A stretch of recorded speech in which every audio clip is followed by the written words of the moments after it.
Orthodoxy by Gilbert K. Chesterton. Preface. This book is meant to be a companion to Heretics and to put the positive side in addition to the negative. Many critics complained of the book called Heretics because it merely criticized current philosophies without offering any alternative philosophy. This book is an attempt to answer the challenge. It is unavoidably affirmative and therefore unavoidably autobiographical.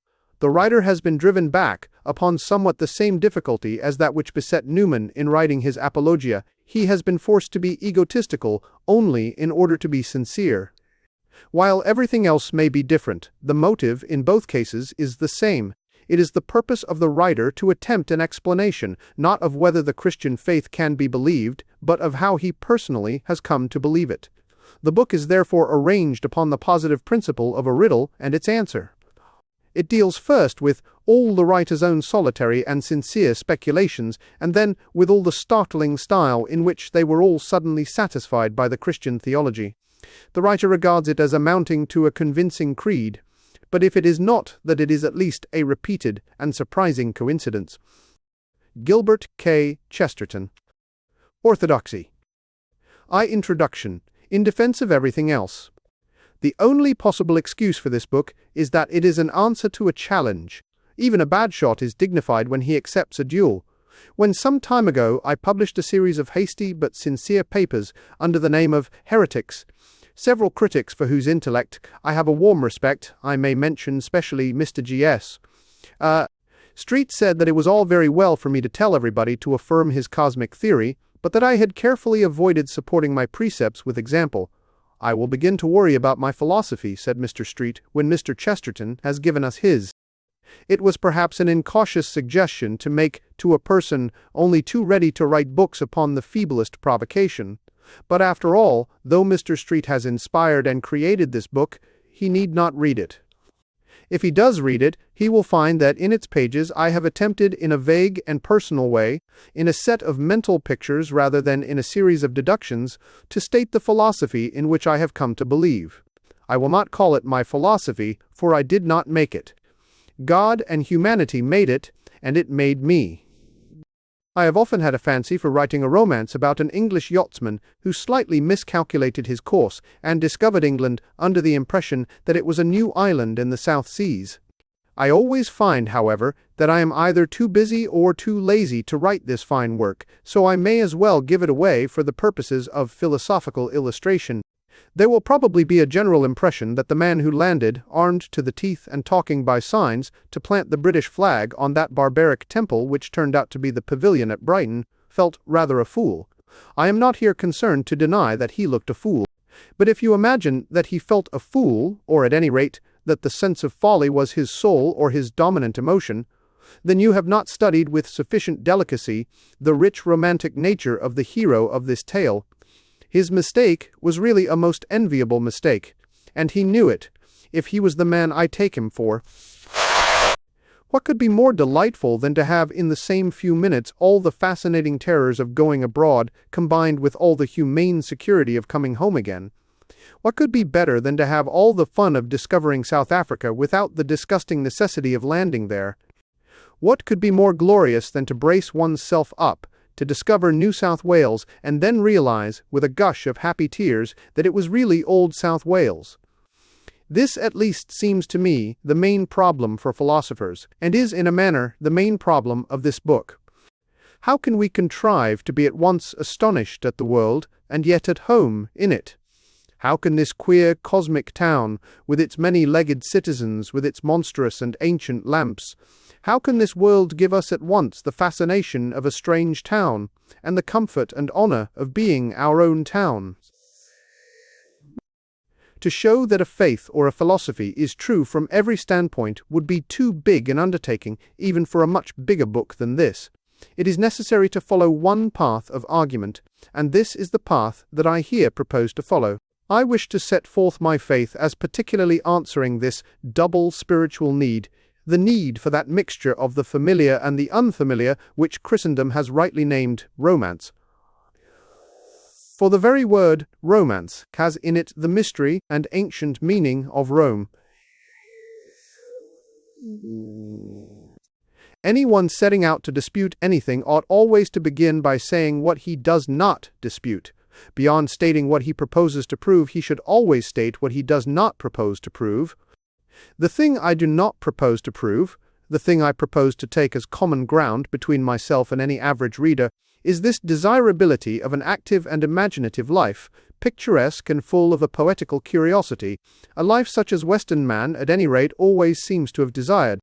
If a man says that extinction is better than existence, or blank existence better than variety and adventure, then he is not one of the ordinary people to whom I am talking. If a man prefers nothing, I can give him nothing. But nearly all people I have ever met in this Western society in which I live would agree to the general proposition that we need this life of practical romance, the combination of something that is strange with something that is secure. We need so to view the world as to combine an idea of wonder and an idea of welcome. We need to be happy in this wonderland without once being merely comfortable. It is this achievement of my creed that I shall chiefly pursue in these pages. But I have a peculiar reason for mentioning the man in a yacht who discovered England. For I am that man in a yacht. I discovered England. I do not see how this book can avoid being egotistical, and I do not quite see, to tell the truth, how it can avoid being dull. Dullness will, however, free me from the charge which I most lament, the charge of being flippant. Mere light sophistry is the thing that I happen to despise most of all things, and it is perhaps a wholesome fact that this is the thing of which I am generally accused. I know nothing so contemptible as a mere paradox, a mere ingenious defense of the indefensible. If it were true, as has been said, that Mr. Bernard Shaw lived upon paradox, then he ought to be a mere common millionaire, for a man of his mental activity could invent a sophistry every 6 minutes. It is as easy as lying, because it is lying. The truth is, of course, that Mr. Shaw is cruelly hampered by the fact that he cannot tell any lie unless he thinks it is the truth.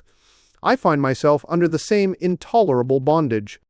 I never in my life said anything merely because I thought it funny, though of course I have had ordinary human vainglory and may have thought it funny because I had said it. It is one thing to describe an interview with a gorgon or a griffin, a creature who does not exist. It is another thing to discover that the rhinoceros does exist and then take pleasure in the fact that he looks as if he didn't. One searches for truth, but it may be that one pursues instinctively the more extraordinary truths. And I offer this book with the heartiest sentiments to all the jolly people who hate what I write, and regard it, very justly, for all I know, as a piece of poor clowning, or a single tiresome joke. For if this book is a joke, it is a joke against me. I am the man who, with the utmost daring, discovered what had been discovered before. If there is an element of farce in what follows, the farce is at my own expense, for this book explains how I fancied I was the first to set foot in Brighton, and then found I was the last. It recounts my elephantine adventures in pursuit of the obvious.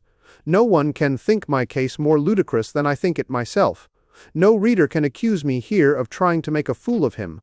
I am the fool of this story, and no rebel shall hurl me from my throne. I freely confess all the idiotic ambitions of the end of the 19th century. I did, like all other solemn little boys, try to be in advance of the age. Like them, I tried to be some 10 minutes in advance of the truth, and I found that I was 1800 years behind it. I did strain my voice with a painfully juvenile exaggeration in uttering my truths, and I was punished in the fittest and funniest way, for I have kept my truths, but I have discovered, not that they were not truths, but simply that they were not mine.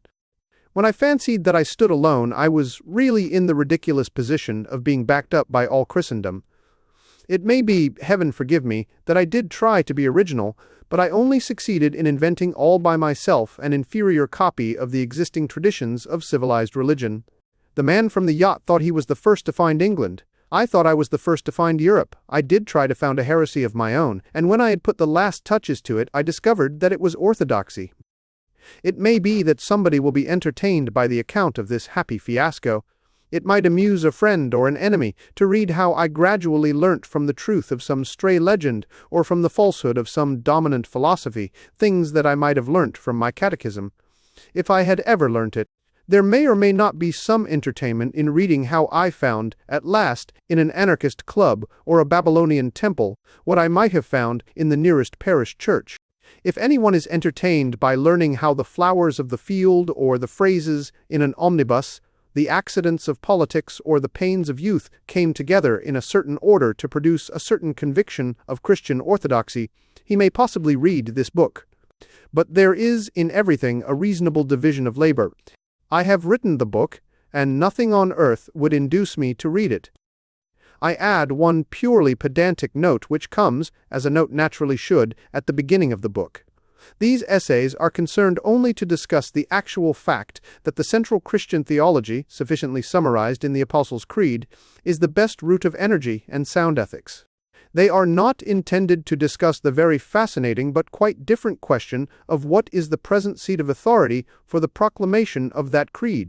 When the word orthodoxy is used here, it means the Apostles' Creed, as understood by everybody calling himself Christian until a very short time ago, and the general historic conduct of those who held such a creed. I have been forced by mere space to confine myself to what I have got from this creed. I do not touch the matter much disputed among modern Christians of where we ourselves got it. This is not an ecclesiastical treatise, but a sort of slovenly autobiography. But if anyone wants my opinions about the actual nature of the authority, Mr. G. S. Street has only to throw me another challenge, and I will write him another book. I, the maniac. Thoroughly worldly people never understand even the world. They rely altogether on a few cynical maxims which are not true. Once I remember walking with a prosperous publisher who made a remark which I had often heard before. It is indeed almost a motto of the modern world. Yet I had heard it once too often, and I saw suddenly that there was nothing in it. The publisher said of somebody, "That man will get on, he believes in himself." And I remember that as I lifted my head to listen, my eye caught an omnibus on which was written Hunwell.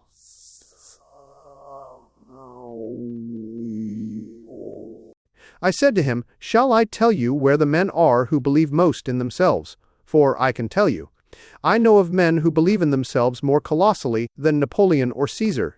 I know where flames the fixed star of certainty and success. I can guide you to the thrones of the supermen. The men who really believe in themselves are all in lunatic asylums." He said mildly that there were a good many men after all who believed in themselves and who were not in lunatic asylums. "Yes, there are," I retorted, "and you of all men ought to know them. That drunken poet from whom you would not take a dreary tragedy, he believed in himself. That elderly minister with an epic from whom you were hiding in a back room, he believed in himself. If you consulted your business experience instead of your ugly individualistic philosophy, you would know that believing in himself is one of the commonest signs of a rotter. Actors who can't act believe in themselves, and debtors who won't pay. It would be much truer to say that a man will certainly fail, because he believes in himself. Complete self-confidence is not merely a sin, complete self-confidence is a weakness. Believing utterly in oneself is a hysterical and superstitious belief, like believing in Joanna Southcote. The man who has it has Kis Hanwell written on his face, as plain as it is written on that omnibus. And to all this my friend the publisher made this very deep and effective reply: "Well, if a man is not to believe in himself, in what is he to believe?" After a long pause I replied, "I will go home and write a book in answer to that question. This is the book that I have written in answer to it." But I think this book may well start where our argument started, in the neighborhood of the madhouse. Modern masters of science are much impressed with the need of beginning all inquiry with a fact. The ancient masters of religion were quite equally impressed with that necessity. They began with the fact of sin, a fact as practical as potatoes. Whether or no man could be washed in miraculous waters, there was no doubt, at any rate, that he wanted washing. But certain religious leaders in London, not mere materialists, have begun, in our day, not to deny the highly disputable water, but to deny the indisputable dirt. Certain new theologians dispute original sin, which is the only part of Christian theology which can really be proved. Some followers of the Reverend R.J. Boat Campbell, in their almost too fastidious spirituality, admit divine sinlessness, which they cannot see even in their dreams, but they essentially deny human sin, which they can see in the street. The strongest saints and the strongest skeptics alike took positive evil as the starting point of their argument. If it be true, as it certainly is, that a man can feel exquisite happiness in skinning a cat, then the religious philosopher can only draw one of two deductions. He must either deny the existence of God, as all atheists do, or he must deny the present union between God and man, as all Christians do. The new theologians seem to think it a highly rationalistic solution to deny the cat. In this remarkable situation, it is plainly not now possible, with any hope of a universal appeal, to start, as our fathers did, with the fact of sin. This very fact, which was to them, and is to me, as plain as a pikestaff, is the very fact that has been specially diluted or denied. But though moderns deny the existence of sin, I do not think that they have yet denied the existence of a lunatic asylum. We all agree still that there is a collapse of the intellect as unmistakable as a falling house. Men deny hell, but not, as yet, Hanwell. For the purpose of our primary argument, the one may very well stand where the other stood. I mean that, as all thoughts and theories were once judged by whether they tended to make a man lose his soul, so, for our present purpose, all modern thoughts and theories may be judged by whether they tend to make a man lose his wits. It is true that some speak lightly and loosely of insanity, as in itself attractive, but a moment's thought will show that if disease is beautiful, it is generally someone else's disease. A blind man may be picturesque, but it requires two eyes to see the picture. And similarly, even the wildest poetry of insanity can only be enjoyed by the sane. To the insane man, his insanity is quite prosaic, because it is quite true. A man who thinks himself a chicken is to himself as ordinary as a chicken. A man who thinks he is a bit of glass is to himself as dull as a bit of glass. It is the homogeneity of his mind which makes him dull, and which makes him mad. It is only because we see the irony of his idea that we think him even amusing. It is only because he does not see the irony of his idea that he is put in Hanwell at all. In short, oddities only strike ordinary people. Oddities do not strike odd people. This is why ordinary people have a much more exciting time, while odd people are always complaining of the dullness of life. This is also why the new novels die so quickly, and why the old fairy tales endure forever. The old fairy tale makes the hero a normal human boy. It is his adventures that are startling. They startle him because he is normal. But in the modern psychological novel, the hero is abnormal. The center is not central. Hence, the fiercest adventures fail to affect him adequately, and the book is monotonous. You can make a story out of a hero among dragons, but not out of a dragon among dragons. The fairy tale discusses what a sane man will do in a mad world. The sober realistic novel of today discusses what an essential lunatic will do in a dull world. Let us begin, then, with the madhouse. From this evil and fantastic inn, let us set forth on our intellectual journey. Now, if we are to glance at the philosophy of sanity, the first thing to do in the matter is to blot out one big and common mistake. There is a notion adrift everywhere that imagination, especially mystical imagination, is dangerous to man's mental balance. Poets are commonly spoken of as psychologically unreliable, and generally there is a vague association between wreathing laurels in your hair and sticking straws in it. Facts and history utterly contradict this view. Most of the very great poets have been not only sane, but extremely businesslike, and if Shakespeare ever really held horses, it was because he was much the safest man to hold them. Poets do not go mad, but chess players do. Mathematicians go mad, and cashiers, but creative artists very seldom. I am not, as will be seen, in any sense attacking logic. I only say that this danger does lie in logic, not in imagination. Artistic paternity is as wholesome as physical paternity. Moreover, it is worthy of remark that when a poet really was morbid, it was commonly because he had some weak spot of rationality on his brain. Poe, for instance, really was morbid, not because he was poetical, but because he was specially analytical. Even chess was too poetical for him. He disliked chess because it was full of knights and castles, like a poem. He avowedly preferred the black discs of drafts, because they were more like the mere black dots on a diagram. Perhaps the strongest case of all is this, that only one great English poet went mad. Cowper.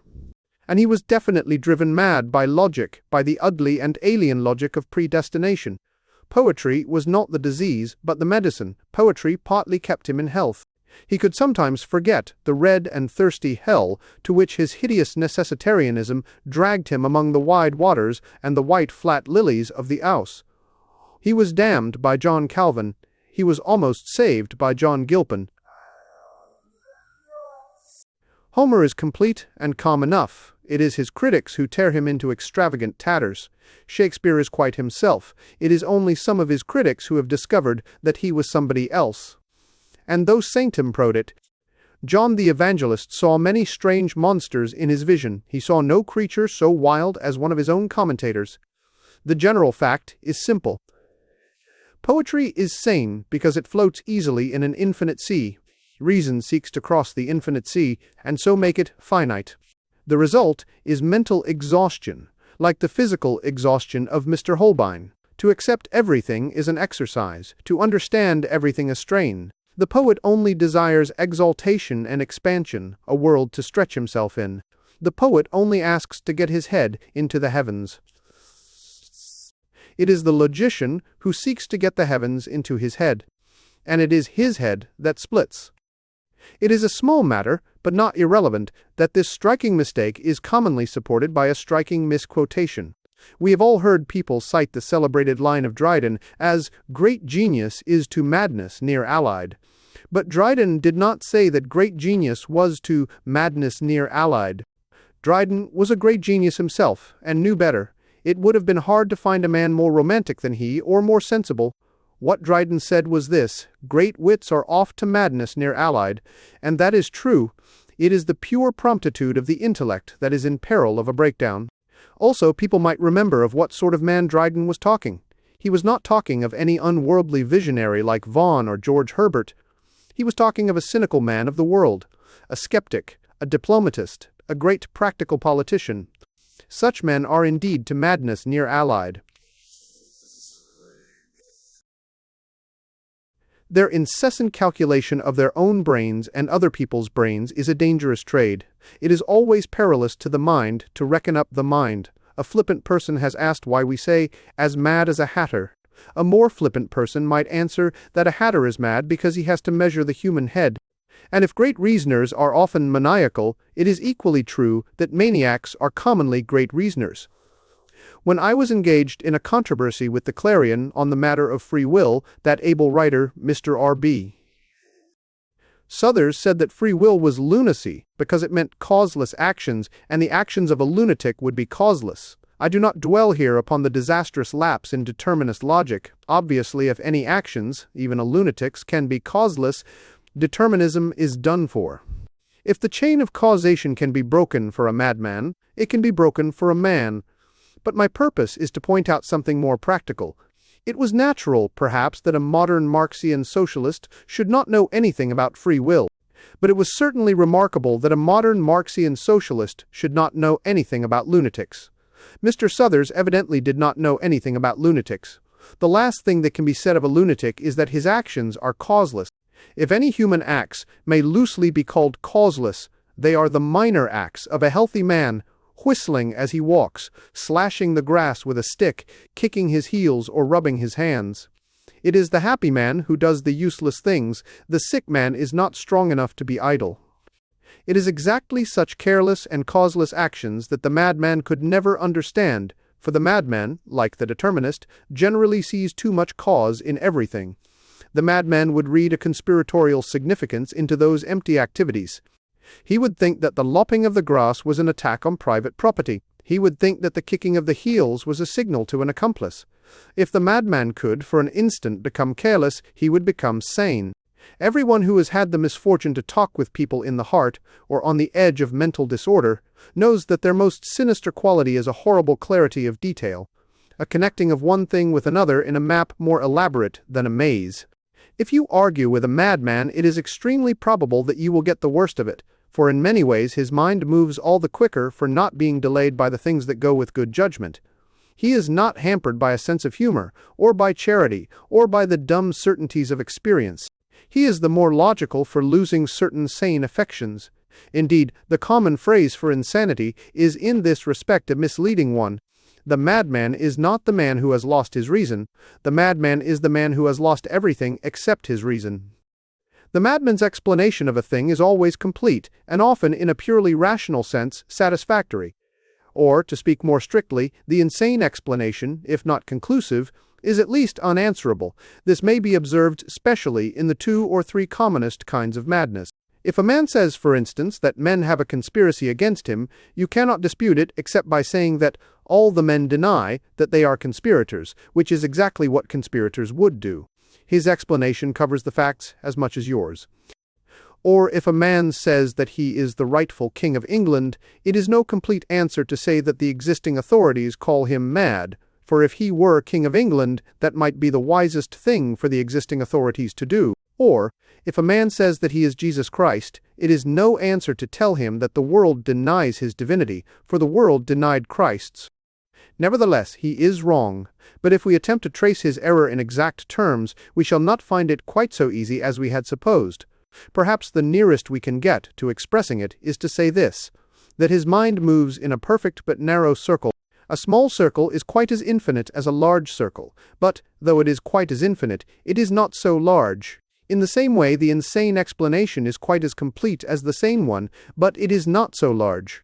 A bullet is quite as round as the world, but it is not the world. There is such a thing as a narrow universality. There is such a thing as a small and cramped eternity. You may see it in many modern religions. Now, speaking quite externally and empirically, we may say that the strongest and most unmistakable mark of madness is this combination between a logical completeness and a spiritual contraction. The lunatic's theory explains a large number of things, but it does not explain them in a large way.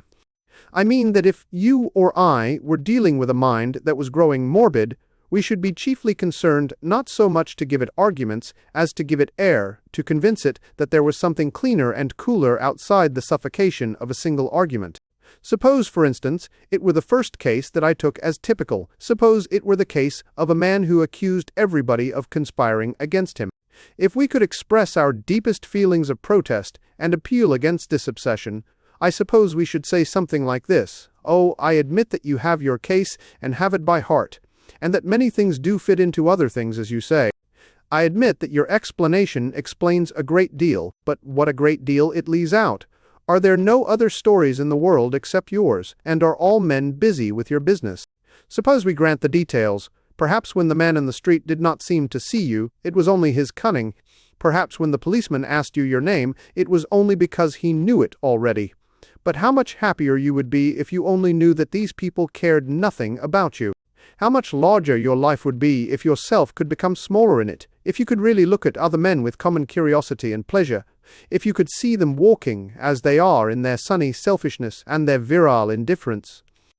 You would begin to be interested in them, because they were not interested in you. You would break out of this tiny and tawdry theater in which your own little plot is always being played, and you would find yourself under a freer sky in a street full of splendid strangers. Or suppose it were the second case of madness, that of a man who claims the crown, your impulse would be to answer, "All right, perhaps you know that you are the King of England, but why do you care? Make one magnificent effort, and you will be a human being, and look down on all the kings of the earth." Or it might be the third case, of the madman who called himself Christ. If we said what we felt, we should say, "So you are the creator and redeemer of the world, but what a small world it must be! What a little heaven you must inhabit, with angels no bigger than butterflies! How sad it must be to be God, and an inadequate God! Is there really no life fuller and no love more marvelous than yours, and is it really in your small and painful pity that all flesh must put its faith? How much happier you would be? How much more of you there would be if the hammer of a higher God could smash your small cosmos, scattering the stars like spangles, and leave you in the open, free like other men to look up as well as down." And it must be remembered that the most purely practical science does take this view of mental evil. It does not seek to argue with it like a heresy, but simply to snap it like a spell.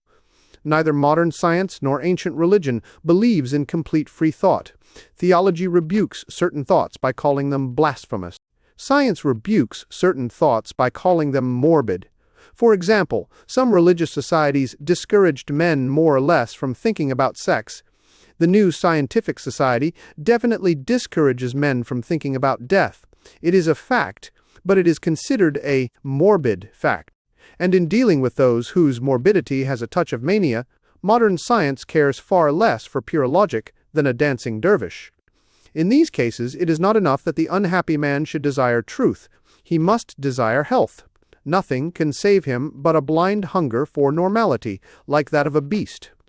A man cannot think himself out of mental evil, for it is actually the organ of thought that has become diseased, ungovernable, and, as it were, independent. He can only be saved by will or faith. The moment his mere reason moves, it moves in the old circular rut. He will go round and round his logical circle, just as a man in a third-class carriage on the inner circle will go round and round the inner circle, unless he performs the voluntary, vigorous, and mystical act of getting out at Gower Street. Decision is the whole business here. A door must be shut forever. Every remedy is a desperate remedy. Every cure is a miraculous cure. Curing a madman is not arguing with a philosopher, it is casting out a devil. And however quietly doctors and psychologists may go to work in the matter, their attitude is profoundly intolerant. As intolerant as Bloody Mary, their attitude is really this, that the man must stop thinking if he is to go on living. Their counsel is one of intellectual amputation. If thy head offend thee, cut it off, for it is better not merely to enter the kingdom of heaven as a child, but to enter it as an imbecile, rather than with your whole intellect to be cast into hell, or into Hanwell. Such is the madman of experience. He is commonly a reasoner, frequently a successful reasoner. Doubtless he could be vanquished in mere reason, and the case against him put logically, but it can be put much more precisely in more general and even aesthetic terms. He is in the clean and well-lit prison of one idea. He is sharpened to one painful point. He is without healthy hesitation and healthy complexity. Now, as I explain in the introduction, I have determined in these early chapters to give not so much a diagram of a doctrine as some pictures of a point of view. And I have described at length my vision of the maniac for this reason, that just as I am affected by the maniac, so I am affected by most modern thinkers. That unmistakable mood or note that I hear from Hanwell, I hear also from half the chairs of science and seats of learning today, and most of the mad doctors are mad doctors in more senses than one. They all have exactly that combination we have noted, the combination of an expansive and exhaustive reason with a contracted common sense. They are universal only in the sense that they take one thin explanation and carry it very far. But a pattern can stretch forever and still be a small pattern. They see a chessboard white on black, and if the universe is paved with it, it is still white on black. Like the lunatic, they cannot alter their standpoint. They cannot make a mental effort and suddenly see it black on white. Take first the more obvious case of materialism. As an explanation of the world, materialism has a sort of insane simplicity. It has just the quality of the madman's argument. We have at once the sense of it covering everything and the sense of it leaving everything out. Contemplate some able and sincere materialist, as, for instance, Mr. McCabe, and you will have exactly this unique sensation. He understands everything, and everything does not seem worth understanding. His cosmos may be complete in every rivet and cogwheel, but still his cosmos is smaller than our world. Somehow his scheme, like the lucid scheme of the madman, seems unconscious of the alien energies and the large indifference of the earth. It is not thinking of the real things of the earth, of fighting peoples or proud mothers, or first love or fear upon the sea.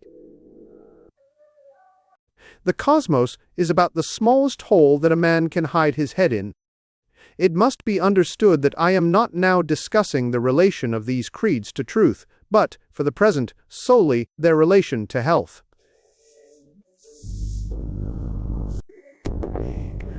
Later in the argument I hope to attack the question of objective verity.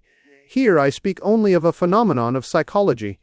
I do not for the present attempt to prove to Haeckel that materialism is untrue, any more than I attempted to prove to the man who thought he was Christ that he was laboring under an error. I merely remark here on the fact that both cases have the same kind of completeness and the same kind of incompleteness.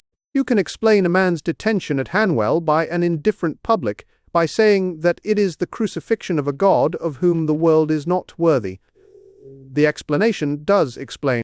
Similarly, you may explain the order in the universe by saying that all things, even the souls of men, are leaves inevitably unfolding on an utterly unconscious tree, the blind destiny of matter.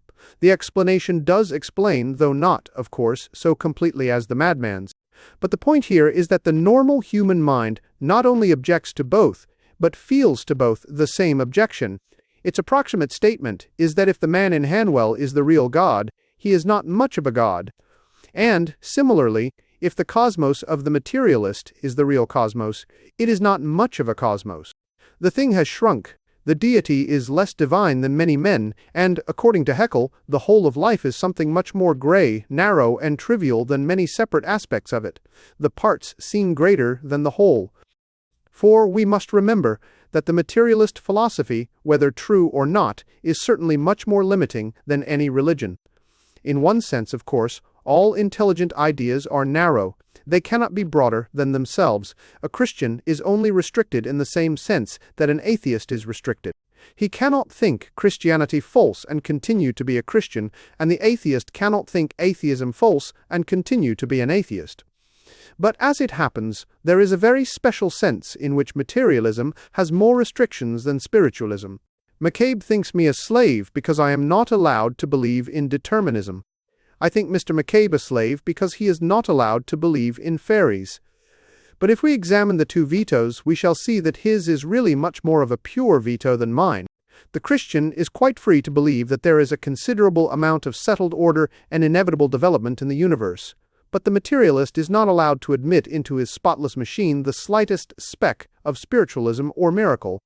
McCabe is not allowed to retain even the tiniest imp, though it might be hiding in a pimpernel.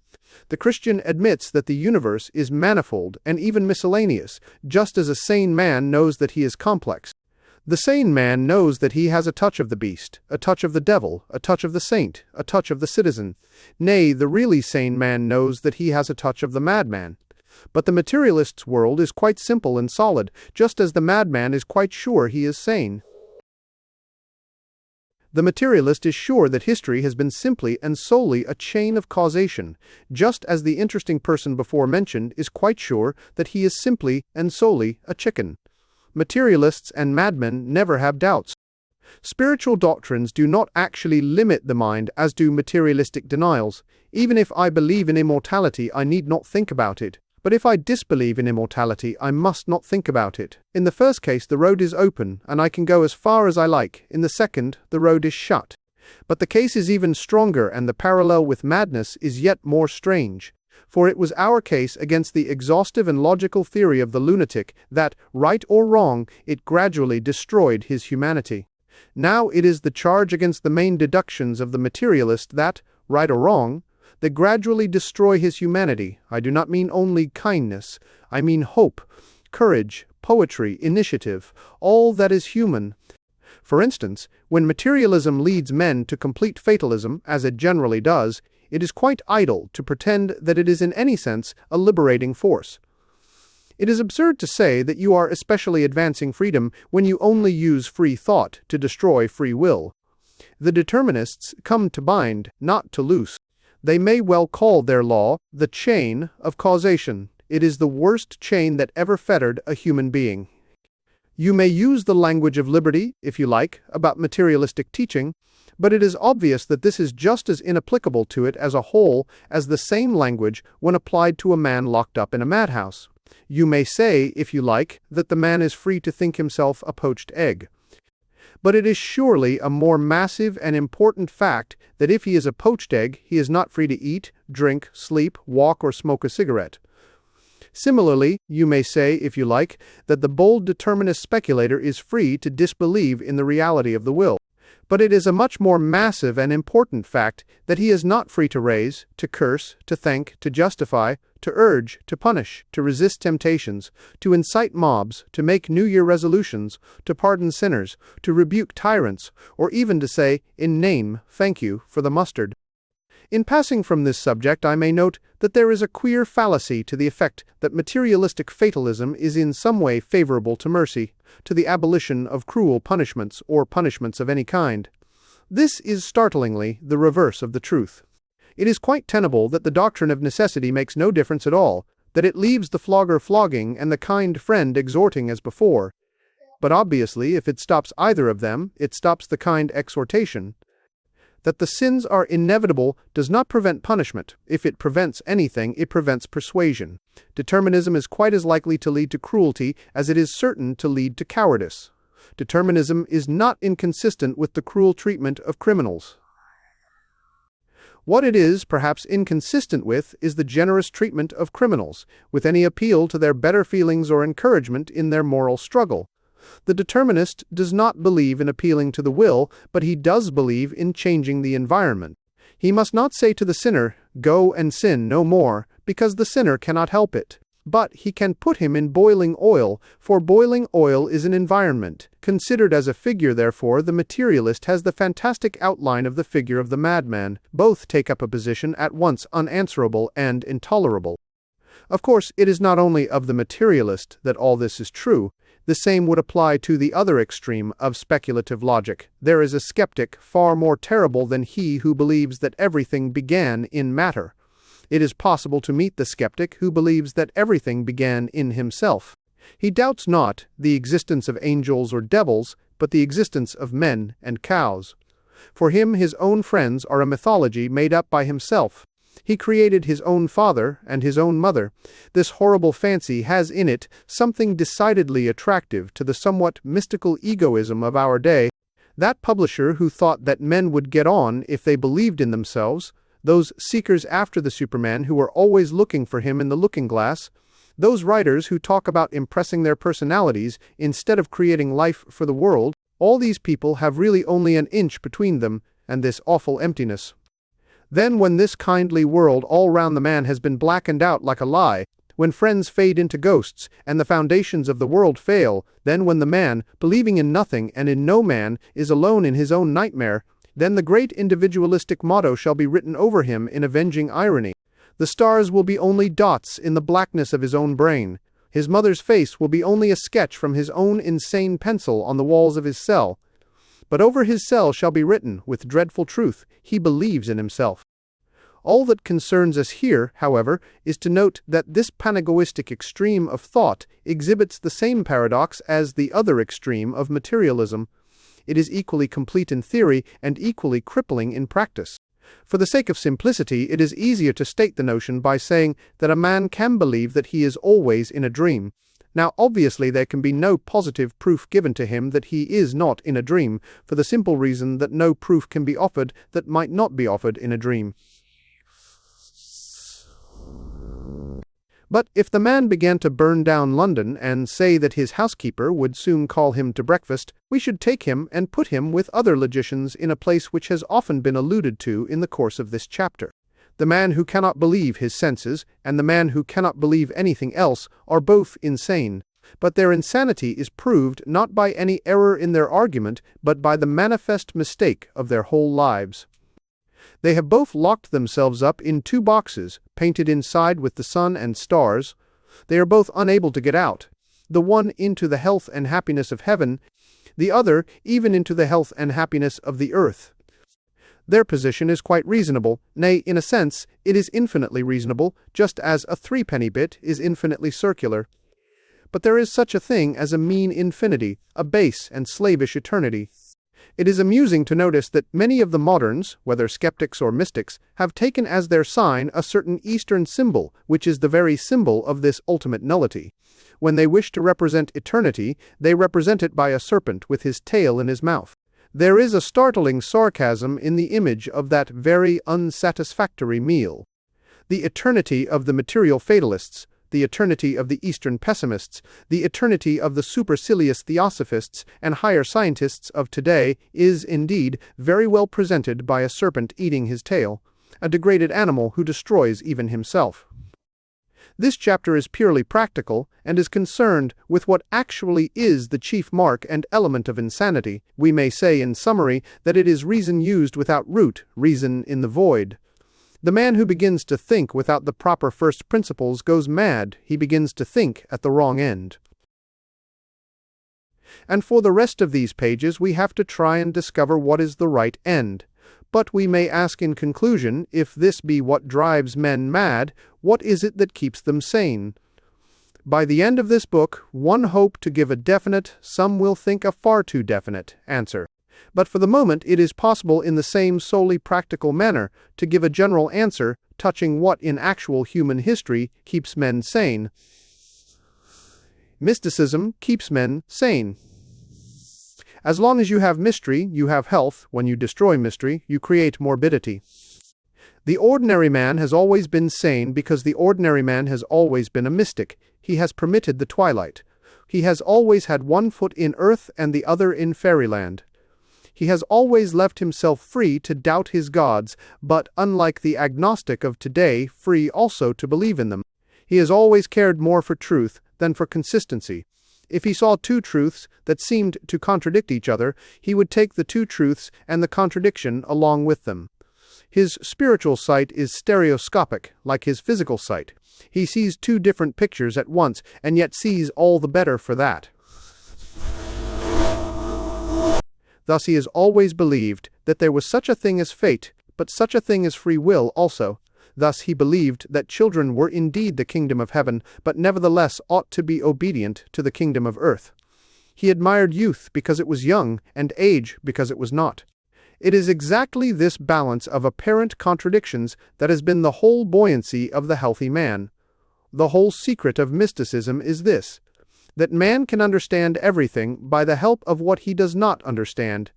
The morbid logician seeks to make everything lucid, and succeeds in making everything mysterious. The mystic allows one thing to be mysterious, and everything else becomes lucid. The determinist makes the theory of causation quite clear, and then finds that he cannot say, "if you please," to the housemaid. The Christian permits free will to remain a sacred mystery, but because of this his relations with the housemaid become of a sparkling and crystal clearness. He puts the seed of dogma in a central darkness, but it branches forth in all directions with abounding natural health. As we have taken the circle as the symbol of reason and madness, we may very well take the cross as the symbol at once of mystery and of health. Buddhism is centripetal, but Christianity is centrifugal. It breaks out. For the circle is perfect and infinite in its nature, but it is fixed forever in its size. It can never be larger or smaller. But the cross, though it has at its heart a collision and a contradiction, can extend its four arms forever without altering its shape. Because it has a paradox in its center, it can grow without changing. The circle returns upon itself and is bound. The cross opens its arms to the four winds. It is a signpost for free travelers. Symbols alone are of even a cloudy value in speaking of this deep matter, and another symbol from physical nature will express sufficiently well the real place of mysticism before mankind. The one created thing which we cannot look at is the one thing in the light of which we look at everything. Like the sun at noonday, mysticism explains everything else by the blaze of its own victorious invisibility. Detached intellectualism is, in the exact sense of a popular phrase, all moonshine, for it is light without heat, and it is secondary light, reflected from a dead world. But the Greeks were right when they made Apollo the god both of imagination and of sanity, for he was both the patron of poetry and the patron of healing. Of necessary dogmas and a special creed I shall speak later. But that transcendentalism by which all men live has primarily much the position of the sun in the sky. We are conscious of it as of a kind of splendid confusion. It is something both shining and shapeless, at once a blaze and a blur. But the circle of the moon is as clear and unmistakable, as recurrent and inevitable, as the circle of Euclid on a blackboard. For the moon is utterly reasonable, and the moon is the mother of lunatics, and has given to them all her name. The suicide of thought. The phrases of the street are not only forcible, but subtle, for a figure of speech can often get into a crack too small for a definition. Phrases like "put out" or "off color" might have been coined by Mr. Henry James in an agony of verbal precision. And there is no more subtle truth than that of the everyday phrase about a man having his heart in the right place. It involves the idea of normal proportion. Not only does a certain function exist, but it is rightly related to other functions. Indeed, the negation of this phrase would describe with peculiar accuracy the somewhat morbid mercy and perverse tenderness of the most representative moderns. If, for instance, I had to describe with fairness the character of Mr. Risterizator, Bernard Shaw, I could not express myself more exactly than by saying that he has a heroically large and generous heart, but not a heart in the right place. And this is so of the typical society of our time. The modern world is not evil. In some ways, the modern world is far too good. It is full of wild and wasted virtues. When a religious scheme is shattered, as Christianity was shattered at the Reformation, it is not merely the vices that are let loose. The vices are, indeed, let loose, and they wander and do damage. But the virtues are let loose also, and the virtues wander more wildly, and the virtues do more terrible damage. The modern world is full of the old Christian virtues gone mad. The virtues have gone mad because they have been isolated from each other and are wandering alone. Thus some scientists care for truth, and their truth is pitiless. Thus some humanitarians only care for pity, and their pity, I am sorry to say, is often untruthful. For example, Mr. Blatchford attacks Christianity because he is mad on one Christian virtue, the merely mystical and almost irrational virtue of charity. He has a strange idea that he will make it easier to forgive sins by saying that there are no sins to forgive. Mr. Blatchford is not only an early Christian, he is the only early Christian who ought really to have been eaten by lions, for in his case the pagan accusation is really true. His mercy would mean mere anarchy. He really is the enemy of the human race, because he is so human. As the other extreme, we may take the acrid realist who has deliberately killed in himself all human pleasure and happy tales or in the healing of the heart. Torquemada tortured people physically for the sake of moral truth. Zola tortured people morally for the sake of physical truth. But in Torquemada's time there was at least a system that could, to some extent, make righteousness and peace kiss each other. Now they do not even bow. But a much stronger case than these two of truth and pity can be found in the remarkable case of the dislocation of humility. It is only with one aspect of humility that we are here concerned. Humility was largely meant as a restraint upon the arrogance and infinity of the appetite of man. He was always outstripping his mercies with his own newly invented needs. His very power of enjoyment destroyed half his joys. By asking for pleasure, he lost the chief pleasure. For the chief pleasure is surprise. Hence it became evident that if a man would make his world large, he must be always making himself small. Even the haughty visions, the tall cities, and the toppling pinnacles are the creations of humility.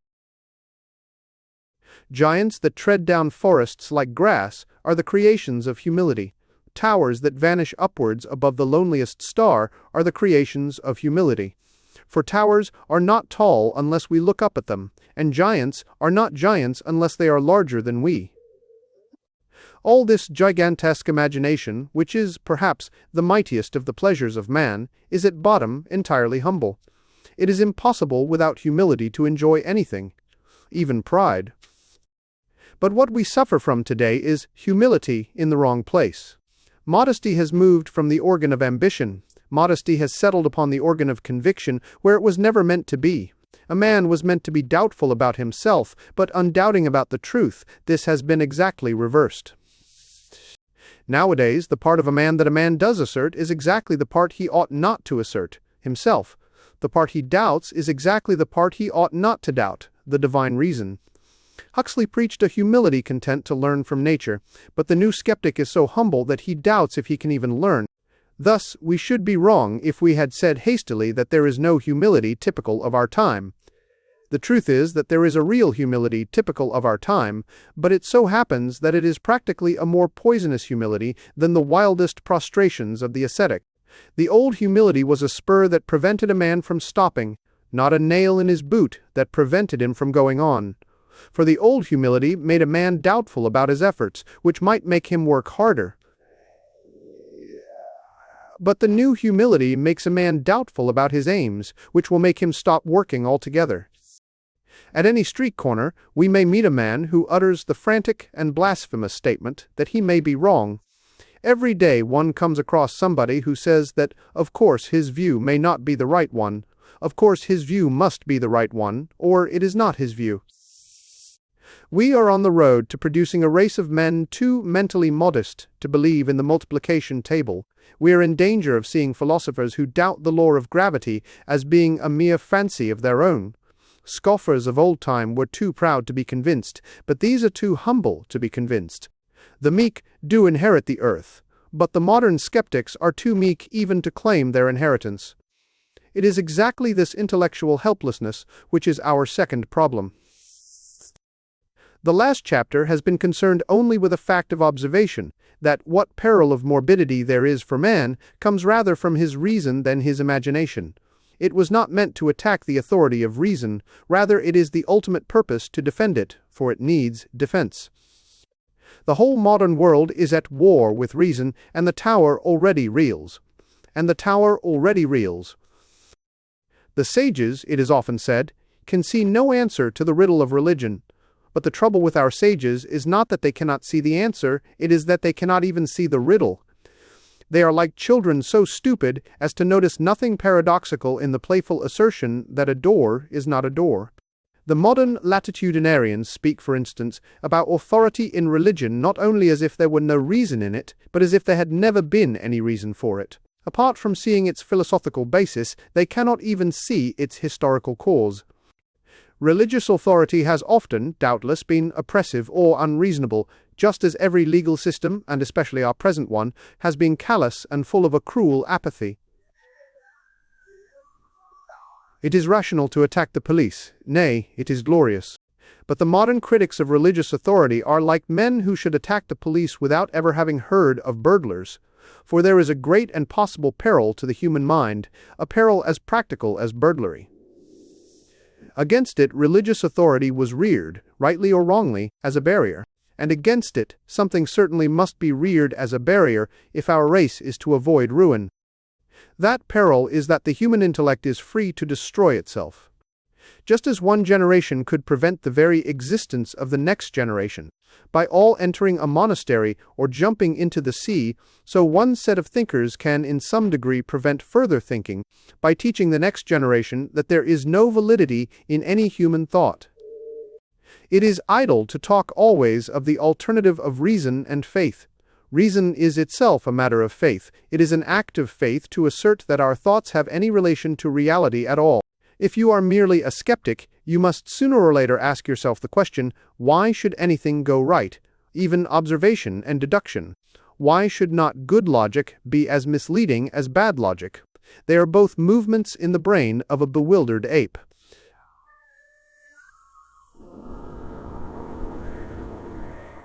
But the old skeptic, the complete skeptic, says, I have no right to think for myself. I have no right to think at all. There is a thought that stops thought.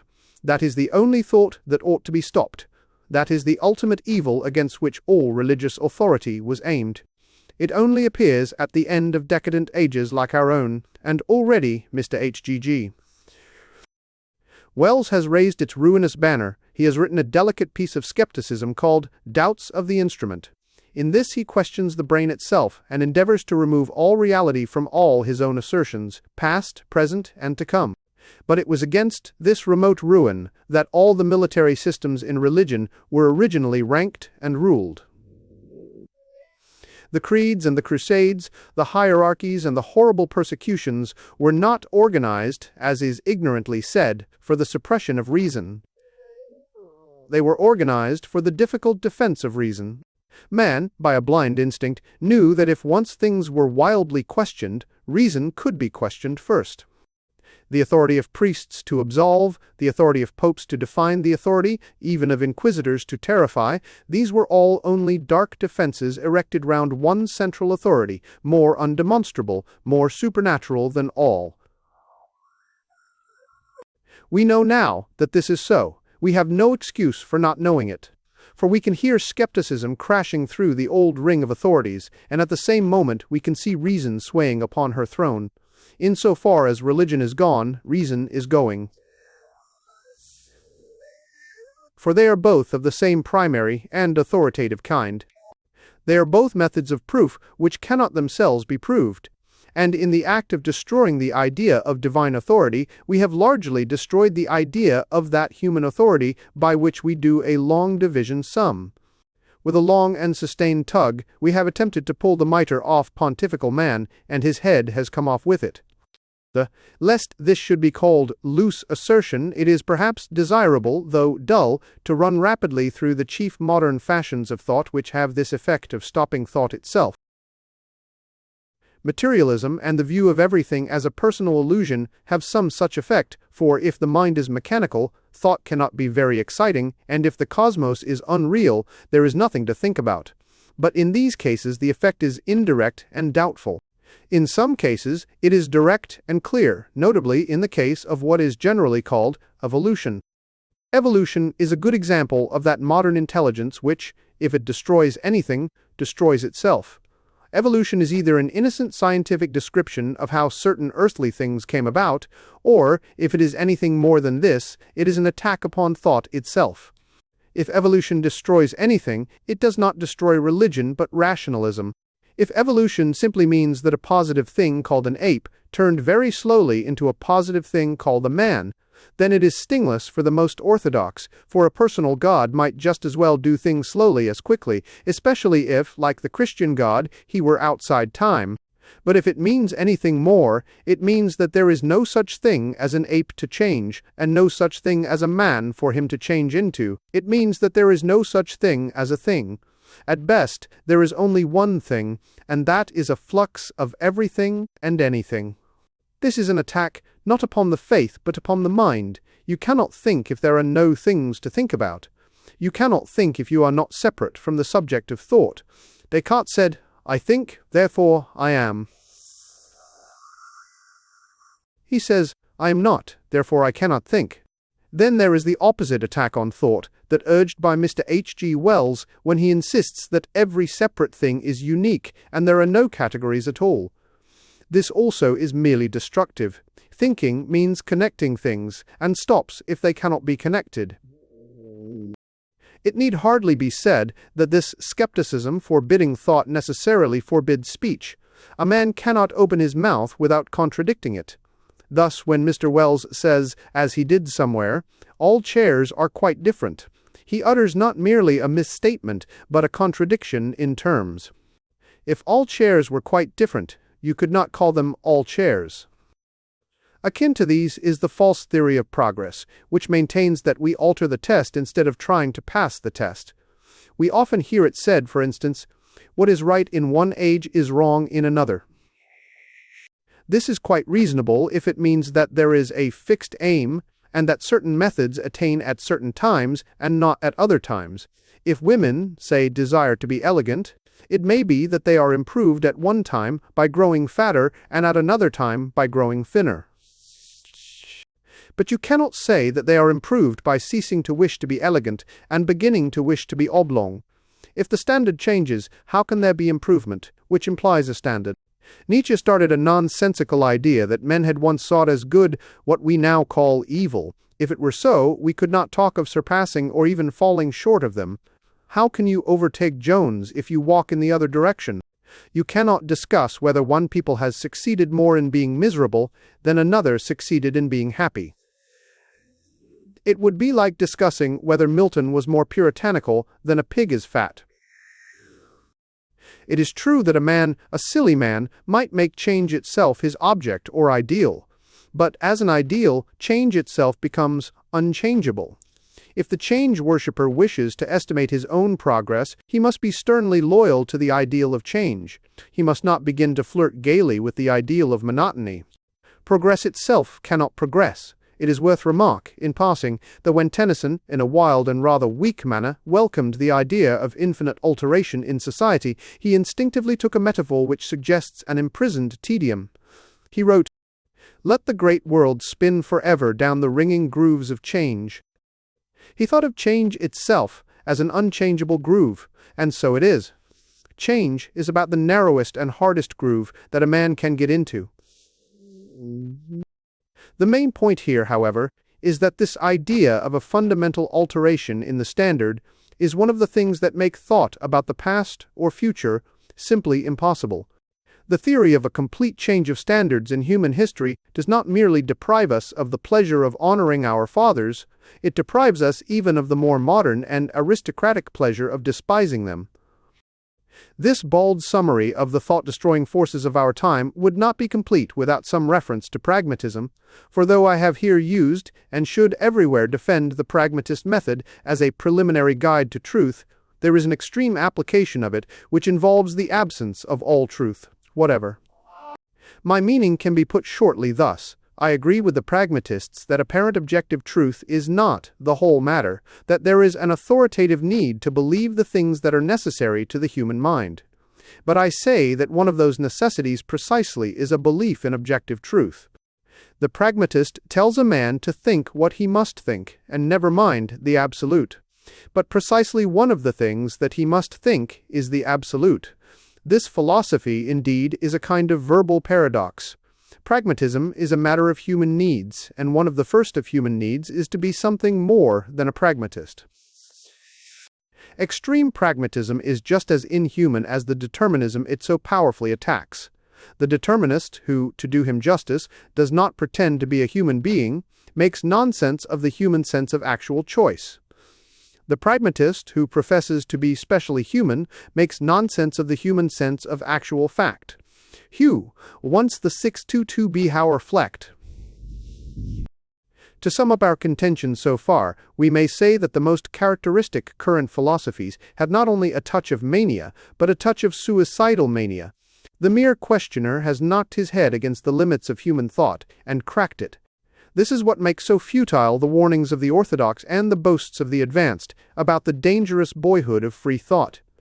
What we are looking at is not the boyhood of free thought, it is the old age and ultimate dissolution of free thought. It is vain for bishops and pious bigwigs to discuss what dreadful things will happen if wild skepticism runs its course. It has run its course. It is vain for eloquent atheists to talk of the great truths that will be revealed if once we see free thought begin.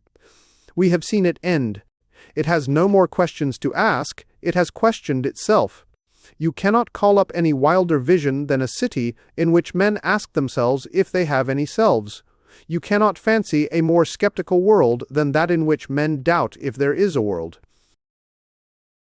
It might certainly have reached its bankruptcy more quickly and cleanly if it had not been feebly hampered by the application of indefensible laws of blasphemy or by the absurd pretense that modern England is Christian. But it would have reached the bankruptcy anyhow. Militant atheists are still unjustly persecuted, but rather because they are an old minority than because they are a new one. Free thought has exhausted its own freedom. It is weary of its own success. If any eager freethinker now hails philosophic freedom as the dawn, he is only like the man in Mark Twain who came out wrapped in blankets to see the sun rise and was just in time to see it set. If any frightened curate still says that it will be awful if the darkness of free thought should spread, we can only answer him in the high and powerful words of Mr. Belloc. Do not, I beseech you, be troubled about the increase of forces already in dissolution. You have mistaken the hour of the night. It is already morning. We have no more questions left to ask. We have looked for questions in the darkest corners and on the wildest peaks. We have found all the questions that can be found. It is time we gave up looking for questions and began looking for answers. But one more word must be added.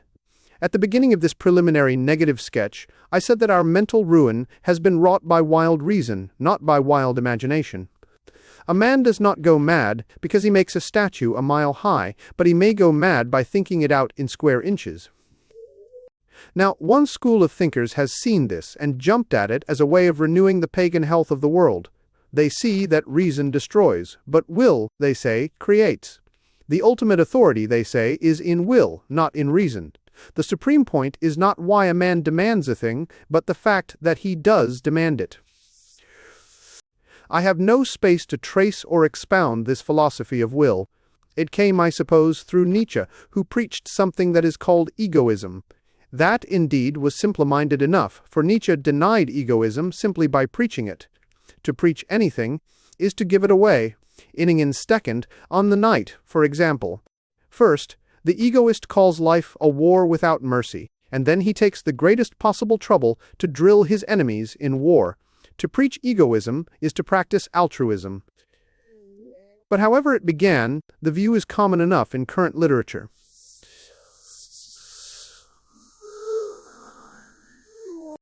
They say that choice is itself the divine thing. Thus, Mr. Bernard Shaw has attacked the old idea that men's acts are to be judged by the standard of the desire of happiness. He says that a man does not act for his happiness, but from his will. He does not say, "Jam will make me happy," but "I want jam." And in all this, others follow him with yet greater enthusiasm. Mr. John Davidson, a remarkable poet, is so passionately excited about it that he is obliged to write prose. He publishes a short play with several long prefaces.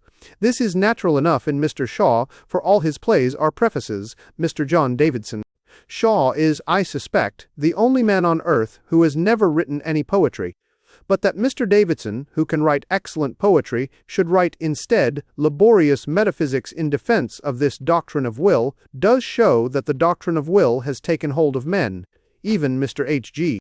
Wells has half spoken in its language, saying that one should test acts not like a thinker, but like an artist, saying, "I feel this curve is right," or "that line shall go thus." They are all excited, and well they may be. For by this doctrine of the divine authority of will, they think they can break out of the doomed fortress of rationalism. They think they can escape. But they cannot escape. This pure praise of volition ends in the same break-up and blank as the mere pursuit of logic. Exactly as complete free thought involves the doubting of thought itself, so the acceptation of mere willing really paralyzes the will.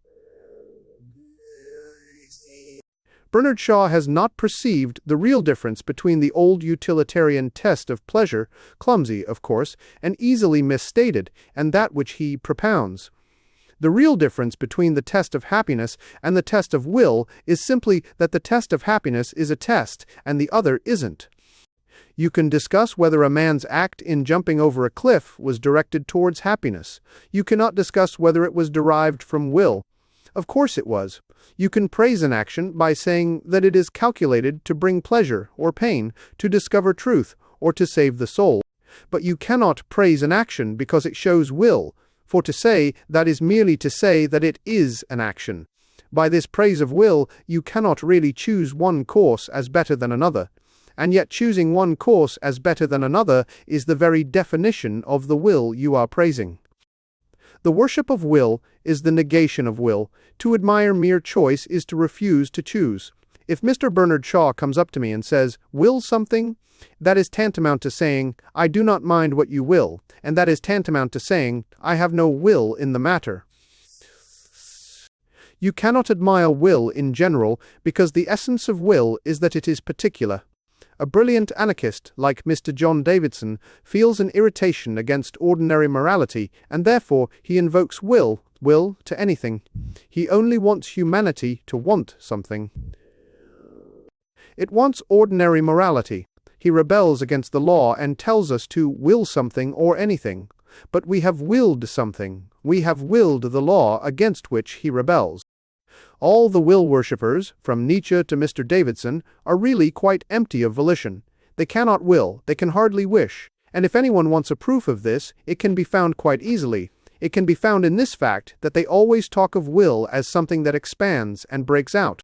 But it is quite the opposite. Every act of will is an act of self-limitation. To desire action is to desire limitation. In that sense, every act is an act of self-sacrifice. When you choose anything, you reject everything else. That objection, which men of this school used to make to the act of marriage, is really an objection to every act. Every act is an irrevocable selection and exclusion. Just as when you marry one woman, you give up all the others, so when you take one course of action, you give up all the other courses. If you become King of England, you give up the post of beadle in Brompton. If you go to Rome, you sacrifice a rich, suggestive life in Wimbledon. It is the existence of this negative or limiting side of will that makes most of the talk of the anarchic will worshippers little better than nonsense. For instance, Mr. Squared, John Davidson tells us to have nothing to do with "thou shalt not," but it is surely obvious that "thou shalt not" is only one of the necessary corollaries of "I will." I will go to the Lord Mayor's show, and thou shalt not stop me.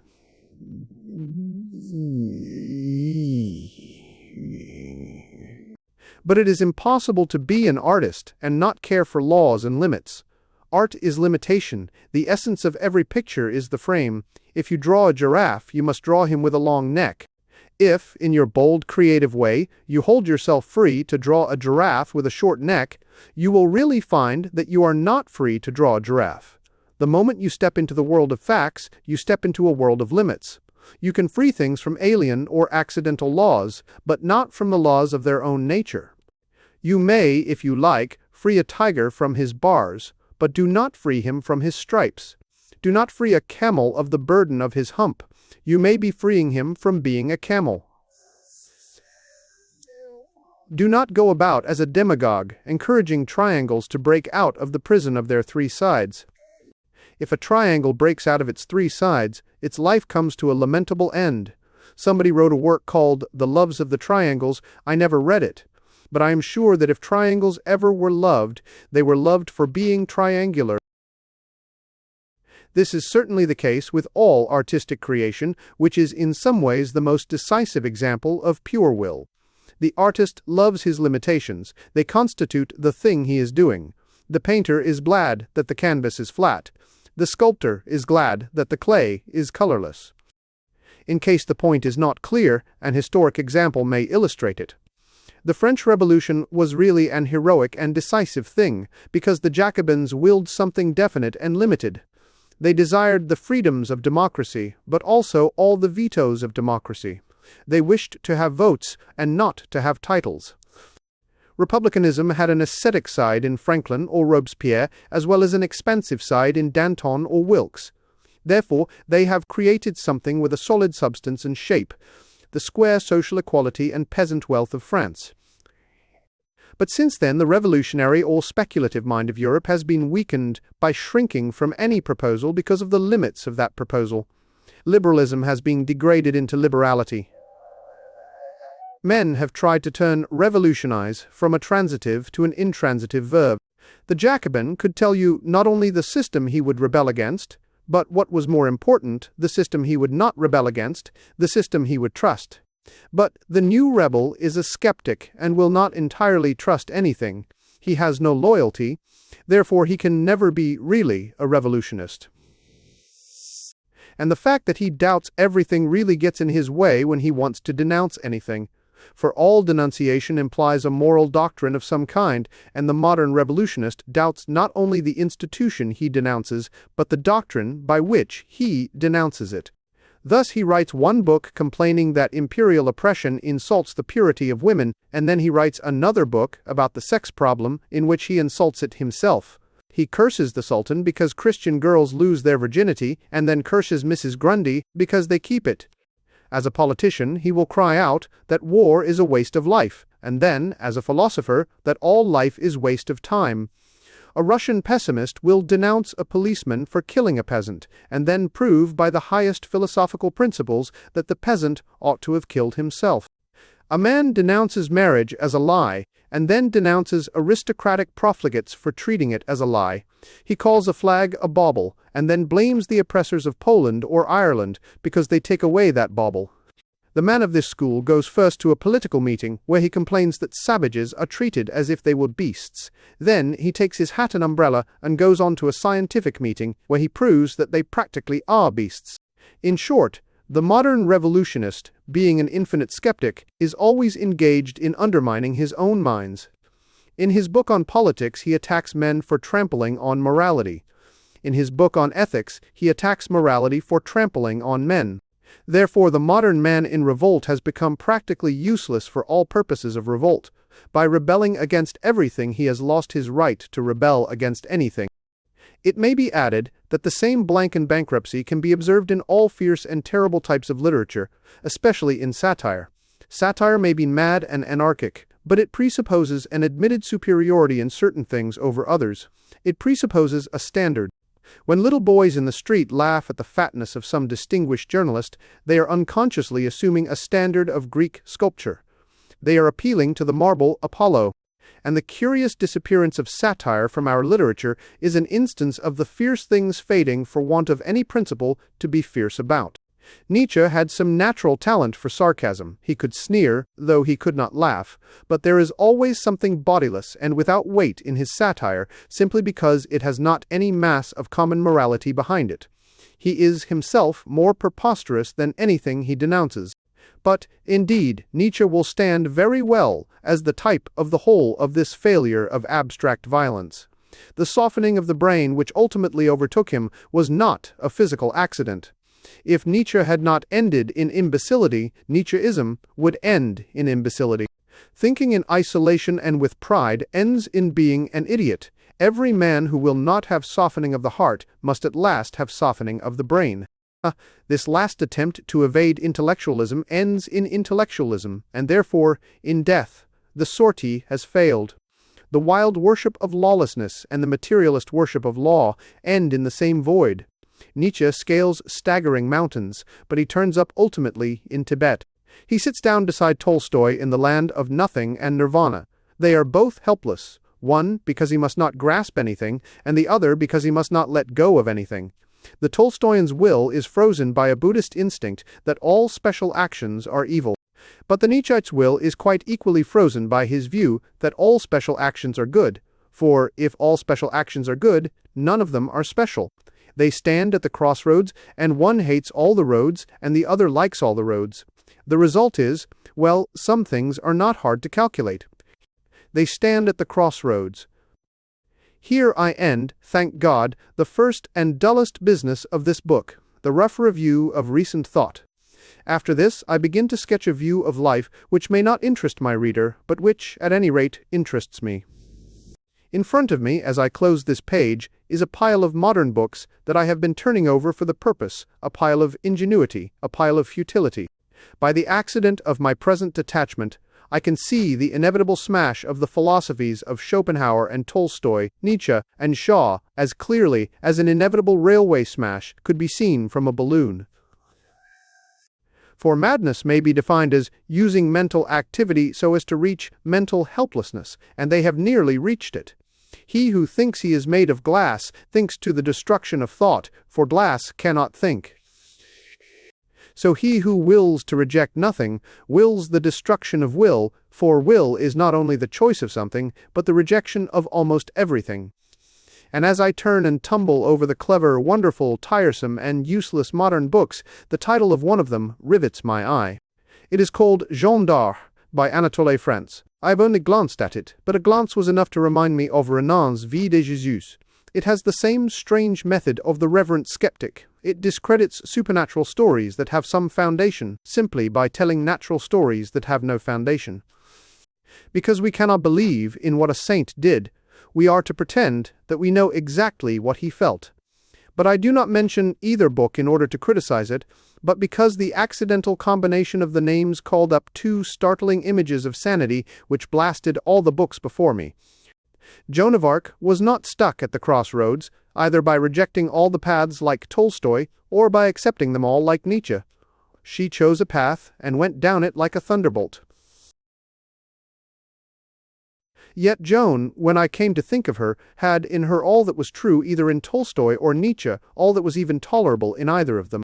I thought of all that is noble in Tolstoy, the pleasure in plain things, especially in plain pity, the actualities of the earth, the reverence for the poor, the dignity of the bowed back. Joan of Arc had all that, and with this great addition, that she endured poverty as well as admiring it, whereas Tolstoy is only a typical aristocrat trying to find out its secret. And then I thought of all that was brave and proud and pathetic in poor Nietzsche, and his mutiny against the emptiness and timidity of our time.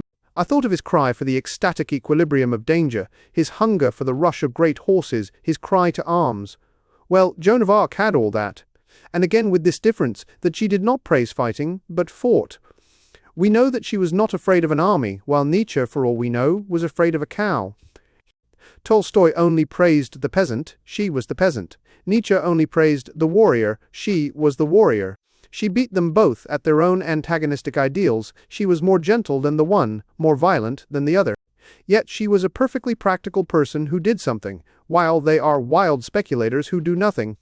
It was impossible that the thought should not cross my mind that she and her faith had perhaps some secret of moral unity and utility that has been lost. And with that thought came a larger one, and the colossal figure of her master had also crossed the theater of my thoughts. The same modern difficulty which darkened the subject matter of Anatole France also darkened that of Ernest Renan. Renan also divided his hero's pity from his hero's pugnacity. Renan even represented the righteous anger at Jerusalem as a mere nervous breakdown after the idyllic expectations of Galilee. As if there were any inconsistency between having a love for humanity and having a hatred for inhumanity. Altruists, with thin, weak voices, denounce Christ as an egoist. Egoists, with even thinner and weaker voices, denounce him as an altruist. In our present atmosphere, such cavils are comprehensible enough. The love of a hero is more terrible than the hatred of a tyrant. The hatred of a hero is more generous than the love of a philanthropist.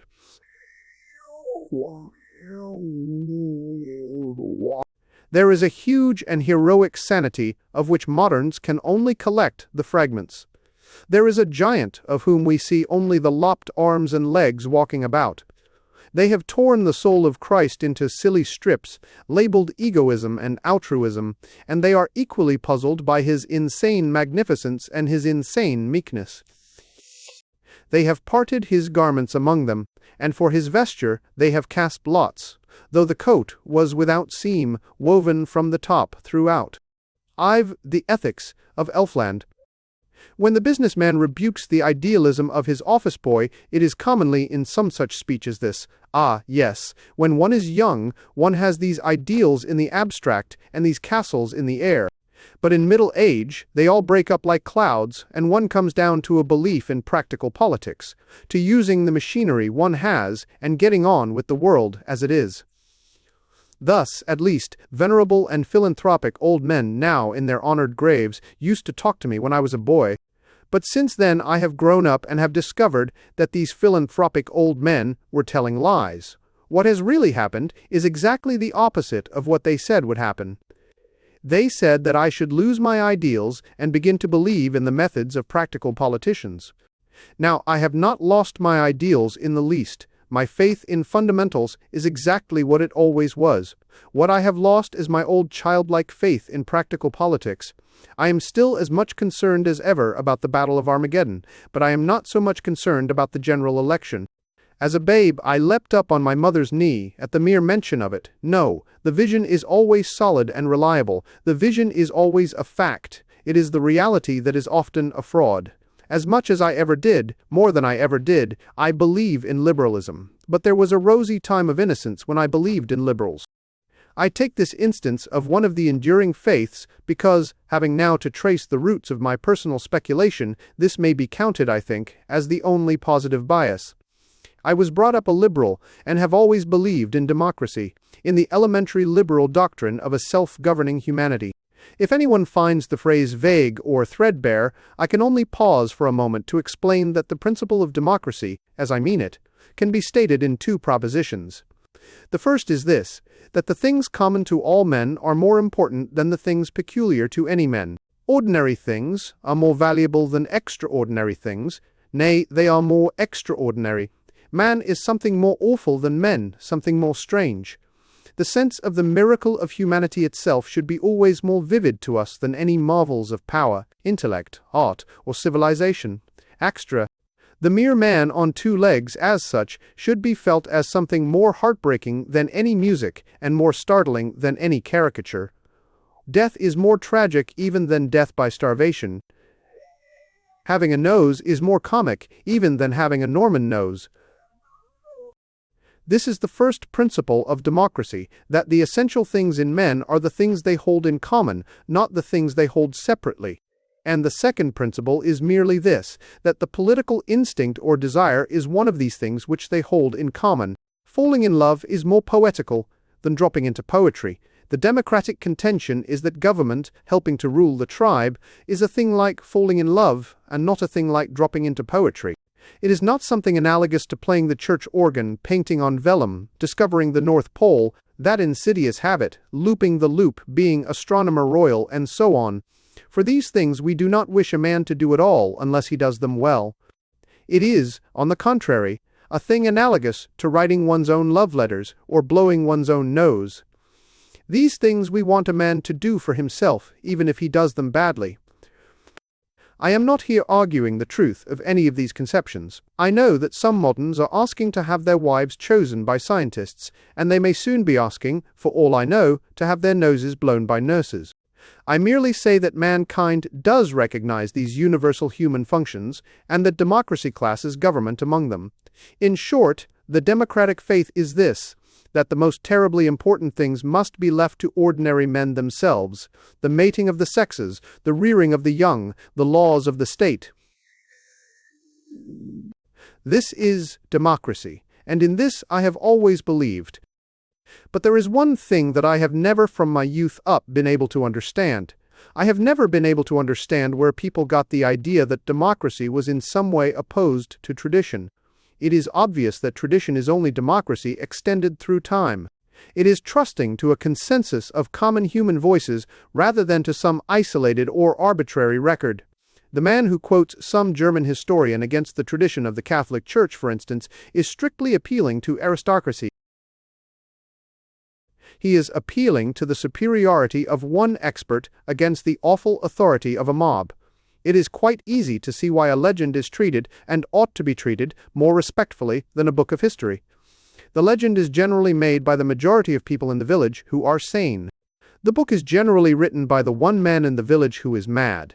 Those who urge against tradition that men in the past were ignorant may go and urge it at the Carlton Club, along with the statement that voters in the slums are ignorant. It will not do for us. If we attach great importance to the opinion of ordinary men in great unanimity when we are dealing with daily matters, there is no reason why we should disregard it when we are dealing with history or fable. Tradition may be defined as an extension of the franchise. Tradition means giving votes to the most obscure of all classes, our ancestors. It is the democracy of the dead. Tradition refuses to submit to the small and arrogant oligarchy of those who merely happen to be walking about. All Democrats object to men being disqualified by the accident of birth. Tradition objects to their being disqualified by the accident of death. Democracy tells us not to neglect a good man's opinion, even if he is our groom. Tradition asks us not to neglect a good man's opinion, even if he is our father. And the, quote, I, at any rate, cannot separate the two ideas of democracy and tradition. It seems evident to me that they are the same idea. We will have the dead at our councils. The ancient Greeks voted by stones. These shall vote by tombstones. It is all quite regular and official, for most tombstones, like most ballot papers, are marked with a cross. I have first to say, therefore, that if I have had a bias, it was always a bias in favor of democracy, and therefore of tradition. Before we come to any theoretic or logical beginnings, I am content to allow for that personal equation. I have always been more inclined to believe the ruck of hard-working people than to believe that special and troublesome literary class to which I belong. I prefer even the fancies and prejudices of the people who see life from the inside to the clearest demonstrations of the people who see life from the outside. I would always trust the old wives' fables against the old maids' facts. As long as wit is mother wit, it can be as wild as it pleases. Now, I have to put together a general position, and I pretend to no training in such things. I propose to do it, therefore, by writing down one after another the 3 or 4 fundamental ideas which I have found for myself, pretty much in the way that I found them. Then I shall roughly synthesize them, summing up my personal philosophy or natural religion. Then I shall describe my startling discovery that the whole thing had been discovered before. It had been discovered by Christianity. But of these profound persuasions which I have to recount in order, the earliest was concerned with this element of popular tradition. And without the foregoing explanation touching tradition and democracy, I could hardly make my mental experience clear. As it is, I do not know whether I can make it clear, but I now propose to try. My first and last philosophy, that which I believe in, with unbroken certainty, I learnt in the nursery. I generally learnt it from a nurse, that is, from the solemn and star-appointed priestess at once of democracy and tradition. The things I believed most then, the things I believe most now, are the things called fairy tales. They seem to me to be the entirely reasonable things. They are not fantasies. Compared with them, other things are fantastic. Compared with them, religion and rationalism are both abnormal, though religion is abnormally right and rationalism abnormally wrong. Fairyland is nothing but the sunny country of common sense. It is not earth that judges heaven, but heaven that judges earth. So, for me, at least, it was not earth that criticized Elfland, but Elfland that criticized the earth. I knew the magic beanstalk before I had tasted beans. I was sure of the man in the moon before I was certain of the moon. This was at one with all popular tradition. Modern minor poets are naturalists and talk about the bush or the brook, but the singers of the old epics and fables were supernaturalists and talked about the gods of brook and bush. That is what the moderns mean when they say that the ancients did not appreciate nature, because they said that nature was divine. Old nurses do not tell children about the grass, but about the fairies that dance on the grass, and the old Greeks could not see the trees for the dryads. But I deal here with what ethic and philosophy come from being fed on fairy tales. If I were describing them in detail, I could note many noble and healthy principles that arise from them. There is the chivalrous lesson of Jack the Giant Killer, that giants should be killed because they are gigantic. It is a manly mutiny against pride as such, for the rebel is older than all the kingdoms, and the Jacobin has more tradition than the Jacobite. There is the lesson of Cinderella, which is the same as that of the Magnificat. Exaltavit humiles. There is the great lesson of Beauty and the Beast, that a thing must be loved before it is lovable. There is the terrible allegory of the Sleeping Beauty, which tells how the human creature was blessed with all birthday gifts, yet cursed with death, and how death also may perhaps be softened to a sleep. But I am not concerned with any of the separate statutes of Elfland, but with the whole spirit of its law, which I learnt before I could speak, and shall retain when I cannot write. I am concerned with a certain way of looking at life, which was created in me by the fairy tales, but has since been meekly ratified by the mere facts. It might be stated this way: there are certain sequences or developments, cases of one thing following another, which are, in the true sense of the word, reasonable. They are, in the true sense of the word, necessary. Such are mathematical and merely logical sequences. We in Fairyland, who are the most reasonable of all creatures, admit that reason and that necessity. For instance, if the ugly sisters are older than Cinderella, it is, in an iron and awful sense, necessary that Cinderella is younger than the ugly sisters. There is no getting out of it. Haeckel may talk as much fatalism about that fact as he pleases. It really must be. If Jack is the son of a miller is the father of Jack. Cold reason decrees it from her awful throne, and we in Fairyland submit. If the three brothers all ride horses, there are 6 animals and 18 legs involved. That is true rationalism, and Fairyland is full of it. But as I put my head over the hedge of the elves and began to take notice of the natural world, I observed an extraordinary thing. I observed that learned men in spectacles were talking of the actual things that happened, dawn and death and so on, as if they were rational and inevitable. They talked as if the fact that trees bear fruit were just as necessary as the fact that 2 and 1 trees make 3. But it is not. There is an enormous difference by the test of Fairyland, which is the test of the imagination. You cannot imagine 2 and 1 not making 3, but you can easily imagine trees not growing fruit. You can imagine them growing golden candlesticks, or tigers hanging on by the tail. These men in spectacles spoke much of a man named Newton, who was hit by an apple, and who discovered a law, but they could not be got to see the distinction between a true law, a law of reason, and the mere fact of apples falling. If the apple hit Newton's nose hit the apple. That is a true necessity, because we cannot conceive the one occurring without the other. But we can quite well conceive the apple not falling on his nose. We can fancy it flying ardently through the air to hit some other nose, of which it had a more definite dislike.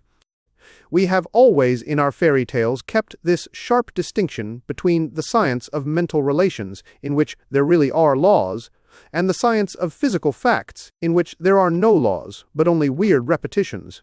We believe in bodily miracles, but not in mental impossibilities. We believe that a bean's 50 stalk climbed up to heaven, but that does not at all confuse our convictions on the philosophical question of how many beans make 5. Here is the peculiar perfection of tone and truth in the nursery tales. The man of science says, "Cut the stalk and the apple will fall," but he says it calmly, as if the one idea really led up to the other. The witch in the fairy tale says, "Blow the horn, and the ogre's castle will fall," but she does not say it as if it were something in which the effect obviously arose out of the cause. Doubtless, she has given the advice to many champions, and has seen many castles fall, but she does not lose either her wonder or her reason. She does not muddle her head until it imagines a necessary mental connection between a horn and a falling tower. But the scientific men do muddle their heads until they imagine a necessary mental connection between an apple leaving the tree and an apple reaching the ground. They do really talk as if they had found not only a set of marvelous facts, but a truth connecting those facts. They do talk as if the connection of two strange things physically connected them philosophically. They feel that because one incomprehensible thing constantly follows another incomprehensible thing, the two together somehow make up a comprehensible thing. Two black riddles make a white answer. In fairyland we avoid the word law, but in the land of science they are singularly fond of it. Thus they will call some interesting conjecture about how forgotten folks pronounced the alphabet.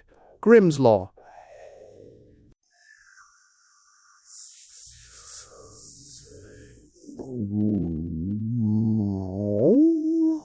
The tales are, at any rate, certainly tales, while the law is not a law. A law implies that we know the nature of the generalization and enactment, not merely that we have noticed some of the effects. If there is a law that pickpockets shall go to prison, it implies that there is an imaginable mental connection between the idea of prison and the idea of picking pockets. And we know what the idea is. We can say why we take liberty from a man who takes liberties. But we cannot say why an egg can turn into a chicken any more than we can say why a bear could turn into a fairy prince. As ideas, the egg and the chicken are further off from each other than the bear and the prince, for no egg in itself suggests a chicken, whereas some princes do suggest bears. Granted, then, that certain transformations do happen, it is essential that we should regard them in the philosophic manner of fairy tales, not in the unphilosophic manner of science and the laws of nature. When we are asked why eggs turn to birds or fruits fall in autumn, we must answer exactly as the fairy godmother would answer if Cinderella asked her why mice turned to horses or her clothes fell from her at 12 o'clock. We must answer that it is magic. It is not a law, for we do not understand its general formula. It is not a necessity, for though we can count on it happening practically, we have no right to say that it must always happen. It is no argument for unalterable law, as Huxley fancied that we count on the ordinary course of things. We do not count on it, we bet on it. We risk the remote possibility of a miracle, as we do that of a poisoned pancake or a world-destroying comet. We leave it out of account, not because it is a miracle and therefore an impossibility, but because it is a miracle and therefore an exception. All the terms used in the science books, law, necessity, order, tendency, and so on, are really unintellectual because they assume an inner synthesis which we do not possess. The only words that ever satisfied me as describing nature are the terms used in the fairy books: charm, spell, enchantment. They express the arbitrariness of the fact and its mystery. A tree grows fruit because it is a magic tree. Water runs downhill because it is bewitched. The sun shines because it is bewitched. I deny altogether that this is fantastic or even mystical. We may have some mysticism later on, but this fairy tale language about things is simply rational and agnostic. It is the only way I can express in words my clear and definite perception that one thing is quite distinct from another, that there is no logical connection between flying and laying eggs. It is the man who talks about a law that he has never seen who is the mystic. Nay, the ordinary scientific man is strictly a sentimentalist. He is a sentimentalist in this essential sense, that he is soaked and swept away by mere associations. He has so often seen birds fly and lay eggs that he feels as if there must be some dreamy, tender connection between the two ideas, whereas there is none. A forlorn lover might be unable to dissociate the moon from lost love, so the materialist is unable to dissociate the moon from the tide. In both cases there is no connection, except that one has seen them together. A sentimentalist might shed tears at the smell of apple blossom because, by a dark association of his own, it reminded him of his boyhood. So the materialist professor, though he conceals his tears, is yet a sentimentalist, because, by a dark association of his own, apple blossoms remind him of apples. But the cool rationalist from fairyland does not see why, in the abstract, the apple tree should not grow crimson tulips. It sometimes does in his country.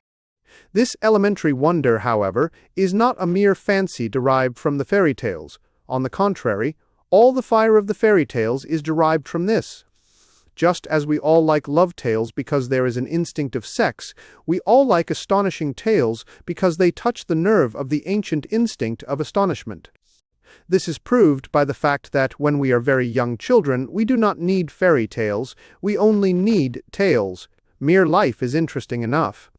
A child of 7 is excited by being told that Tommy opened a door and saw a dragon, but a child of 3 is excited by being told that Tommy opened a door.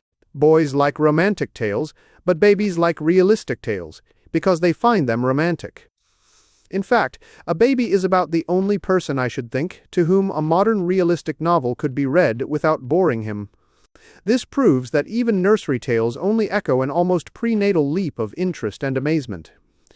These tales say that apples were golden only to refresh the forgotten moment when we found that they were green. They make rivers run with wine only to make us remember, for one wild moment, that they run with water. And, indeed, on this point I am all for the higher agnosticism. Its better name is ignorance. We have all read in scientific books, and, indeed, in all romances, the story of the man who has forgotten his name. This man walks about the streets and can see and appreciate everything, only he cannot remember who he is. Well, every man is that man in the story. Every man has forgotten who he is. One may understand the cosmos, but never the ego. The self is more distant than any star. Thou shalt love the Lord thy God, but thou shalt not know thyself. We are all under the same mental calamity. We have all forgotten our names. We have all forgotten what we really are. All that we call common sense and rationality and practicality and positivism only means that for certain dead levels of our life, we forget that we have forgotten. All that we call spirit and art and ecstasy only means that for one awful instant we remember that we forget. But though, like the man without memory in the novel, we walk the streets with a sort of half-witted admiration, still it is admiration. It is admiration in English, and not only admiration in Latin. The wonder has a positive element of praise. This is the next milestone to be definitely marked on our road through fairyland. I shall speak in the next chapter about optimists and pessimists in their intellectual aspect, so far as they have one. Here I am only trying to describe the enormous emotions which cannot be described. And the strongest emotion was that life was as precious as it was puzzling. It was an ecstasy because it was an adventure. It was an adventure because it was an opportunity. The goodness of the fairy tale was not affected by the fact that there might be more dragons than princesses. It was good to be in a fairy tale. The test of all happiness is gratitude, and I felt grateful, though I hardly knew to whom. Children are grateful when Santa Claus puts in their stockings gifts of toys or sweets. Could I not be grateful to Santa Claus when he put in my stockings the gift of 2 miraculous legs? We thank people for birthday presents of cigars and slippers. Can I thank no one for the birthday present of birth? There were then these 2 first feelings, indefensible and indisputable. The world was a shock, but it was not merely shocking. Existence was a surprise, but it was a pleasant surprise. In fact, all my first views were exactly uttered in a riddle that stuck in my brain from boyhood. The question was, what did the first frog say? And the answer was, Lord, how you made me jump. That says succinctly all that I am saying. God made the frog jump, but the frog prefers jumping. But when these things are settled, there enters the second great principle of the fairy philosophy. Anyone can see it who will simply read Grimm's fairy tales, or the fine collections of Mr. Andrew Lang. For the pleasure of pedantry, I will call it the doctrine of conditional joy. Touchstone talked of much virtue in an if. According to elfin ethics, all virtue is in an if. The note of the fairy utterance always is, "You may live in a palace of gold and sapphire if you do not say the word cows," or, "You may live happily with the king's daughter if you do not show her an onion." The vision always hangs upon a veto. All the dizzy and colossal things conceded depend upon one small thing withheld. All the wild and whirling things that are let loose depend upon one thing that is forbidden. Mr. W.B. Yeats, in his exquisite and piercing elfin poetry, describes the elves as lawless. They plunge in innocent anarchy on the unbridled horses of the air, ride on the crest of the dishevelled tide, and dance upon the mountains like a flame. It is a dreadful thing to say that Mr. W.B. Yeats does not understand fairyland, but I do say it. He is an ironical Irishman, full of intellectual reactions. He is not stupid enough to understand fairyland. Fairies prefer people of the yokel type like myself, people who gape and grin and do as they are told. Mr. W. and gape. Yeats reads into Elfland all the righteous insurrection of his own race. But the lawlessness of Ireland is a Christian lawlessness, founded on reason and justice. The Fenian is rebelling against something he understands only too well, but the true citizen of fairyland is obeying something that he does not understand at all. In the fairy tale, an incomprehensible happiness rests upon an incomprehensible condition. A box is opened, and all evils fly out, a word is forgotten, and cities perish. A lamp is lit, and love flies away. A flower is plucked, and human lives are forfeited. An apple is eaten, and the hope of God is gone. This is the tone of fairy tales, and it is certainly not lawlessness or even liberty, though men under a mean modern tyranny may think it liberty by comparison. People out of Portland Gaol might think Fleet Street free, but closer study will prove that both fairies and journalists are the slaves of duty. Fairy godmothers seem at least as strict as other godmothers. Cinderella received a coach out of Wonderland and a coachman out of nowhere, but she received a command, which might have come out of Brixton, that she should be back by 12. Also, she had a glass slipper, and it cannot be a coincidence that glass is so common a substance in folklore. This princess lives in a glass castle, that princess on a glass hill. This one sees all things in a mirror. They may all live in glass houses if they will not throw stones.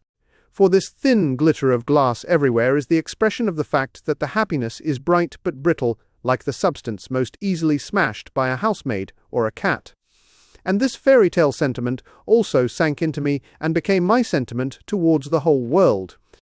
I felt and feel that life itself is as bright as the diamond, but as brittle as the window-pane, and when the heavens were compared to the terrible crystal, I can remember a shudder. I was afraid that God would drop the cosmos with a crash.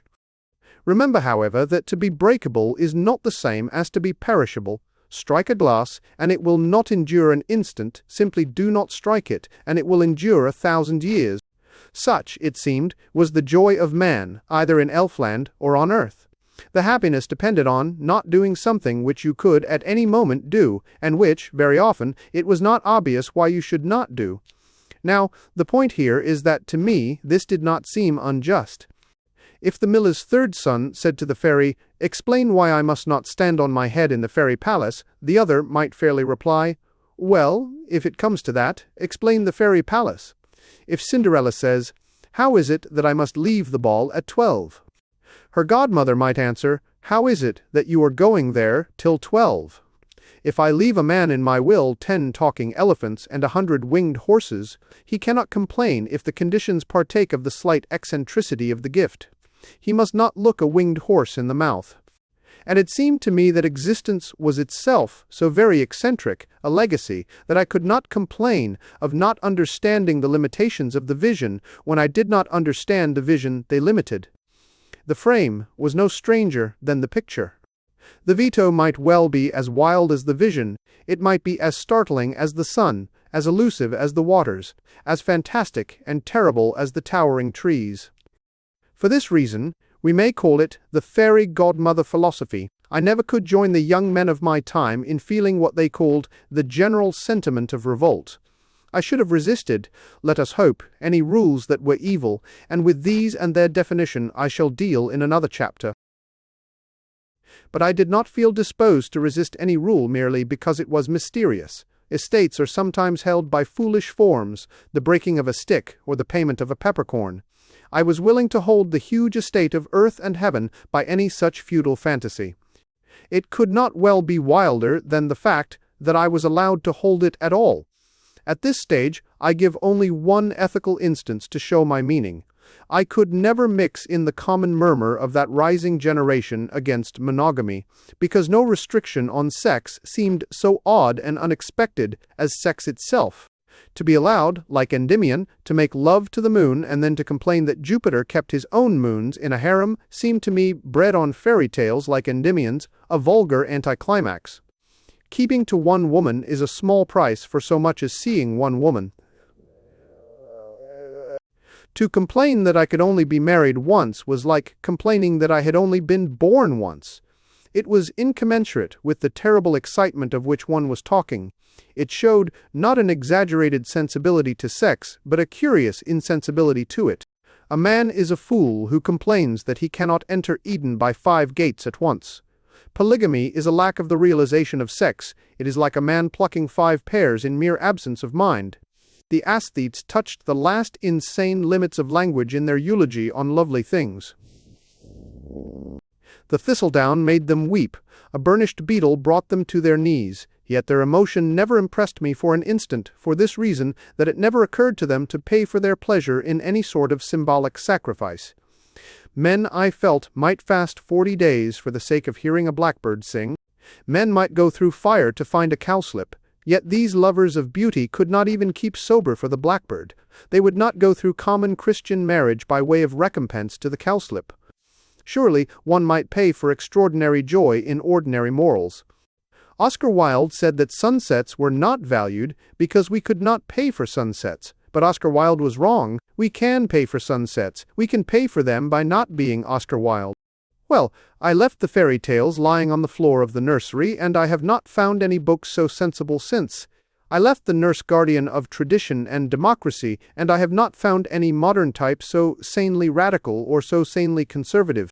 But the matter for important comment was here, that when I first went out into the mental atmosphere of the modern world, I found that the modern world was positively opposed on 2 points to my nurse and to the nursery tales.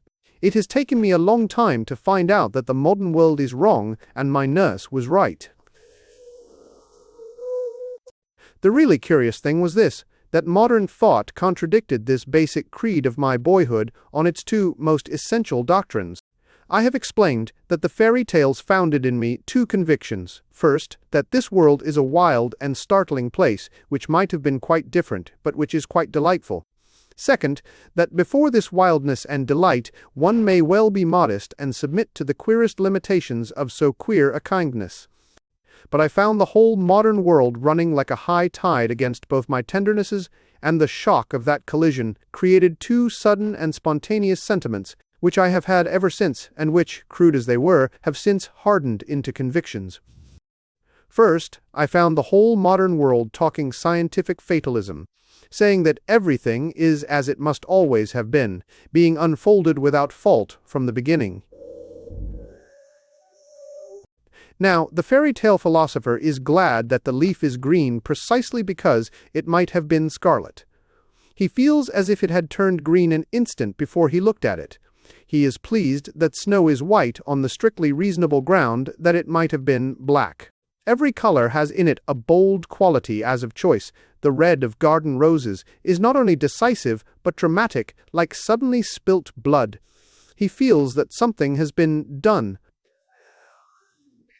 But the great determinists of the 19th century were strongly against this native feeling that something had happened an instant before. In fact, according to them, nothing ever really had happened since the beginning of the world. Nothing ever had happened since existence had happened, and even about the date of that, they were not very sure. The modern world, as I found it, was solid for modern Calvinism, for the necessity of things being as they are. But when I came to ask them, I found they had really no proof of this unavoidable repetition in things, except the fact that the things were repeated. Now, the mere repetition made the things to me rather more weird than more rational. It was as if, having seen a curiously shaped nose in the street and dismissed it as an accident, I had then seen 6 other noses of the same astonishing shape. I should have fancied for a moment that it must be some local secret society. So one elephant having a trunk was odd, but all elephants having trunks looked like a plot. I speak here only of an emotion, and of an emotion at once stubborn and subtle. But the repetition in nature seemed sometimes to be an excited repetition, like that of an angry schoolmaster saying the same thing over and over again. The grass seemed signaling to me with all its fingers at once. The crowded stars seemed bent upon being understood. The sun would make me see him if he rose 1,000 times. The recurrences of the universe rose to the maddening rhythm of an incantation, and I began to see an idea. All the towering materialism which dominates the modern mind rests ultimately upon one assumption, a false assumption. It is supposed that if a thing goes on repeating itself, it is probably dead, a piece of clockwork.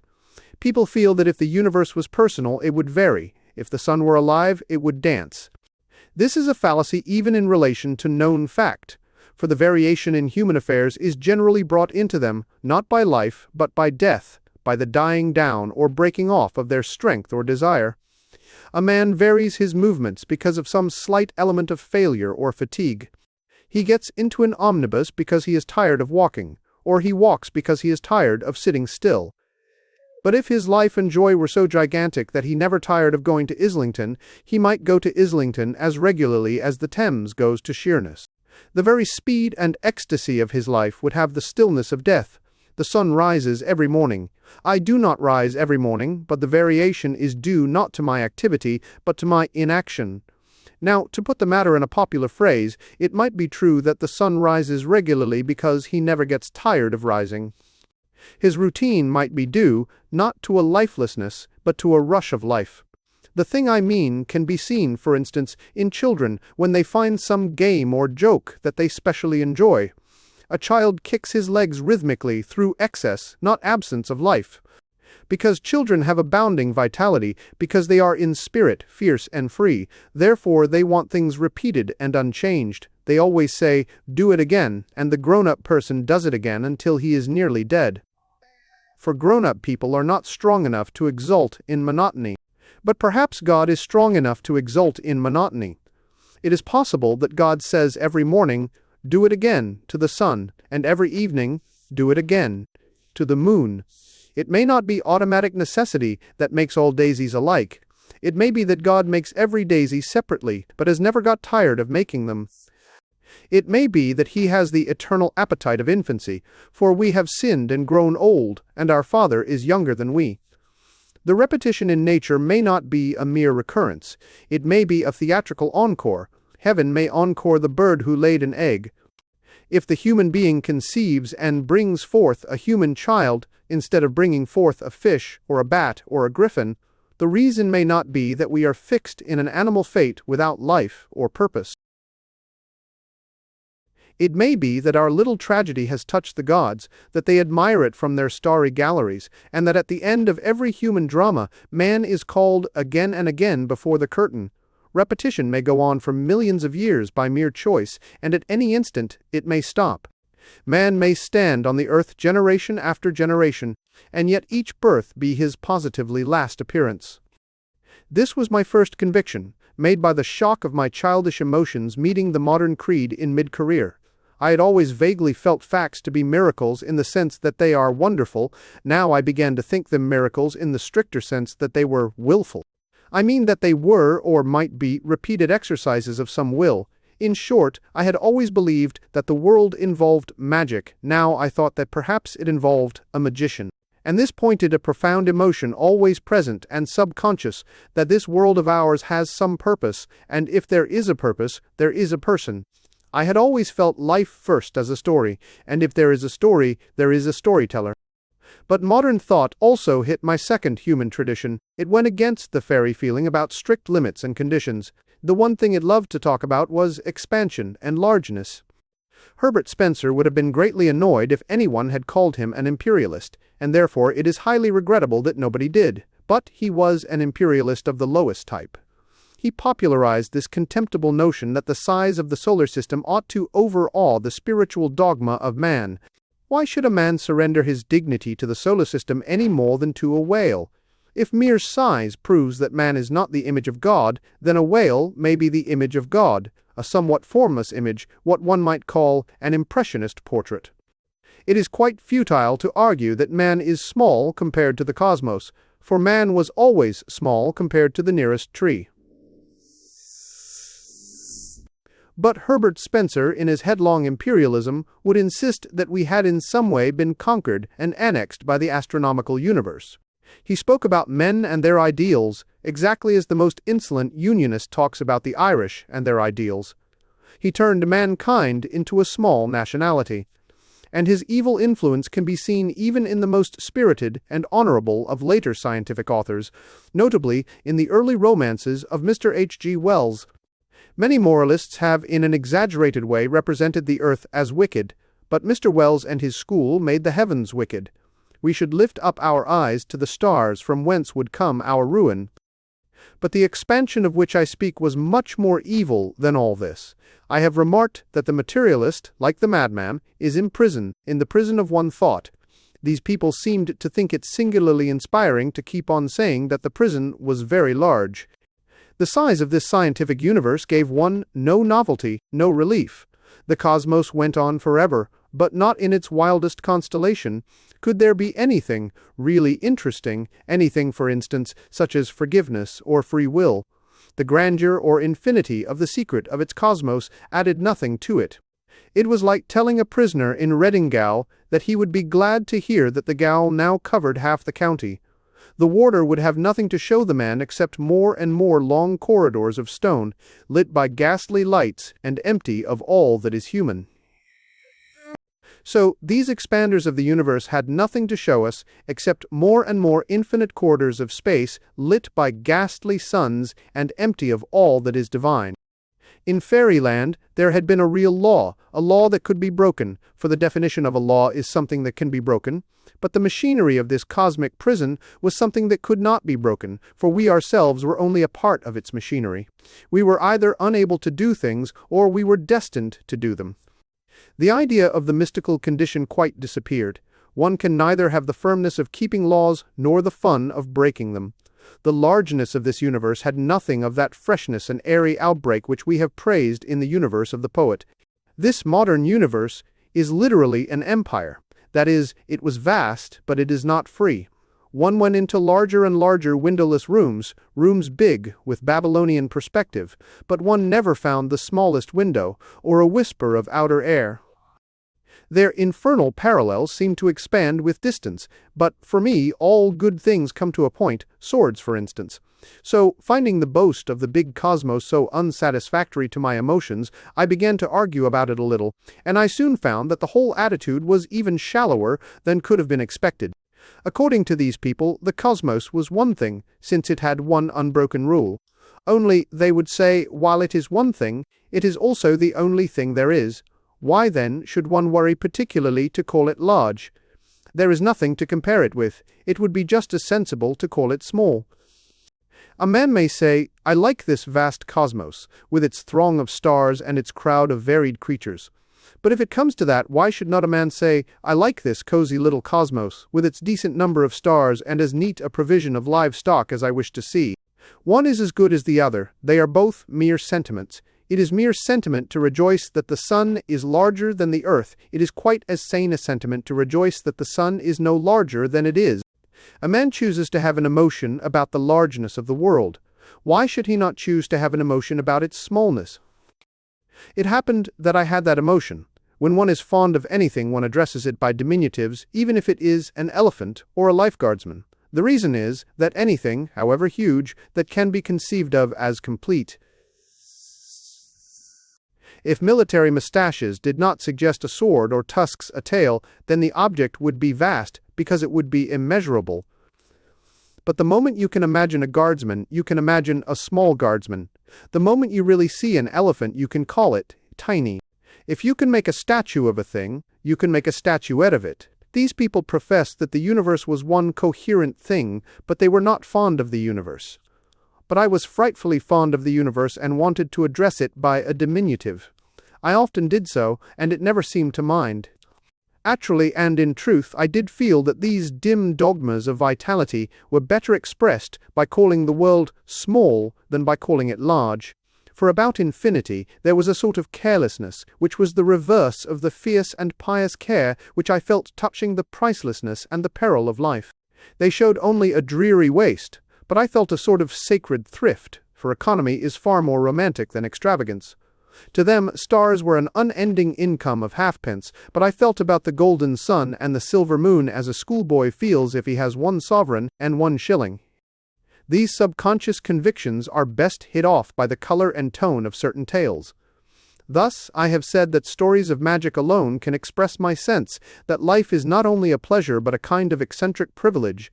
I may express this other feeling of cosmic cosiness by allusion to another book always read in boyhood, Robinson Crusoe, which I read about this time, and which owes its eternal vivacity to the fact that it celebrates the poetry of limits, nay, even the wild romance of prudence.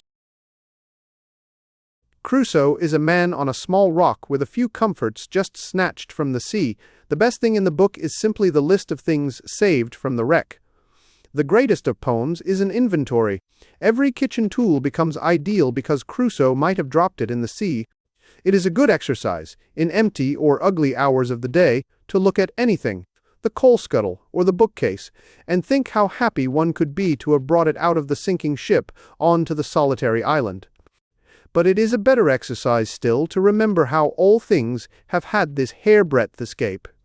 Everything has been saved from a wreck. Every man has had one horrible adventure, as a hidden untimely birth he had not been, as infants that never see the light.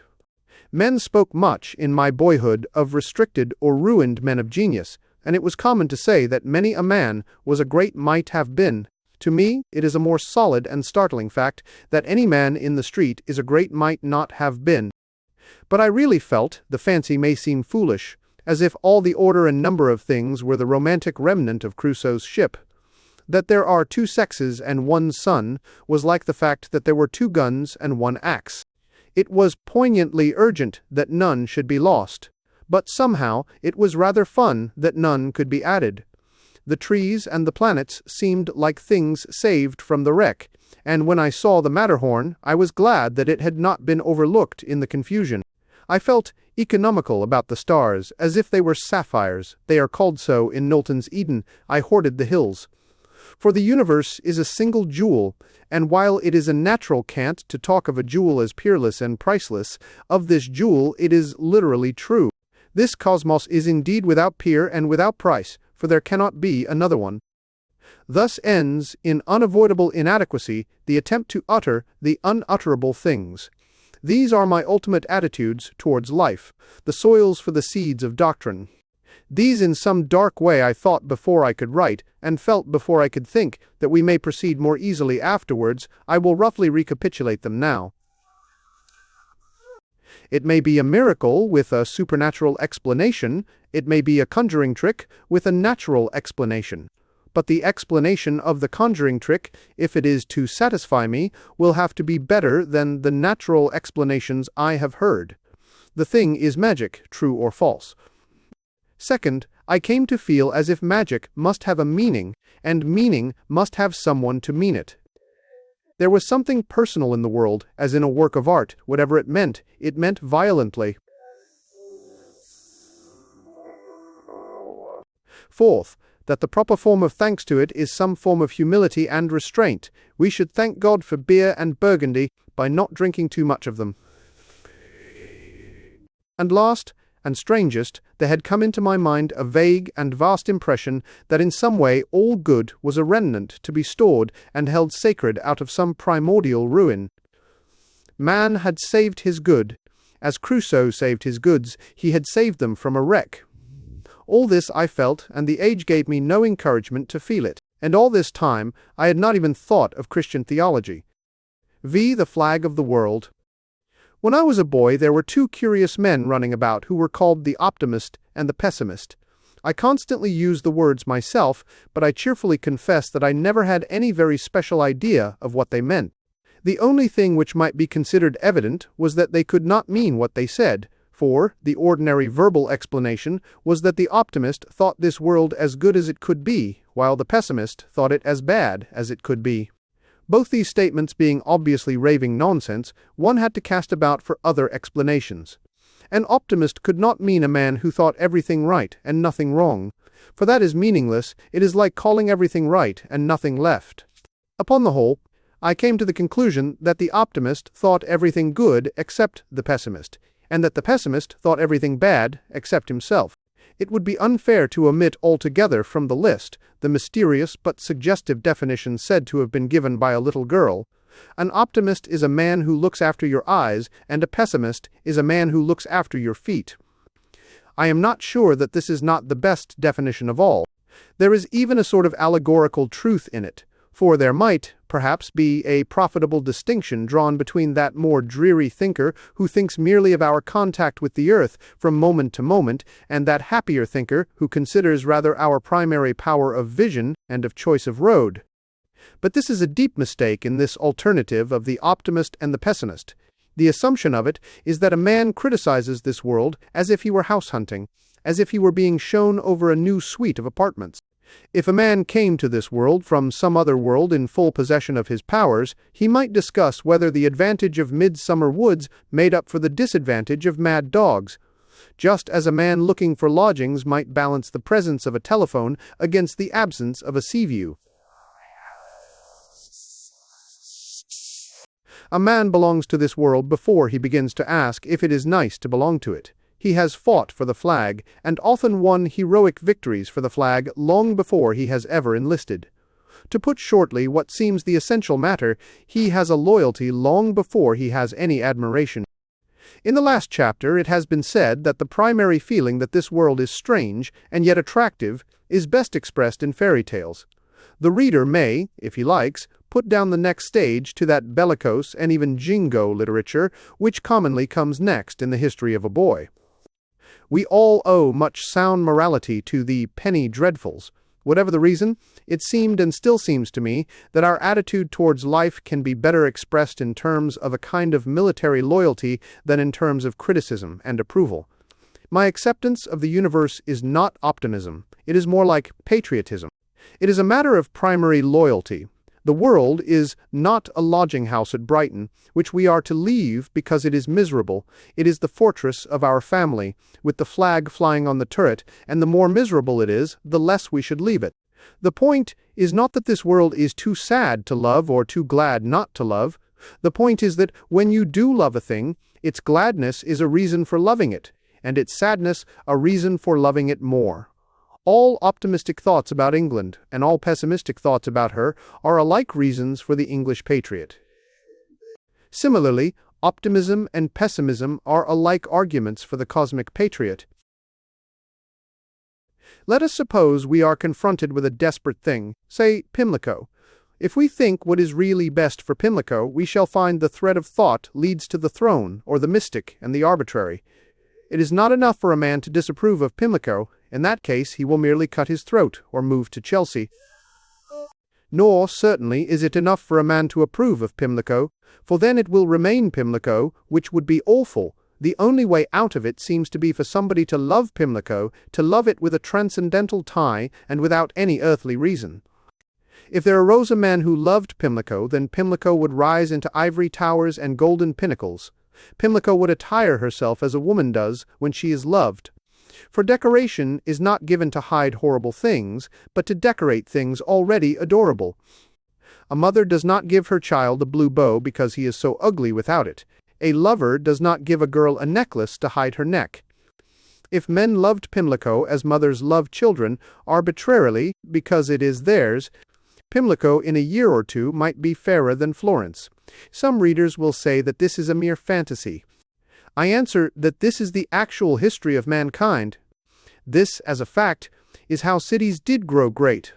Go back to the darkest roots of civilization, and you will find them knotted round some sacred stone or encircling some sacred well. People first paid honor to a spot, and afterwards gained glory for it.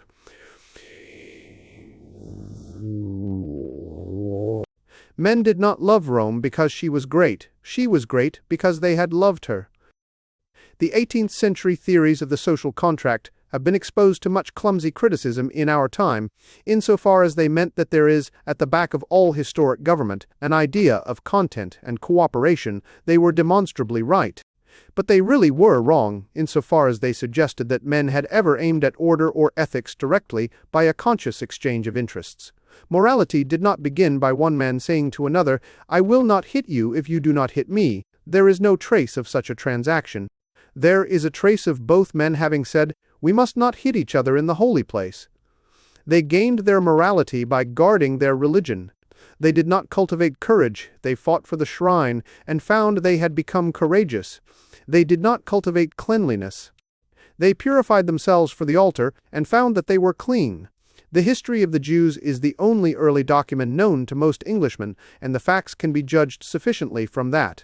The 10 Commandments, which have been found substantially common to mankind, were merely military commands, a code of regimental orders issued to protect a certain ark across a certain desert.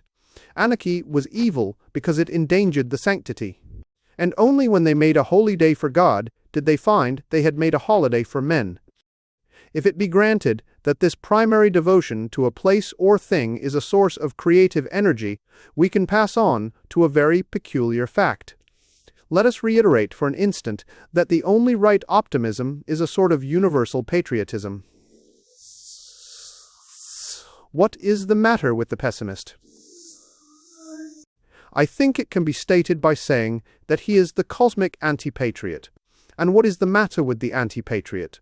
I think it can be stated without undue bitterness by saying that he is the candid friend. And what is the matter with the candid friend? There we strike the rock of real life and immutable human nature.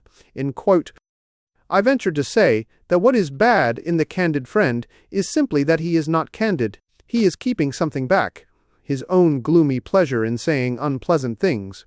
He has a secret desire to hurt, not merely to help.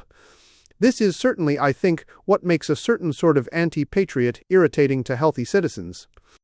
I do not speak, of course, of the anti-patriotism which only irritates feverish stockbrokers and gushing actresses. That is only patriotism speaking plainly. A man who says that no patriot should attack the Boer War until it is over is not worth answering intelligently. He is saying that no good son should warn his mother off a cliff until she has fallen over it. But there is an anti-patriot who honestly angers honest men, and the explanation of him is, I think, what I have suggested. He is the uncandid, candid friend, the man who says, "I am sorry to say we are ruined," and is not sorry at all. And he may be said, without rhetoric, to be a traitor, for he is using that ugly knowledge which was allowed him to strengthen the army, to discourage people from joining it. Because he is allowed to be pessimistic as a military advisor, he is being pessimistic as a recruiting sergeant. Just in the same way the pessimist, who is the cosmic anti-patriot, uses the freedom that life allows to her counselors to lure away the people from her flag. Granted that he states only facts, it is still essential to know what are his emotions, what is his motive. It may be that 1,200 men in Tottenham are down with smallpox, but we want to know whether this is stated by some great philosopher who wants to curse the gods, or only by some common clergyman who wants to help the men. The evil of the pessimist is, then, not that he chastises gods and men, but that he does not love what he chastises. He has not this primary and supernatural loyalty to things. What is the evil of the man commonly called an optimist? Obviously, it is felt that the optimist, wishing to defend the honor of this world, will defend the indefensible. He is the jingo of the universe, he will say, my cosmos, right or wrong. He will be less inclined to the reform of things, more inclined to a sort of front-bench official answer to all attacks, soothing everyone with assurances. He will not wash the world, but whitewash the world. All this, which is true of a type of optimist, leads us to the one really interesting point of psychology which could not be explained without it. We say there must be a primal loyalty to life. The only question is, shall it be a natural or a supernatural loyalty? If you like to put it so, shall it be a reasonable or an unreasonable loyalty? Now, the extraordinary thing is that the bad optimism, the whitewashing, the weak defense of everything, comes in with the reasonable optimism. Rational optimism leads to stagnation. It is irrational optimism that leads to reform. Let me explain by using once more the parallel of patriotism. The man who is most likely to ruin the place he loves is exactly the man who loves it with a reason. The man who will improve the place is the man who loves it without a reason. If a man loves some feature of Pimlico, which seems unlikely, he may find himself defending that feature against Pimlico itself. But if he simply loves Pimlico itself, he may lay it waste and turn it into the New Jerusalem. I do not deny that reform may be excessive. I only say that it is the mystic patriot who reforms. Mere jingo self-contentment is commonest among those who have some pedantic reason for their patriotism. The worst jingos do not love England, but a theory of England. If we love England for being an empire, we may overrate the success with which we rule the Hindus. But if we love it only for being a nation, we can face all events, for it would be a nation even if the Hindus ruled us. Thus also only those will permit their patriotism to falsify history whose patriotism depends on history. A man who loves England for being English will not mind how she arose. But a man who loves England for being Anglo-Saxon may go against all facts for his fancy. He may end, like Carlyle and Freeman, by maintaining that the Norman conquest was a Saxon conquest. He may end in utter unreason because he has a reason. A man who loves France for being military will palliate the army of 1870. But a man who loves France for being France will improve the army of 1870. This is exactly what the French have done, and France is a good instance of the working paradox. Nowhere else is patriotism more purely abstract and arbitrary, and nowhere else is reform more drastic and sweeping. The more transcendental is your patriotism, the more practical are your politics. Perhaps the most everyday instance of this point is in the case of women and their strange and strong loyalty. Some stupid people started the idea that because women obviously back up their own people through everything, therefore women are blind and do not see anything. They can hardly have known any women. The same women who are ready to defend their men through thick and thin are, in their personal intercourse with the man, almost morbidly lucid about the thinness of his excuses or the thickness of his head. A man's friend likes him but leaves him as he is. His wife loves him and is always trying to turn him into somebody else. Women who are utter mystics in their creed are utter cynics in their criticism. Thackeray expressed this well when he made Pendennis's mother, who worshipped her son as a god, yet assumed that he would go wrong as a man. She underrated his virtue, though she overrated his value. The devotee is entirely free to criticize, the fanatic can safely be a skeptic. Love is not blind, that is the last thing that it is. Love is bound, and the more it is bound, the less it is blind. This at least had come to be my position about all that was called optimism, pessimism, and improvement. Before any cosmic act of reform, we must have a cosmic oath of allegiance. A man must be interested in life, then he could be disinterested in his views of it. My son, give me thy heart. The heart must be fixed on the right thing. The moment we have a fixed heart, we have a free hand. I must pause to anticipate an obvious criticism. It will be said that a rational person accepts the world as mixed of good and evil with a decent satisfaction and a decent endurance.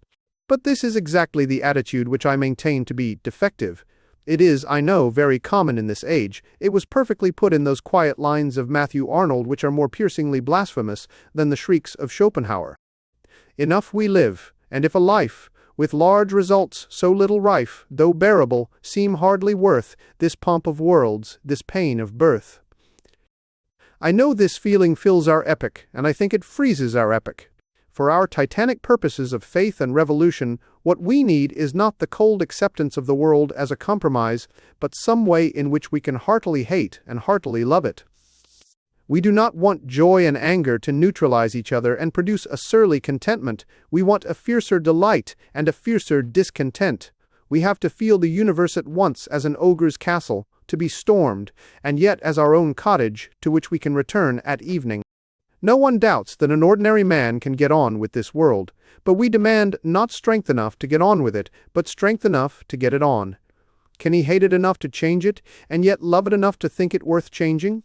Can he look up at its colossal good without once feeling acquiescence? Can he look up at its colossal evil without once feeling despair?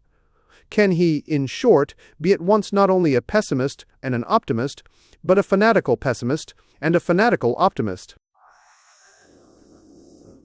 Is he enough of a pagan to die for the world, and enough of a Christian to die to it? In this combination I maintain, it is the rational optimist who fails, the irrational optimist who succeeds. He is ready to smash the whole universe for the sake of itself. I put these things not in their mature logical sequence, but as they came, and this view was cleared and sharpened by an accident of the time. Under the lengthening shadow of Ibsen, an argument arose whether it was not a very nice thing to murder one's self. Grave moderns told us that we must not even say, "poor fellow," of a man who had blown his brains out, since he was an enviable person, and had only blown them out because of their exceptional excellence. Mr. William Archer even suggested that in the Golden Age there would be penny in the slot machines, by which a man could kill himself for a penny. In all this I found myself utterly hostile to many who called themselves liberal and humane. Not only is suicide a sin, it is the sin. It is the ultimate and absolute evil, the refusal to take an interest in existence, the refusal to take the oath of loyalty to life. The man who kills a man, kills a man. The man who kills himself, kills all men. As far as he is concerned, he wipes out the world. His act is worse, symbolically considered, than any rape or dynamite outrage, for it destroys all buildings, it insults all women. The thief is satisfied with diamonds, but the suicide is not. That is his crime. He cannot be bribed, even by the blazing stones of the celestial city. The thief compliments the things he steals, if not the owner of them, but the suicide insults everything on earth by not stealing it. He defiles every flower by refusing to live for its sake. There is not a tiny creature in the cosmos at whom his death is not a sneer. When a man hangs himself on a tree, the leaves might fall off in anger and the birds fly away in fury, for each has received a personal affront. Of course, there may be pathetic emotional excuses for the act. There often are for rape, and there almost always are for dynamite. But if it comes to clear ideas and the intelligent meaning of things, then there is much more rational and philosophic truth in the burial at the crossroads and the stake driven through the body than in Mr. Archer's suicidal automatic machines. There is a meaning in burying the suicide apart. The man's crime is different from other crimes, for it makes even crimes impossible. About the same time I read a solemn flippancy by some free thinker. He said that a suicide was only the same as a martyr. The open fallacy of this helped to clear the question. Obviously, a suicide is the opposite of a martyr. A martyr is a man who cares so much for something outside him that he forgets his own personal life. A suicide is a man who cares so little for anything outside him that he wants to see the last of everything. One wants something to begin, the other wants everything to end.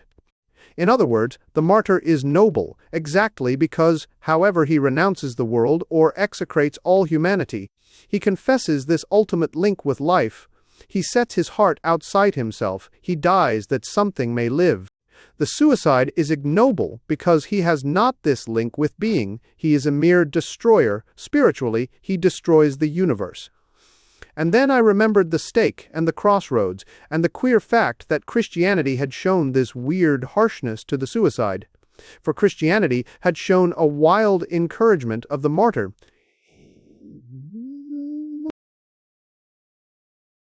Historic Christianity was accused, not entirely without reason, of carrying martyrdom and asceticism to a point, desolate and pessimistic. The early Christian martyrs talked of death with a horrible happiness. They blasphemed the beautiful duties of the body. They smelt the grave afar off like a field of flowers. All this has seemed to many the very poetry of pessimism, yet there is the stake at the crossroads to show what Christianity thought of the pessimist. This was the first of the long train of enigmas with which Christianity entered the discussion. And there went with it a peculiarity of which I shall have to speak more markedly, as a note of all Christian notions, but which distinctly began in this one. The Christian attitude to the martyr and the suicide was not what is so often affirmed in modern morals. It was not a matter of degree. It was not that a line must be drawn somewhere, and that the self-slayer in exaltation fell within the line, the self-slayer in sadness just beyond it. The Christian feeling, evidently, was not merely that the suicide was carrying martyrdom too far. The Christian feeling was furiously for one, and furiously against the other. These two things that looked so much alike were at opposite ends of heaven and hell. One man flung away his life. He was so good that his dry bones could heal cities in pestilence. Another man flung away life. He was so bad that his bones would pollute his brethren's. I am not saying this fierceness was right, but why was it so fierce? Here it was that I first found that my wandering feet were in some beaten track. Christianity had also felt this opposition of the martyr to the suicide. Had it perhaps felt it for the same reason? Had Christianity felt what I felt, but could not and cannot express? This need for a first loyalty to things, and then for a ruinous reform of things. Then I remembered that it was actually the charge against Christianity that it combined these two things which I was wildly trying to combine. And Christianity was accused, at one and the same time, of being too optimistic about the universe and of being too pessimistic about the world. The coincidence made me suddenly stand still. An imbecile habit has arisen in modern controversy of saying that such and such a creed can be held in one age but cannot be held in another. Some dogma, we are told, was credible in the 12th century but is not credible in the 20th. You might as well say that a certain philosophy can be believed on Mondays but cannot be believed on Tuesdays. You might as well say of a view of the cosmos that it was suitable to 3:30, but not suitable to 4:30. What a man can believe depends upon his philosophy, not upon the clock or the century. If a man believes in unalterable natural law, he cannot believe in any miracle in any age. If a man believes in a will behind law, he can believe in any miracle in any age. Suppose, for the sake of argument, we are concerned with a case of thaumaturgic healing. A materialist of the 12th century could not believe it any more than a materialist of the 20th century. But a Christian scientist of the 20th century can believe it as much as a Christian of the 12th century. It is simply a matter of a man's theory of things. Therefore, in dealing with any historical answer, the point is not whether it was given in our time, but whether it was given in answer to our question. And the more I thought about when and how Christianity had come into the world, the more I felt that it had actually come to answer this question. It is commonly the loose and latitudinarian Christians who pay quite indefensible compliments to Christianity. They talk as if there had never been any piety or pity until Christianity came, a point on which any medieval would have been eager to correct them. They represent that the remarkable thing about Christianity was that it was the first to preach simplicity or self-restraint, or inwardness and sincerity. They will think me very narrow, whatever that means, if I say that the remarkable thing about Christianity was that it was the first to preach Christianity. Its peculiarity was that it was peculiar, and simplicity and sincerity are not peculiar, but obvious ideals for all mankind. Christianity was the answer to a riddle, not the last truism uttered after a long talk. Only the other day I saw in an excellent weekly paper of Puritan tone this remark that Christianity, when stripped of its armor of dogma, as who should speak of a man stripped of his armor of bones, turned out to be nothing but the Quaker doctrine of the inner light.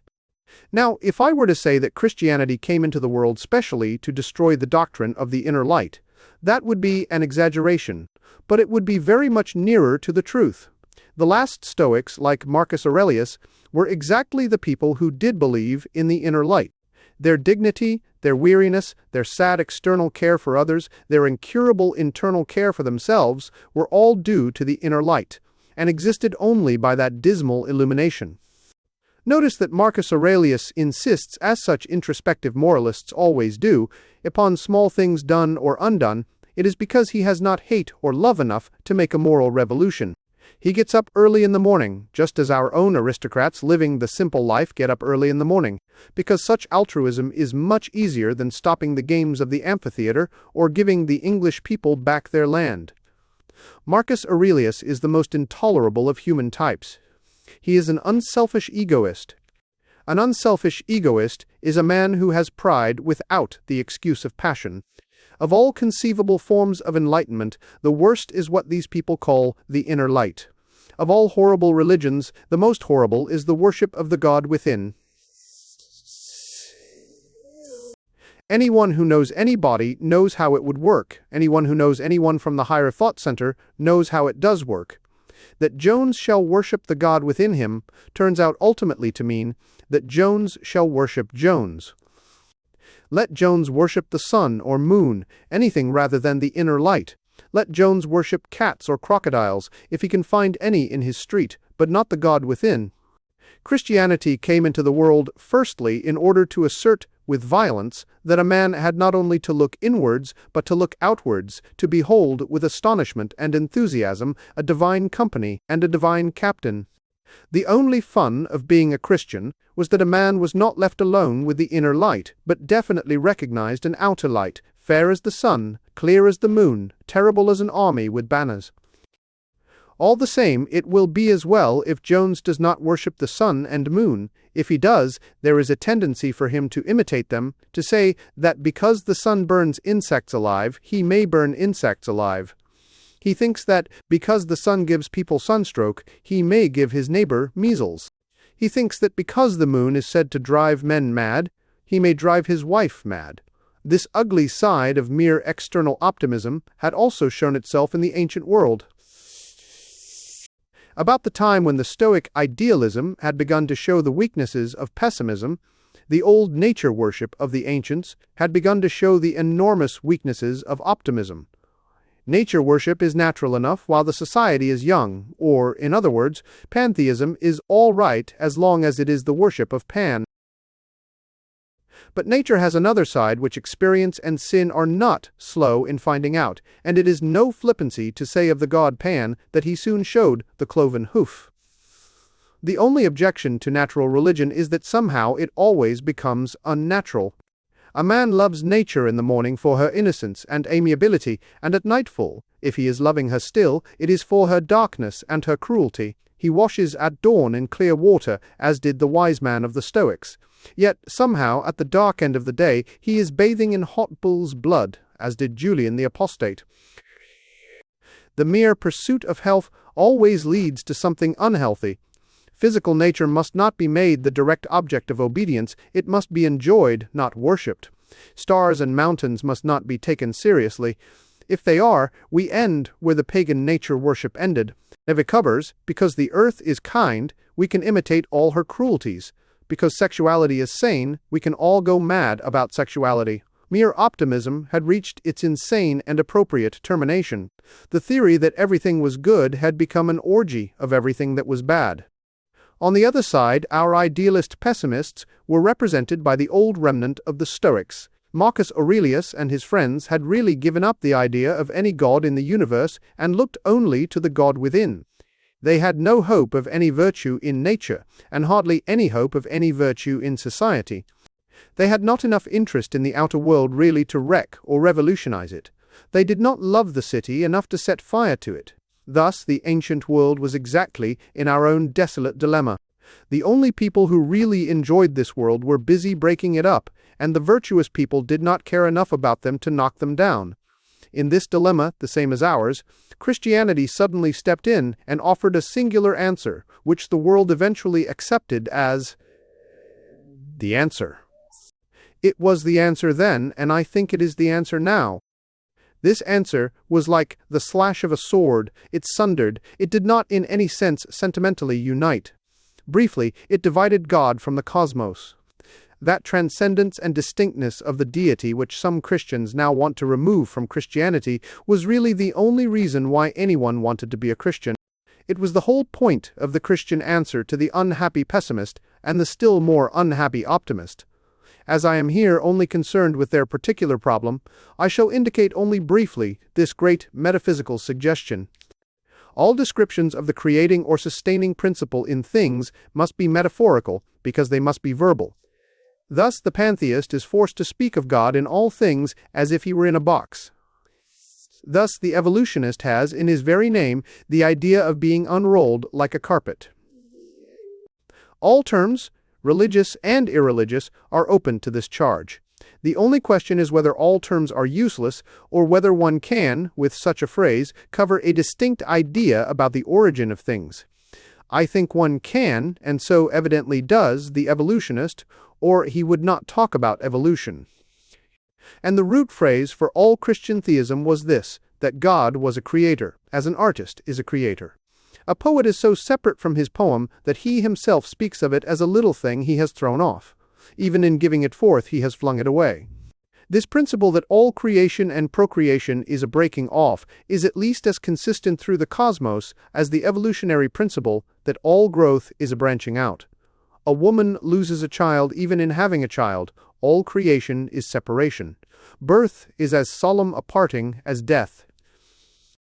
It was the prime philosophic principle of Christianity that this divorce in the divine act of making, such as severs the poet from the poem or the mother from the newborn child, was the true description of the act whereby the absolute energy made the world. According to most philosophers, God in making the world enslaved it. According to Christianity, in making it, he set it free. God had written not so much a poem, but rather a play he had planned as perfect, but which had necessarily been left to human actors and stage managers who had since made a great mess of it. I will discuss the truth of this theorem later. Here I have only to point out with what a startling smoothness it passed the dilemma we have discussed in this chapter. In this way, at least one could be both happy and indignant without degrading one's self to be either a pessimist or an optimist. On this system, one could fight all the forces of existence without deserting the flag of existence. One could be at peace with the universe and yet be at war with the world. St. George could still fight the dragon, however big the monster bulked in the cosmos, though he were bigger than the mighty cities, or bigger than the everlasting hills. If he were as big as the world, he could yet be killed in the name of the world. George had not to consider any obvious odds or proportions in the scale of things, but only the original secret of their design. He can shake his sword at the dragon, even if it is everything, even if the empty heavens over his head are only the huge arch of its open jaws. And then followed an experience impossible to describe. It was as if I had been blundering about since my birth with two huge and unmanageable machines of different shapes and without apparent connection. The world and the Christian tradition.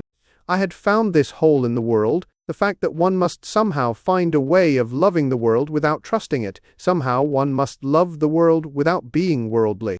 I found this projecting feature of Christian theology, like a sort of hard spike, the dogmatic insistence that God was personal and had made a world separate from himself. The spike of dogma fitted exactly into the hole in the world. It had evidently been meant to go there. And then the strange thing began to happen. When once these two parts of the two machines had come together, one after another, all the other parts fitted and fell in with an eerie exactitude. I could hear bolt after bolt over all the machinery falling into its place with a kind of click of relief. Having got one part right, all the other parts were repeating that rectitude, as clock after clock strikes noon. Instinct after instinct was answered by doctrine after doctrine. Or, to vary the metaphor, I was like one who had advanced into a hostile country to take one high fortress. And when that fort had fallen, the whole country surrendered and turned solid behind me. The whole land was lit up, as it were, back to the first fields of my childhood. All those blind fancies of boyhood, which, in the 4th chapter 1, have tried in vain to trace on the darkness, became suddenly transparent and sane. I was right when I felt that roses were red by some sort of choice. It was the divine choice. I was right when I felt that I would almost rather say that grass was the wrong color than say it must by necessity have been that color. It might verily have been any other. My sense that happiness hung on the crazy thread of a condition did mean something when all was said. It meant the whole doctrine of the fall. Even those dim and shapeless monsters of notions which I have not been able to describe, much less defend, stepped quietly into their places like colossal caryatides of the creed. The fancy that the cosmos was not vast and void, but small and cozy, had a fulfilled significance now, for anything that is a work of art must be small in the sight of the artist. To God the stars might be only small and dear like diamonds. And my haunting instinct that somehow good was not merely a tool to be used, but a relic to be guarded, like the goods from Crusoe's ship. Even that had been the wild whisper of something originally wise, for, according to Christianity, we were indeed the survivors of a wreck. The crew of a golden ship that had gone down before the beginning of the world. But the important matter was this, that it entirely reversed the reason for optimism, and the instant the reversal was made it felt like the abrupt ease when a bone is put back in the socket. I had often called myself an optimist, to avoid the too evident blasphemy of pessimism. But all the optimism of the age had been false and disheartening for this reason, that it had always been trying to prove that we fit into the world. The Christian optimism is based on the fact that we do not fit into the world. I had tried to be happy by telling myself that man is an animal like any other which sought its meat from God. But now I really was happy, for I had learnt that man is a monstrosity. I had been right in feeling all things as odd, for I myself was at once worse and better than all things. The optimist's pleasure was prosaic, for it dwelt on the naturalness of everything. The Christian pleasure was poetic, for it dwelt on the unnaturalness of everything in the light of the supernatural. The modern philosopher had told me again and again that I was in the right place, and I had still felt depressed even in acquiescence. But I had heard that I was in the wrong place, and my soul sang for joy like a bird in spring. The knowledge found out and illuminated forgotten chambers in the dark house of infancy. I knew now why grass had always seemed to me as queer as the green beard of a giant, and why I could feel homesick at home. V. The paradoxes of Christianity. The real trouble with this world of ours is not that it is an unreasonable world, nor even that it is a reasonable one. The commonest kind of trouble is that it is nearly reasonable, but not quite. Life is not an illogicality, yet it is a trap for logicians. It looks just a little more mathematical and regular than it is. Its exactitude is obvious, but its inexactitude is hidden. Its wildness lies in wait. I give one coarse instance of what I mean. Suppose some mathematical creature from the moon were to reckon up the human body, he would at once see that the essential thing about it was that it was duplicate. A man is two men, he on the right exactly resembling him on the left. Having noted that there was an arm on the right and one on the left, a leg on the right and one on the left, he might go further and still find on each side the same number of fingers, the same number of toes, twin eyes, twin ears, twin nostrils, and even twin lobes of the brain. At last he would take it as a law, and then, where he found a heart on one side, would deduce that there was another heart on the other, and just then, where he most felt he was right, he would be wrong. It is this silent swerving from accuracy by an inch that is the uncanny element in everything. It seems a sort of secret treason in the universe. An apple or an orange is round enough to get itself called round, and yet is not round after all. The earth itself is shaped like an orange in order to lure some simple astronomer into calling it a globe. A blade of grass is called after the blade of a sword because it comes to a point, but it doesn't. Everywhere in things there is this element of the quiet and incalculable. It escapes the rationalists, but it never escapes till the last moment. From the grand curve of our earth, it could easily be inferred that every inch of it was thus curved. It would seem rational that as a man has a brain on both sides, he should have a heart on both sides. Yet scientific men are still organizing expeditions to find the North Pole because they are so fond of flat country. Scientific men are also still organizing expeditions to find a man's heart, and when they try to find it, they generally get on the wrong side of him. Now, actual insight or inspiration is best tested by whether it guesses these hidden malformations or surprises. If our mathematician from the moon saw the two arms and the two ears, he might deduce the two shoulder blades and the two halves of the brain. But if he guessed that the man's heart was in the right place, then I should call him something more than a mathematician. Now, this is exactly the claim which I have since come to propound for Christianity. Not merely that it deduces logical truths, but that when it suddenly becomes illogical, it has found, so to speak, an illogical truth. It not only goes right about things, but it goes wrong, if one may say so, exactly where the things go wrong. Its plan suits the secret irregularities and expects the unexpected. It is simple about the simple truth, but it is stubborn about the subtle truth. It will admit that a man has two hands. It will not admit, though all the modernists wail to it, the obvious deduction that he has two hearts. It is my only purpose in this chapter to point this out, to show that whenever we feel there is something odd in Christian theology, we shall generally find that there is something odd in the truth. I have alluded to an unmeaning phrase to the effect that such and such a creed cannot be believed in our age. Of course, anything can be believed in any age. But, oddly enough, there really is a sense in which a creed, if it is believed at all, can be believed more fixedly in a complex society than in a simple one. If a man finds Christianity true in Birmingham, he has actually clearer reasons for faith than if he had found it true in Mercia. For the more complicated seems the coincidence, the less it can be a coincidence. If snowflakes fell in the shape, say, of the heart of Midlothian, it might be an accident. But if snowflakes fell in the exact shape of the maze at Hampton Court, I think one might call it a miracle. It is exactly as of such a miracle that I have since come to feel of the philosophy of Christianity. The complication of our modern world proves the truth of the creed more perfectly than any of the plain problems of the ages of faith. It was in Notting Hill and Battersea that I began to see that Christianity was true.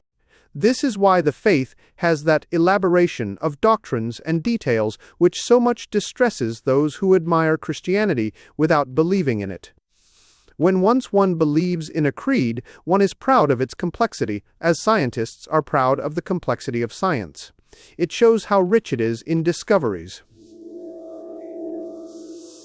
If it is right at all, it is a compliment to say that it's elaborately right. A stick might fit a hole or a stone, a hollow by accident. But a key and a lock are both complex, and if a key fits a lock, you know it is the right key. But this involved accuracy of the thing makes it very difficult to do what I now have to do, to describe this accumulation of truth. It is very hard for a man to defend anything of which he is entirely convinced. It is comparatively easy when he is only partially convinced. He is partially convinced because he has found this or that proof of the thing, and he can expound it. But a man is not really convinced of a philosophic theory when he finds that something proves it. He is only really convinced when he finds that everything proves it. And the more converging reasons he finds pointing to this conviction, the more bewildered he is if asked suddenly to sum them up. Thus, if one asked an ordinary intelligent man, on the spur of the moment, "Why do you prefer civilization to savagery?" he would look wildly round at object after object, and would only be able to answer vaguely, "Why, there is that bookcase, mine, and the coals, in the coal scuttle, mine, and pianos, mine, and policemen." The whole case for civilization is that the case for it is complex, it has done so many things. But that very multiplicity of proof which ought to make reply overwhelming makes reply impossible. There is, therefore, about all complete conviction, a kind of huge helplessness. The belief is so big that it takes a long time to get it into action, and this hesitation chiefly arises, oddly enough, from an indifference about where one should begin. All roads lead to Rome, which is one reason why many people never get there. In the case of this defense of the Christian conviction, I confess that I would as soon begin the argument with one thing as another. I would begin it with a turnip or a taximeter cab. But if I am to be at all careful about making my meaning clear, it will, I think, be wiser to continue the current arguments of the last chapter, which was concerned to urge the first of these mystical coincidences, or rather ratifications. All I had hitherto heard of Christian theology had alienated me from it. I was a pagan at the age of 12, and a complete agnostic by the age of 16, and I cannot understand anyone passing the age of 17 without having asked himself so simple a question. I did, indeed, retain a cloudy reverence for a cosmic deity and a great historical interest in the founder of Christianity. But I certainly regarded him as a man, though perhaps I thought that even in that point he had an advantage over some of his modern critics. I read the scientific and skeptical literature of my time, all of it, at least, that I could find written in English and lying about, and I read nothing else. I read nothing else on any other note of philosophy. The penny dreadfuls which I also read were indeed in a healthy and heroic tradition of Christianity, but I did not know this at the time. I never read a line of Christian apologetics. I read as little as I can of them now. It was Huxley and Herbert Spencer and Bradlaugh who brought me back to orthodox theology. They sowed in my mind my first wild doubts of doubt. Our grandmothers were quite right when they said that Tom Paine and the freethinkers unsettled the mind. They do. They unsettled mine horribly. The rationalist made me question whether reason was of any use whatever, and when I had finished Herbert Spencer I had got as far as doubting, for the first time, whether evolution had occurred at all. As I laid down the last of Colonel Ingersoll's atheistic lectures, the dreadful thought broke across my mind, "Almost thou persuadest me to be a Christian." This odd effect of the great agnostics in arousing doubts deeper than their own might be illustrated in many ways. I take only one. As I read and reread all the non-Christian or anti-Christian accounts of the faith, from Huxley to Bradlaugh, a slow and awful impression grew gradually but graphically upon my mind.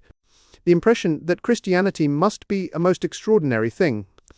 For not only, as I understood, had Christianity the most flaming vices, but it had apparently a mystical talent for combining vices which seemed inconsistent with each other. It was attacked on all sides and for all contradictory reasons. No sooner had one rationalist demonstrated that it was too far to the east than another demonstrated with equal clearness that it was much too far to the west. No sooner had my indignation died down at its angular and aggressive squareness than I was called up again to notice and condemn its enervating and sensual roundness. In case any reader has not come across the thing I mean, I will give such instances as I remember at random of this self-contradiction in the skeptical attack. I give 4 or 5 of them, there are 50 more. Thus, for instance, I was much moved by the eloquent attack on Christianity as a thing of inhuman gloom, for I thought, and still think, sincere pessimism, the unpardonable sin. Insincere pessimism is a social accomplishment, rather agreeable than otherwise, and fortunately, nearly all pessimism is insincere. But if Christianity was, as these people said, a thing purely pessimistic and opposed to life, then I was quite prepared to blow up St. Paul's Cathedral. But the extraordinary thing is this. They did prove to me, in Chapter 1, all to my complete satisfaction, that Christianity was too pessimistic, and then, in Chapter 2, they began to prove to me that it was a great deal too optimistic. One accusation against Christianity was that it prevented men, by morbid tears and terrors, from seeking joy and liberty in the bosom of nature. But another accusation was that it comforted men with a fictitious providence and put them in a pink and white nursery. One great agnostic asked why nature was not beautiful enough and why it was hard to be free. Another great agnostic objected that Christian optimism, the garment of make-believe woven by pious hands, hid from us the fact that nature was ugly and that it was impossible to be free.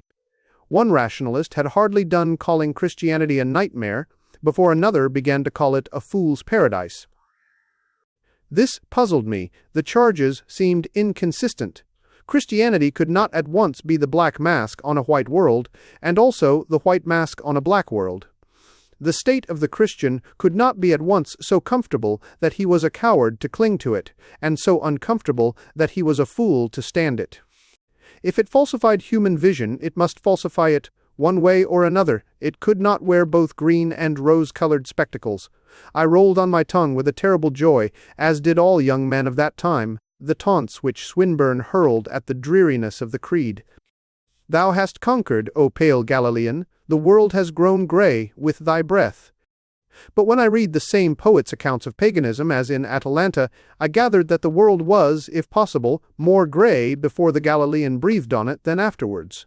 The poet maintained, indeed, in the abstract, that life itself was pitch dark, and yet, somehow, Christianity had darkened it. The very man who denounced Christianity for pessimism was himself a pessimist.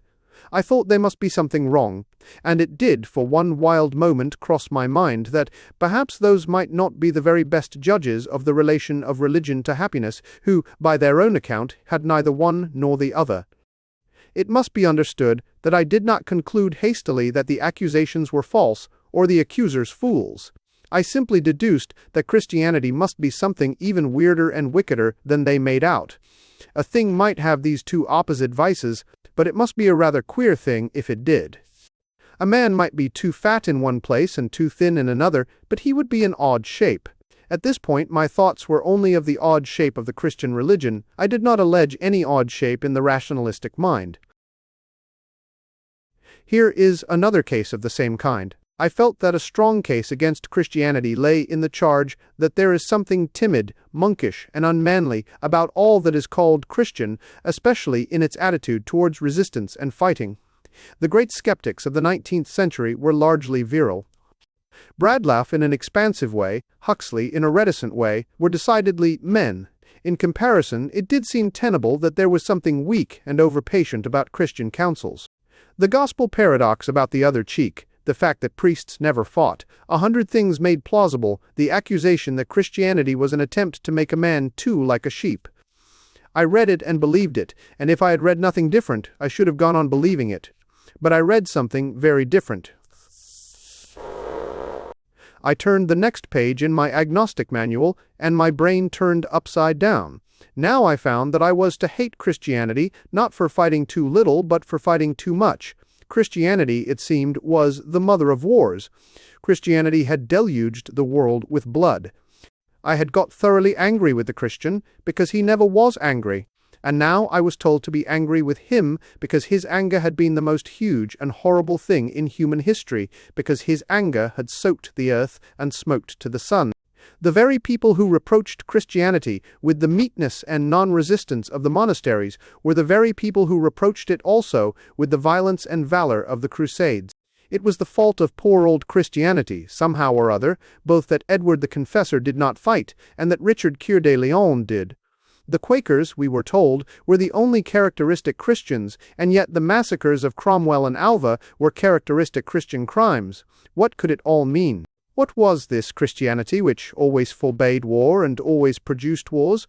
What could be the nature of the thing which one could abuse first because it would not fight, and second because it was always fighting? The shape of Christianity grew a queerer shape every instant. I take a third case, the strangest of all, because it involves the one real objection to the faith. The one real objection to the Christian religion is simply that it is one religion. The world is a big place, full of very different kinds of people. Christianity, it may reasonably be said, is one thing, confined to one kind of people. It began in Palestine. It has practically stopped with Europe. I was duly impressed with this argument in my youth, and I was much drawn towards the doctrine often preached in ethical societies. I mean the doctrine that there is one great unconscious church of all humanity, founded on the omnipresence of the human conscience. Creeds, it was said, divided men, but at least morals united them. The soul might seek the strangest and most remote lands and ages and still find essential ethical common sense. It might find Confucius under eastern trees, and he would be writing, "Thou shalt not steal." It might decipher the darkest hieroglyphic on the most primeval desert, and the meaning when deciphered would be, "Little boys should tell the truth." I believed this doctrine of the brotherhood of all men in the possession of a moral sense, and I believe it still, with other things. And I was thoroughly annoyed with Christianity for suggesting, as I supposed, that whole ages and empires of men had utterly escaped this light of justice and reason. But then I found an astonishing thing. I found that the very people who said that mankind was one church from Plato to Emerson were the very people who said that morality had changed altogether, and that what was right in one age was wrong in another. If I asked, say, for an altar, I was told that we needed none, for men our brothers gave us clear oracles, and one creed in their universal customs and ideals. But if I mildly pointed out that one of men's universal customs was to have an altar, then my agnostic teachers turned clean round and told me that men had always been in darkness and the superstitions of savages. I found it was their daily taunt against Christianity, that it was the light of one people and had left all others to die in the dark. But I also found that it was their special boast for themselves that science and progress were the discovery of one people, and that all other peoples had died in the dark. Their chief insult to Christianity was actually their chief compliment to themselves, and there seemed to be a strange unfairness about all their relative insistence on the two things. When considering some pagan or agnostic, we were to remember that all men had one religion. When considering some mystic or spiritualist, we were only to consider what absurd religions some men had. We could trust the ethics of Epictetus because ethics had never changed. We must not trust the ethics of Bossuet because ethics had changed. They changed in 200 years, but not in 2000. This began to be alarming. It looked not so much as if Christianity was bad enough to include any vices, but rather as if any stick was good enough to beat Christianity with. What again could this astonishing thing be like, which people were so anxious to contradict, that in doing so they did not mind contradicting themselves? I saw the same thing on every side. I can give no further space to this discussion of it in detail, but lest anyone supposes that I have unfairly selected 3 accidental cases, I will run briefly through a few others. Thus certain skeptics wrote that the great crime of Christianity had been its attack on the family. It had dragged women to the loneliness and contemplation of the cloister, away from their homes and their children. But then other skeptics, slightly more advanced, said that the great crime of Christianity was forcing the family and marriage upon us, that it doomed women to the drudgery of their homes and children, and forbade them loneliness and contemplation. The charge was actually reversed. Or, again, certain phrases in the epistles or the marriage service were said by the anti-Christians to show contempt for woman's intellect. But I found that the anti-Christians themselves had a contempt for woman's intellect, for it was their great sneer at the church on the continent that only women went to it. Or again, Christianity was reproached with its naked and hungry habits, with its sackcloth and dried peas. But the next minute, Christianity was being reproached with its pomp and its ritualism, its shrines of porphyry and its robes of gold. It was abused for being too plain and for being too colored. Again, Christianity had always been accused of restraining sexuality too much, when Bradlaugh the Malthusian discovered that it restrained it too little. It is often accused in the same breath of prim respectability and of religious extravagance. Between the covers of the same atheistic pamphlet, I have found the faith rebuked for its disunion. One thinks one thing and one another, and rebuked also for its union. It is difference of opinion that prevents the world from going to the dogs. In the same conversation, a freethinker, a friend of mine, blamed Christianity for despising Jews, and then despised it himself for being Jewish. I wished to be quite fair then, and I wish to be quite fair now, and I did not conclude that the attack on Christianity was all wrong. I only concluded that if Christianity was wrong, it was very wrong indeed. Such hostile horrors might be combined in one thing, but that thing must be very strange and solitary. There are men who are misers, and also spendthrifts, but they are rare. There are men sensual and also ascetic, but they are rare. But if this mass of mad contradictions really existed, Quakerish and bloodthirsty, too gorgeous and too threadbare, austere, yet pandering preposterously to the lust of the eye, the enemy of women and their foolish refuge, a solemn pessimist and a silly optimist, if this evil existed, then there was in this evil something quite supreme and unique. For I found in my rationalist teachers no explanation of such exceptional corruption. Christianity, theoretically speaking, was in their eyes only one of the ordinary myths and errors of mortals. They gave me no key to this twisted and unnatural badness. Such a paradox of evil rose to the stature of the supernatural. It was, indeed, almost as supernatural as the infallibility of the Pope. An historic institution, which never went right, is really quite as much of a miracle as an institution that cannot go wrong. The only explanation which immediately occurred to my mind was that Christianity did not come from heaven, but from hell. Really, if Jesus of Nazareth was not Christ, he must have been Antichrist. And then, in a quiet hour, a strange thought struck me like a still thunderbolt. There had suddenly come into my mind another explanation. Suppose we heard an unknown man spoken of by many men. Suppose we were puzzled to hear that some men said he was too tall and some too short. Some objected to his fatness, some lamented his leanness, some thought him too dark, and some too fair. One explanation, as has been already admitted, would be that he might be an odd shape. He might be the right shape. Outrageously tall men might feel him to be short. Very short men might feel him to be tall. Old bucks who were growing stout might consider him insufficiently filled out. Old beaux who were growing thin might feel that he expanded beyond the narrow lines of elegance. Perhaps Swedes who have pale hair like tow called him a dark man, while Negroes considered him distinctly blonde. Perhaps, in short, this extraordinary thing is really the ordinary thing, at least the normal thing, the center. Perhaps, after all, it is Christianity that is sane and all its critics that are mad, in various ways. I tested this idea by asking myself whether there was about any of the accusers anything morbid that might explain the accusation. I was startled to find that this key fitted a lock. For instance, it was certainly odd that the modern world charged Christianity at once with bodily austerity and with artistic pomp. But then it was also odd, very odd, that the modern world itself combined extreme bodily luxury with an extreme absence of artistic pomp. The modern man thought Beckett's robes too rich and his meals too poor.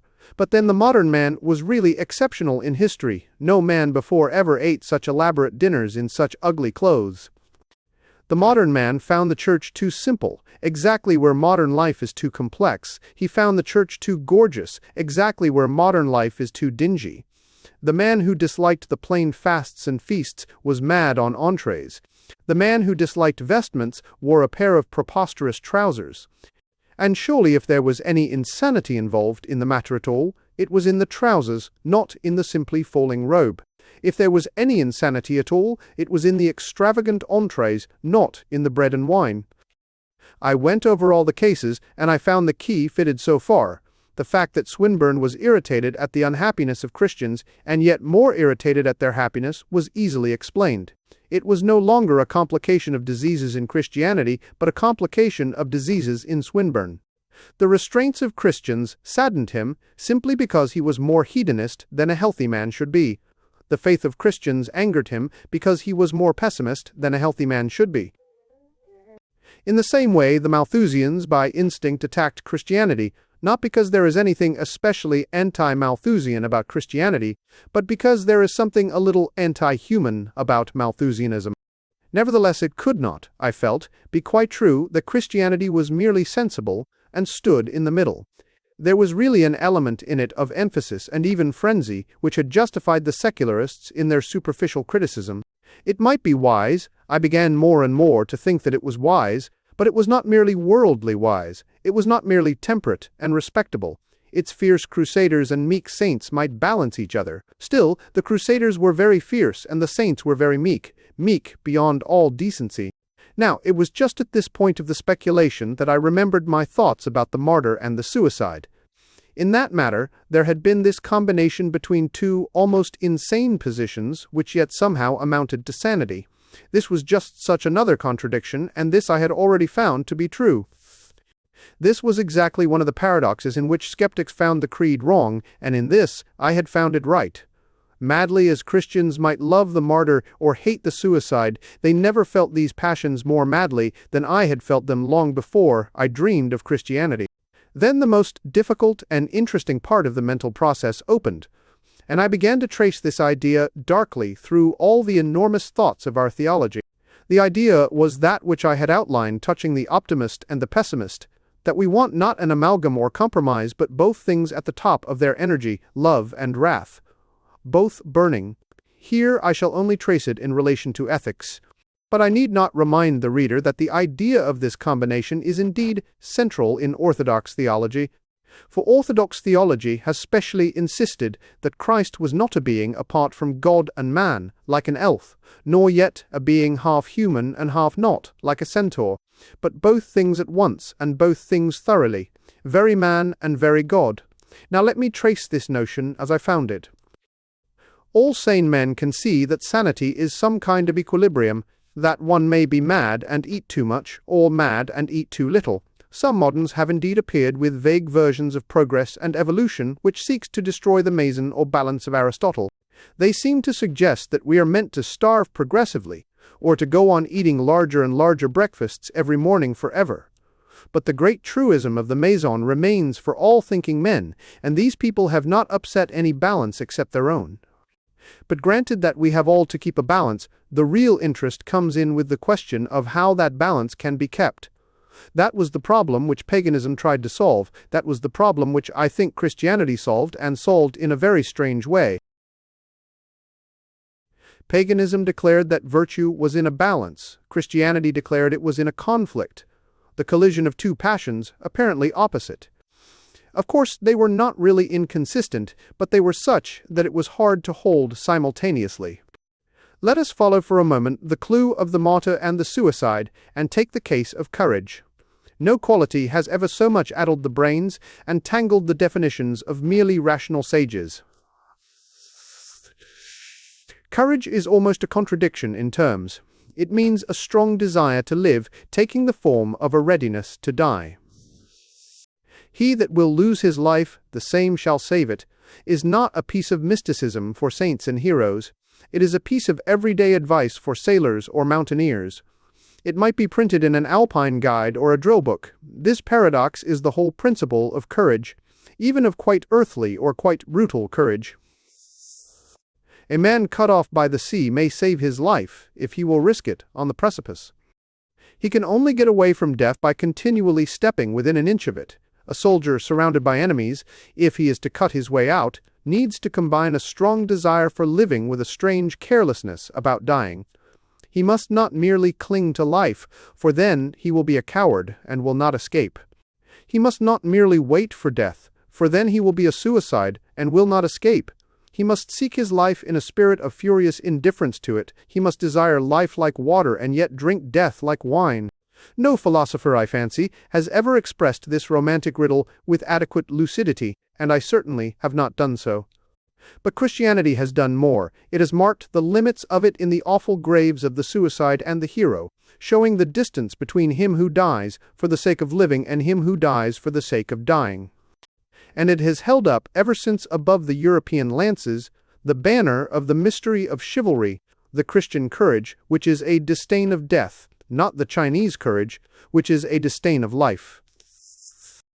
And now I began to find that this duplex passion was the Christian key to ethics everywhere. Everywhere the creed made a moderation out of the still crash of two impetuous emotions. Take, for instance, the matter of modesty, of the balance between mere pride and mere prostration. The average pagan, like the average agnostic, would merely say that he was content with himself, but not insolently self-satisfied, that there were many better and many worse, that his deserts were limited, but he would see that he got them. In short, he would walk with his head in the air, but not necessarily with his nose in the air. This is a manly and rational position, but it is open to the objection we noted against the compromise between optimism and pessimism, the resignation of Matthew Arnold. Being a mixture of two things, it is a dilution of two things, neither is present in its full strength or contributes its full color. This proper pride does not lift the heart like the tongue of trumpets. You cannot go clad in crimson and gold for this. On the other hand, this mild rationalist modesty does not cleanse the soul with fire and make it clear like crystal. It does not, like a strict and searching humility, make a man as a little child who can sit at the feet of the grass. It does not make him look up and see marvels, for Alice must grow small if she is to be Alice in Wonderland. Thus it loses both the poetry of being proud and the poetry of being humble. Christianity sought by this same strange expedient to save both of them. It separated the two ideas and then exaggerated them both. In one way, man was to be haughtier than he had ever been before. In another way, he was to be humbler than he had ever been before. In so far as I am man, I am the chief of creatures. In so far as I am a man, I am the chief of sinners. All humility that had meant pessimism, that had meant man taking a vague or mean view of his whole destiny, all that was to go. We were to hear no more the wail of Ecclesiastes that humanity had no preeminence over the brute, or the awful cry of Homer that man was only the saddest of all the beasts of the field. Man was a statue of God walking about the garden. Man had preeminence over all the brutes. Man was only sad because he was not a beast, but a broken god. The Greek had spoken of men creeping on the earth as if clinging to it. Now man was to tread on the earth as if to subdue it. Christianity thus held a thought of the dignity of man that could only be expressed in crowns rayed like the sun and fans of peacock plumage. Yet at the same time it could hold a thought about the abject smallness of man that could only be expressed in fasting and fantastic submission, in the grey ashes of St. Singin, Dominic and the white snows of St. Bernard. When one came to think of one's self, there was vista and void enough for any amount of bleak abnegation and bitter truth. There the realistic gentleman could let himself go, as long as he let himself go at himself. There was an open playground for the happy pessimist. Let him say anything against himself short of blaspheming the original aim of his being. Let him call himself a fool, and even a damned fool, though that is Calvinistic. But he must not say that fools are not worth saving. He must not say that a man, man, can be valueless. Here, again, in short, Christianity got over the difficulty of combining furious opposites by keeping them both, and keeping them both furious. The Church was positive on both points. One can hardly think too little of one's self. One can hardly think too much of one's soul. Take another case, the complicated question of charity, which some highly uncharitable idealists seem to think quite easy. Charity is a paradox, like modesty and courage. Stated baldly, charity certainly means one of two things: pardoning unpardonable acts, or loving unlovable people. But if we ask ourselves, as we did in the case of pride, what a sensible pagan would feel about such a subject, we shall probably be beginning at the bottom of it. A sensible pagan would say that there were some people one could forgive, and some one couldn't. A slave who stole wine could be laughed at, a slave who betrayed his benefactor could be killed, and cursed even after he was killed. Insofar as the act was pardonable, the man was pardonable. That again is rational, and even refreshing, but it is a dilution. It leaves no place for a pure horror of injustice, such as that which is a great beauty in the innocent.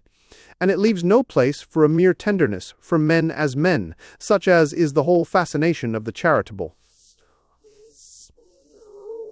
It came in startlingly with a sword, and clove one thing from another. It divided the crime from the criminal. The criminal we must forgive unto 70 times 7. The crime we must not forgive at all. It was not enough that slaves who stole wine inspired partly anger and partly kindness. We must be much more angry with theft than before, and yet much kinder to thieves than before. There was room for wrath and love to run wild. And the more I considered Christianity, the more I found that while it had established a rule and order, the chief aim of that order was to give room for good things to run wild. Mental and emotional liberty are not so simple as they look. Really, they require almost as careful a balance of laws and conditions as do social and political liberty. The ordinary aesthetic anarchist who sets out to feel everything freely gets knotted at last in a paradox that prevents him feeling at all. He breaks away from home limits to follow poetry, but in ceasing to feel home limits, he has ceased to feel the Odyssey. He is free from national prejudices and outside patriotism. Such a literary man is simply outside all literature. He is more of a prisoner than any bigot. For if there is a wall between you and the world, it makes little difference whether you describe yourself as locked in or as locked out. What we want is not the universality that is outside all normal sentiments. We want the universality that is inside all normal sentiments. It is all the difference between being free from them, as a man is free from a prison, and being free of them, as a man is free of a city. I am free from Windsor Castle, that is, I am not forcibly detained there, but I am by no means free of that building. How can man be approximately free of fine emotions, able to swing them in a clear space without breakage or wrong? This was the achievement of this Christian paradox of the parallel passions. Granted the primary dogma of the war between divine and diabolic, the revolt and ruin of the world, their optimism and pessimism, as pure poetry, could be loosened like cataracts. St. Francis, in praising all good, could be a more shouting optimist than Walt Whitman. St. Jerome, in denouncing all evil, could paint the world blacker than Schopenhauer. Both passions were free because both were kept in their place. The optimist could pour out all the praise he liked on the gay music of the march, the golden trumpets, and the purple banners going into battle. But he must not call the fight needless. The pessimist might draw as darkly as he chose the sickening marches or the sanguine wounds. But he must not call the fight hopeless. So it was with all the other moral problems, with pride, with protest, and with compassion. By defining its main doctrine, the Church not only kept seemingly inconsistent things side by side, but, what was more, allowed them to break out in a sort of artistic violence otherwise possible only to anarchists. Meekness grew more dramatic than madness. Historic Christianity rose into a high and strange coup de theatre of morality, things that are to virtue what the crimes of Nero are to vice. The spirits of indignation and of charity took terrible and attractive forms, ranging from that monkish fierceness that scourged like a dog the first and greatest of the Plantagenets to the sublime pity of St. Catherine, who, in the official shambles, kissed the bloody head of the criminal. Poetry could be acted as well as composed. This heroic and monumental manner in ethics has entirely vanished with supernatural religion. They, being humble, could parade themselves, but we are too proud to be prominent. Our ethical teachers write reasonably for prison reform, but we are not likely to see Mr. Rowick, Cadbury, or any eminent philanthropist, go into reading Gaul and embrace the strangled corpse before it is cast into the quicklime. Thus, the double charges of the secularists, though throwing nothing but darkness and confusion on themselves, throw a real light on the faith. It is true that the historic Church has at once emphasized celibacy and emphasized the family, has at once, if one may put it so, been fiercely for having children and fiercely for not having children. It has kept them side by side like two strong colors, red and white, like the red and white upon the shield of St. George. It has always had a healthy hatred of pink. It hates that combination of two colors which is the feeble expedient of the philosophers. It hates that evolution of black into white which is tantamount to a dirty gray. In fact, the whole theory of the Church on virginity might be symbolized in the statement that white is a color, not merely the absence of a color. All that I am urging here can be expressed by saying that Christianity sought in most of these cases to keep two colors coexistent but pure. It is not a mixture like russet or purple, it is rather like a shot silk, for a shot silk is always at right angles and is in the pattern of the cross. So it is also, of course, with the contradictory charges of the anti-Christians about submission and slaughter. It is true that the Church told some men to fight and others not to fight, and it is true that those who fought were like thunderbolts and those who did not fight were like statues. All this simply means that the Church preferred to use its supermen and to use its Tolstoyans. There must be some good in the life of battle, for so many good men have enjoyed being soldiers. There must be some good in the idea of non-resistance, for so many good men seem to enjoy being Quakers. All that the Church did, so far as that goes, was to prevent either of these good things from ousting the other. They existed side by side. The Tolstoyans, having all the scruples of monks, simply became monks. The Quakers became a club instead of becoming a sect. Monk said all that Tolstoy says. They poured out lucid lamentations about the cruelty of battles and the vanity of revenge. But the Tolstoyans are not quite right enough to run the whole world, and in the ages of faith they were not allowed to run it. The world did not lose the last charge of Sir James Douglas or the banner of Joan the Maid, and sometimes this pure gentleness and this pure fierceness met and justified their juncture. The paradox of all the prophets was fulfilled, and, in the soul of St. Louis, the lion lay down with the lamb. But remember that this text is too lightly interpreted. It is constantly assured, especially in our Tolstoyan tendencies, that when the lion lies down with the lamb becomes lamb-like. But that is brutal annexation and imperialism on the part of the lamb. That is simply the lamb absorbing the lion instead of the lion eating the lamb. The real problem is, can the lion lie down with the lamb and still retain his royal ferocity? That is the problem the Church attempted. That is the miracle she achieved. This is what I have called guessing the hidden eccentricities of life. This is knowing that a man's heart is to the left and not in the middle. This is knowing not only that the earth is round, but knowing exactly where it is flat. Christian doctrine detected the oddities of life. It not only discovered the law, but it foresaw the exceptions. Those underrate Christianity who say that it discovered mercy. Anyone might discover mercy. In fact, everyone did. But to discover a plan for being merciful and also severe, that was to anticipate a strange need of human nature. For no one wants to be forgiven for a big sin as if it were a little one. Anyone might say that we should be neither quite miserable nor quite happy, but to find out how far one may be quite miserable without making it impossible to be quite happy, that was a discovery in psychology. Anyone might say, neither swagger nor grovel, and it would have been a limit. But to say, here you can swagger, and there you can grovel, that was an emancipation. This was the big fact about Christian ethics, the discovery of the new balance. Paganism had been like a pillar of marble, upright because proportioned with symmetry. Christianity was like a huge and ragged and romantic rock, which, though it sways on its pedestal at a touch, yet, because its exaggerated excrescences exactly balance each other, is enthroned there for 1,000 years. In a Gothic cathedral, the columns were all different, but they were all necessary. Every support seemed an accidental and fantastic support. Every buttress was a flying buttress. So in Christendom, apparent accidents balanced. Becket wore a hair shirt under his gold and crimson, and there is much to be said for the combination, for Becket got the benefit of the hair shirt, while the people in the street got the benefit of the crimson and gold. It is at least better than the manner of the modern millionaire, who has the black and the drab outwardly for others, and the gold next his heart. But the balance was not always in one man's body as in Becket's. The balance was often distributed over the whole body of Christendom. Because a man prayed and fasted on the northern snows, flowers could be flung at his festival in the southern cities, and because fanatics drank water on the sands of Syria, men could still drink cider in the orchards of England. This is what makes Christendom at once so much more perplexing and so much more interesting than the pagan empire, just as Amiens Cathedral is not better but more interesting than the Parthenon.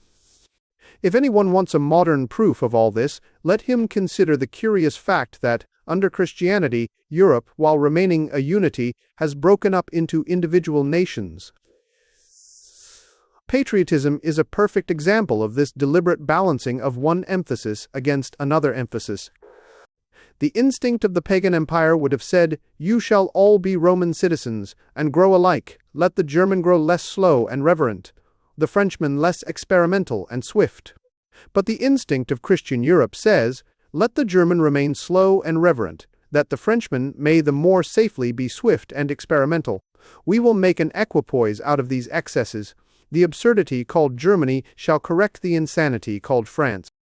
Last and most important, it is exactly this which explains what is so inexplicable to all the modern critics of the history of Christianity.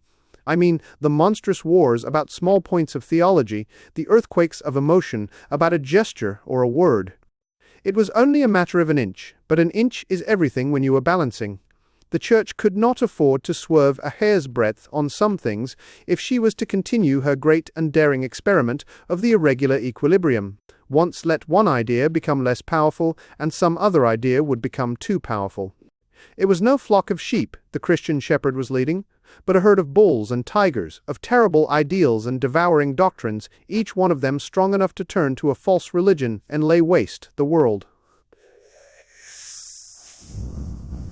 The idea of birth through a Holy Spirit, of the death of a divine being, of the forgiveness of sins or the fulfillment of prophecies are ideas which, anyone can see, need but a touch to turn them into something blasphemous or ferocious. The smallest link was let drop by the artificers of the Mediterranean, and the lion of ancestral pessimism burst his chain in the forgotten forests of the north. Of these theological equalizations I have to speak afterwards. Here it is enough to notice that if some small mistake were made in doctrine, huge blunders might be made in human happiness. A sentence phrased wrong about the nature of symbolism would have broken all the best statues in Europe. A slip in the definitions might stop all the dances, might wither all the Christmas trees, or break all the Easter eggs. Doctrines had to be defined within strict limits, even in order that man might enjoy general human liberties. The Church had to be careful, if only that the world might be careless. This is the thrilling romance of orthodoxy. People have fallen into a foolish habit of speaking of orthodoxy as something heavy, humdrum, and safe. There never was anything so perilous or so exciting as orthodoxy. It was sanity, and to be sane is more dramatic than to be mad.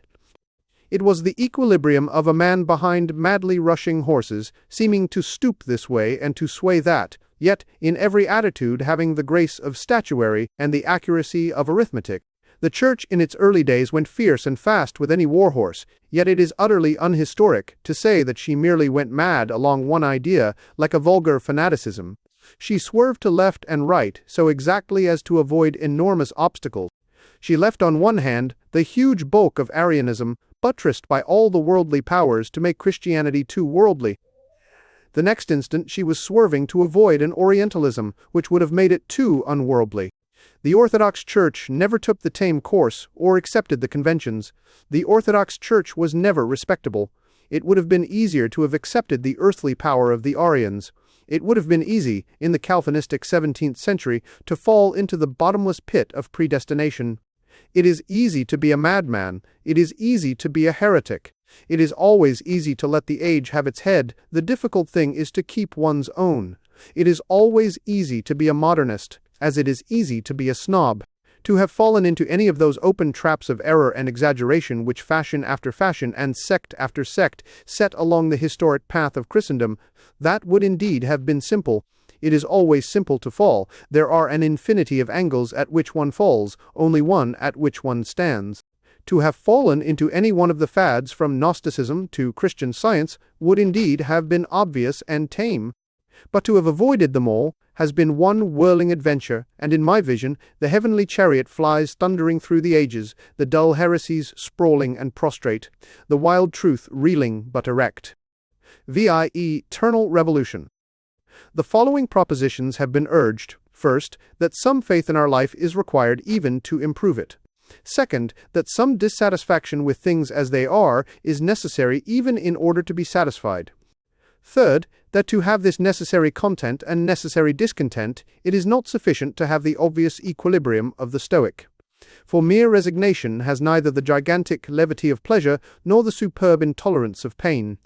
There is a vital objection to the advice merely to grin and bear it. The objection is that if you merely bear it, you do not grin. Greek heroes do not grin, but gargoyles do, because they are Christian, and when a Christian is pleased, he is, in the most exact sense, frightfully pleased. His pleasure is frightful.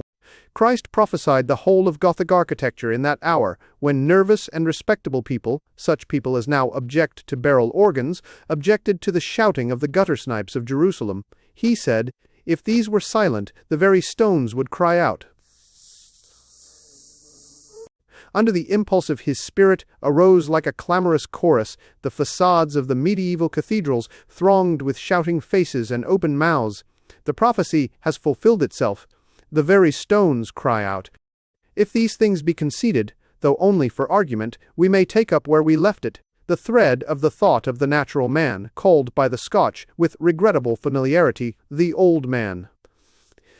Ask the next question so obviously in front of us. Some satisfaction is needed even to make things better. But what do we mean by making things better? Most modern talk on this matter is a mere argument in a circle, that circle which we have already made the symbol of madness and of mere rationalism. Evolution is only good if it produces good. Good is only good if it helps evolution. The elephant stands on the tortoise, and the tortoise on the elephant. Obviously, it will not do to take our ideal from the principle in nature, for the simple reason that, except for some human or divine theory, there is no principle in nature. For instance, the cheap anti-democrat of today will tell you solemnly that there is no equality in nature. He is right, but he does not see the logical addendum. There is no equality in nature, also there is no inequality in nature.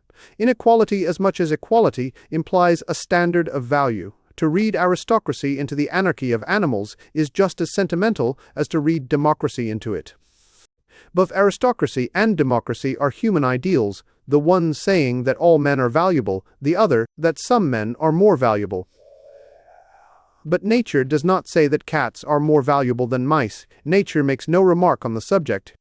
She does not even say that the cat is enviable or the mouse pitiable. We think the cat superior because we have, or most of us have, a particular philosophy to the effect that life is better than death. But if the mouse were a German pessimist mouse, he might not think that the cat had beaten him at all. He might think he had beaten the cat by getting to the grave first. Or he might feel that he had actually inflicted frightful punishment on the cat by keeping him alive. Just as a microbe might feel proud of spreading a pestilence, so the pessimistic mouse might exult to think that he was renewing in the cat the torture of conscious existence. It all depends on the philosophy of the mouse. You cannot even say that there is victory or superiority in nature unless you have some doctrine about what things are superior. You cannot even say that the cat scores unless there is a system of scoring. You cannot even say that the cat gets the best of it unless there is some best to be got.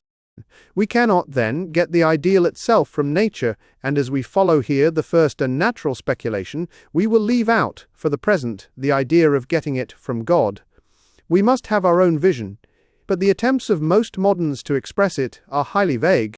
Some fall back simply on the clock. They talk as if mere passage through time brought some superiority, so that even a man of the first mental caliber carelessly uses the phrase that human morality is never up to date. How can anything be up to date? How can one say that Christmas celebrations are not suitable to the 25th of a month? What the writer meant, of course, was that the majority is behind his favorite minority, or in front of it. Other vague modern people take refuge in material metaphors. In fact, this is the chief mark of vague modern people. Not daring to define their doctrine of what is good, they use physical figures of speech without stint or shame, and, what is worst of all, seem to think these cheap analogies are exquisitely spiritual and superior to the old morality. Thus they think it intellectual to talk about things being high.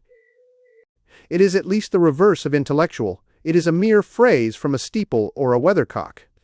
Tommy was a good boy is a pure philosophical statement, worthy of Plato or Aquinas.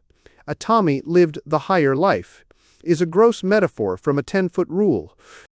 This, incidentally, is almost the whole weakness of Nietzsche, whom some are representing as a bold and strong thinker. No one will deny that he was a poetical and suggestive thinker, but he was quite the reverse of strong. He was not at all bold. He never put his own meaning before himself in bald, abstract words, as did Aristotle and Calvin, and even Karl Marx, the hard, fearless men of thought. Nietzsche always escaped a question by a physical metaphor, like a cheery minor poet. He said, beyond good and evil, because he had not the courage to say, more good than good and evil, or more evil than good and evil. So, when he described his hero, he does not dare to say the purer man, or the happier man, or the sadder man, for all these are ideas, and ideas are alarming. He says the upper man, or overman, a physical metaphor from acrobats or alpine climbers. Nietzsche is truly a very timid thinker. He does not really know in the least what sort of man he wants evolution to produce. And if he does not know, certainly the ordinary evolutionists who talk about things being higher do not know either. Then again, some people fall back on sheer submission and sitting still. Nature is going to do something someday, nobody knows what, and nobody knows when. We have no reason for acting, and no reason for not acting. If anything happens, it is right. If anything is prevented, it was wrong. Again, some people try to anticipate nature by doing something, by doing anything. Because we may possibly grow wings, they cut off their legs. Yet nature may be trying to make them centipedes for all they know. Lastly, there is a fourth class of people who take whatever it is that they happen to want, and say that that is the ultimate aim of evolution, and these are the only sensible people. This is the only really healthy way with the word evolution to work for what you want, and to call that evolution. The only intelligible sense that progress or advance can have among men is that we have a definite vision, and that we wish to make the whole world like that vision. If you like to put it so, the essence of the doctrine is that what we have around us is the mere method and preparation for something that we have to create. This is not a world, but rather the material for a world. God has given us not so much the colors of a picture as the colors of a palette. But He has also given us a subject, a model, a fixed vision. We must be clear about what we want to paint. This adds a further principle to our previous list of principles. We have said we must be fond of this world, even in order to change it. We now add that we must be fond of another world, real or imaginary, in order to have something to change it to. We need not debate about the mere words evolution or progress. Personally, I prefer to call it reform. For reform implies form. It implies that we are trying to shape the world in a particular image to make it something that we see already in our minds. Evolution is a metaphor from mere automatic unrolling. Progress is a metaphor from merely walking along a road, very likely the wrong road. But reform is a metaphor for reasonable and determined men. It means that we see a certain thing out of shape, and we mean to put it into shape. Now here comes in the whole collapse and huge blunder of our age. We have mixed up two different things, two opposite things. Progress should mean that we are always changing the world to suit the vision. Progress does mean, just now, that we are always changing the vision. It should mean that we are slow but sure in bringing justice and mercy among men. It does mean that we are very swift in doubting the desirability of justice and mercy. A wild page from any Prussian sophist makes men doubt it. Progress should mean that we are always walking towards the New Jerusalem. It does mean that the New Jerusalem is always walking away from us. We are not altering the real to suit the ideal. We are altering the ideal, it is easier. Silly examples are always simpler. Let us suppose a man wanted a particular kind of world, say, a blue world. He would have no cause to complain of the slightness or swiftness of his task. He might toil for a long time at the transformation. He could work away, in every sense, until all was blue. He could have heroic adventures, the putting of the last touches to a blue tiger. He could have fairy dreams, the dawn of a blue moon. But if he worked hard, that high-minded reformer would certainly, from his own point of view, leave the world better and bluer than he found it. If he altered a blade of grass to his favorite color every day, he would get on slowly. But if he altered his favorite color every day, he would not get on at all. If, after reading a fresh philosopher, he started to paint everything red or yellow, his work would be thrown away. There would be nothing to show except a few blue tigers walking about, specimens of his early bad manner. This is exactly the position of the average modern thinker. It will be said that this is avowedly a preposterous example, but it is literally the fact of recent history. The great and grave changes in our political civilization all belonged to the early 19th century, not to the later. They belonged to the black and white epoch when men believed fixedly in Toryism, in Protestantism, in Calvinism, in Reform, and not unfrequently in Revolution. And whatever each man believed in, he hammered at steadily, without skepticism, and there was a time when the established church might have fallen, and the House of Lords nearly fell. It was because radicals were wise enough to be constant and consistent. It was because radicals were wise enough to be conservative. But in the existing atmosphere, there is not enough time and tradition in radicalism to pull anything down. There is a great deal of truth in Lord Hugh Cecil's suggestion, made in a fine speech, that the era of change is over, and that ours is an era of conservation and repose. But probably it would pain Lord Hugh Cecil if he realized, what is certainly the case, that ours is only an age of conservation, because it is an age of complete unbelief. Let beliefs fade fast and frequently, if you wish institutions to remain the same. The more the life of the mind is unhinged, the more the machinery of matter will be left to itself. The net result of all our political suggestions, collectivism, Tolstoyanism, neo-feudalism, communism, anarchy, scientific bureaucracy, the plain fruit of all of them is that the monarchy and the House of Lords will remain. The net result of all the new religions will be that the Church of England will not, for heaven knows how long, be disestablished. It was Karl Marx, Nietzsche, Tolstoy, Cunningham Graham, Bernard Shaw, and Oberon Herbert, who, between them, with bowed gigantic backs, bore up the throne of the Archbishop of Canterbury. We may say broadly that free thought is the best of all the safeguards against freedom. Managed in a modern style, the emancipation of the slave's mind is the best way of preventing the emancipation of the slave. Teach him to worry about whether he wants to be free, and he will not free himself. Again, it may be said that this instance is remote or extreme, but, again, it is exactly true of the men in the streets around us. It is true that the Negro slave, being a debased barbarian, will probably have either a human affection of loyalty or a human affection for liberty. But the man we see every day, the worker in Mr. Gradgrind's factory, the little clerk in Mr. Gradgrind's office, he is too mentally worried to believe in freedom. He is kept quiet with revolutionary literature. He is calmed and kept in his place by a constant succession of wild philosophies. He is a Marxian one day, a Nietzscheite the next day, a Superman, probably, the next day, and a slave every day. The only thing that remains after all the philosophies is the factory. The only man who gains by all the philosophies is Gradgrind.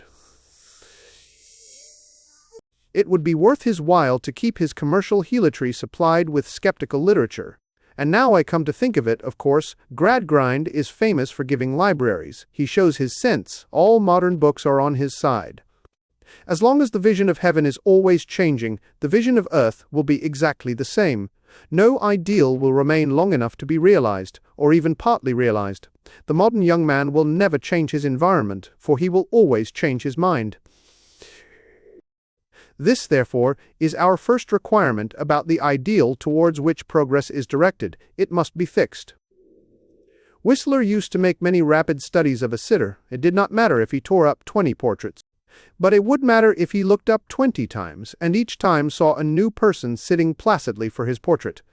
So it does not matter, comparatively speaking, how often humanity fails to imitate its ideal, for then all its old failures are fruitful.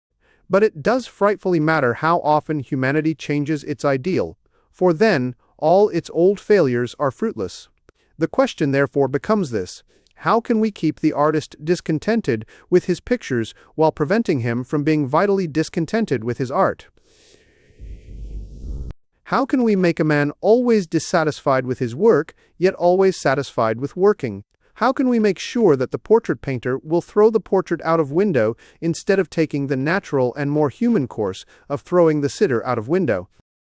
A strict rule is not only necessary for ruling, it is also necessary for rebelling.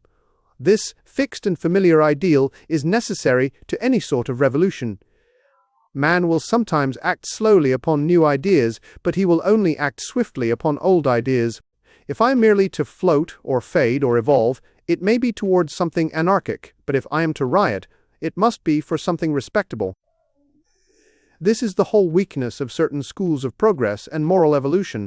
They suggest that there has been a slow movement towards morality, with an imperceptible ethical change in every year or at every instant. There is only one great disadvantage in this theory. It talks of a slow movement towards justice, but it does not permit a swift movement. A man is not allowed to leap up and declare a certain state of things to be intrinsically intolerable. To make the matter clear, it is better to take a specific example. Certain of the idealistic vegetarians, such as Mr. Station, Salt, say that the time has now come for eating no meat. By implication, they assume that at one time it was right to eat meat, and they suggest in words that could be quoted, that someday it may be wrong to eat milk and eggs. I do not discuss here the question of what is justice to animals. I only say that whatever is justice ought, under given conditions, to be prompt justice. If an animal is wronged, we ought to be able to rush to his rescue. But how can we rush if we are, perhaps, in advance of our time? How can we rush to catch a train which may not arrive for a few centuries? How can I denounce a man for skinning cats if he is only now what I may possibly become in drinking a glass of milk? A splendid and insane Russian sect ran about taking all the cattle out of all the carts, and fact, instant for spection. How can I pluck up courage to take the horse out of my hansom cab when I do not know whether my evolutionary watch is only a little fast or the cabman's a little slow? Suppose I say to a sweater, slavery suited one stage of evolution, and suppose he answers, and sweating suits this stage of evolution. How can I answer if there is no eternal test?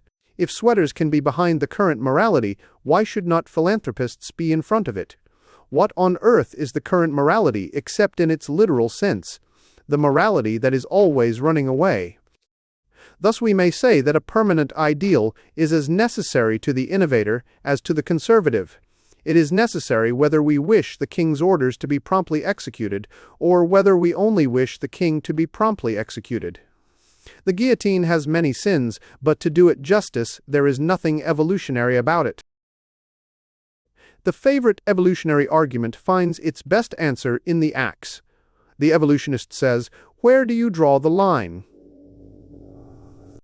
The revolutionist answers, "I draw it here, exactly between your head and body." There must at any given moment be an abstract right and wrong if any blow is to be struck. There must be something eternal if there is to be anything sudden. Therefore, for all intelligible human purposes, for altering things or for keeping things as they are, for founding a system forever, as in China, or for altering it every month, as in the early French Revolution, it is equally necessary that the vision should be a fixed vision. This is our first requirement. When I had written this down, I felt once again the presence of something else in the discussion, as a man hears a church bell above the sound of the street. Something seemed to be saying, "My ideal at least is fixed, for it was fixed before the foundations of the world. My vision of perfection assuredly cannot be altered, for it is called Eden. You may alter the place to which you are going, but you cannot alter the place from which you have come." To the Orthodox, there must always be a case for revolution, for in the hearts of men, God has been put under the feet of Satan. In the upper world, hell once rebelled against heaven, but in this world, heaven is rebelling against hell. For the Orthodox, there can always be a revolution, for a revolution is a restoration. At any instant, you may strike a blow for the perfection which no man has seen since Adam. No unchanging custom, no changing evolution can make the original good anything but good. Man may have had concubines as long as cows have had horns. Still, they are not a part of him if they are sinful. Men may have been under oppression ever since fish were under water. Still, they ought not to be, if oppression is sinful. The chain may seem as natural to the slave, or the paint to the harlot, as does the plume to the bird or the burrow to the fox. Still, they are not, if they are sinful. I lift my prehistoric legend to defy all your history. Your vision is not merely a fixture, it is a fact. I paused to note the new coincidence of Christianity, but I passed on. I passed on to the next necessity of any ideal of progress. Some people, as we have said, seem to believe in an automatic and impersonal progress in the nature of things. But it is clear that no political activity can be encouraged by saying that progress is natural and inevitable. That is not a reason for being active, but rather a reason for being lazy. If we are bound to improve, we need not trouble to improve. The pure doctrine of progress is the best of all reasons for not being a progressive. But it is to none of these obvious comments that I wish primarily to call attention. The only arresting point is this, that if we suppose improvement to be natural, it must be fairly simple. The world might conceivably be working towards one consummation, but hardly towards any particular arrangement of many qualities. To take our original simile, nature by herself may be growing more blue, that is, a process so simple that it might be impersonal. But nature cannot be making a careful picture made of many picked colors, unless nature is personal. If the end of the world were mere darkness or mere light, it might come as slowly and inevitably as dusk or dawn.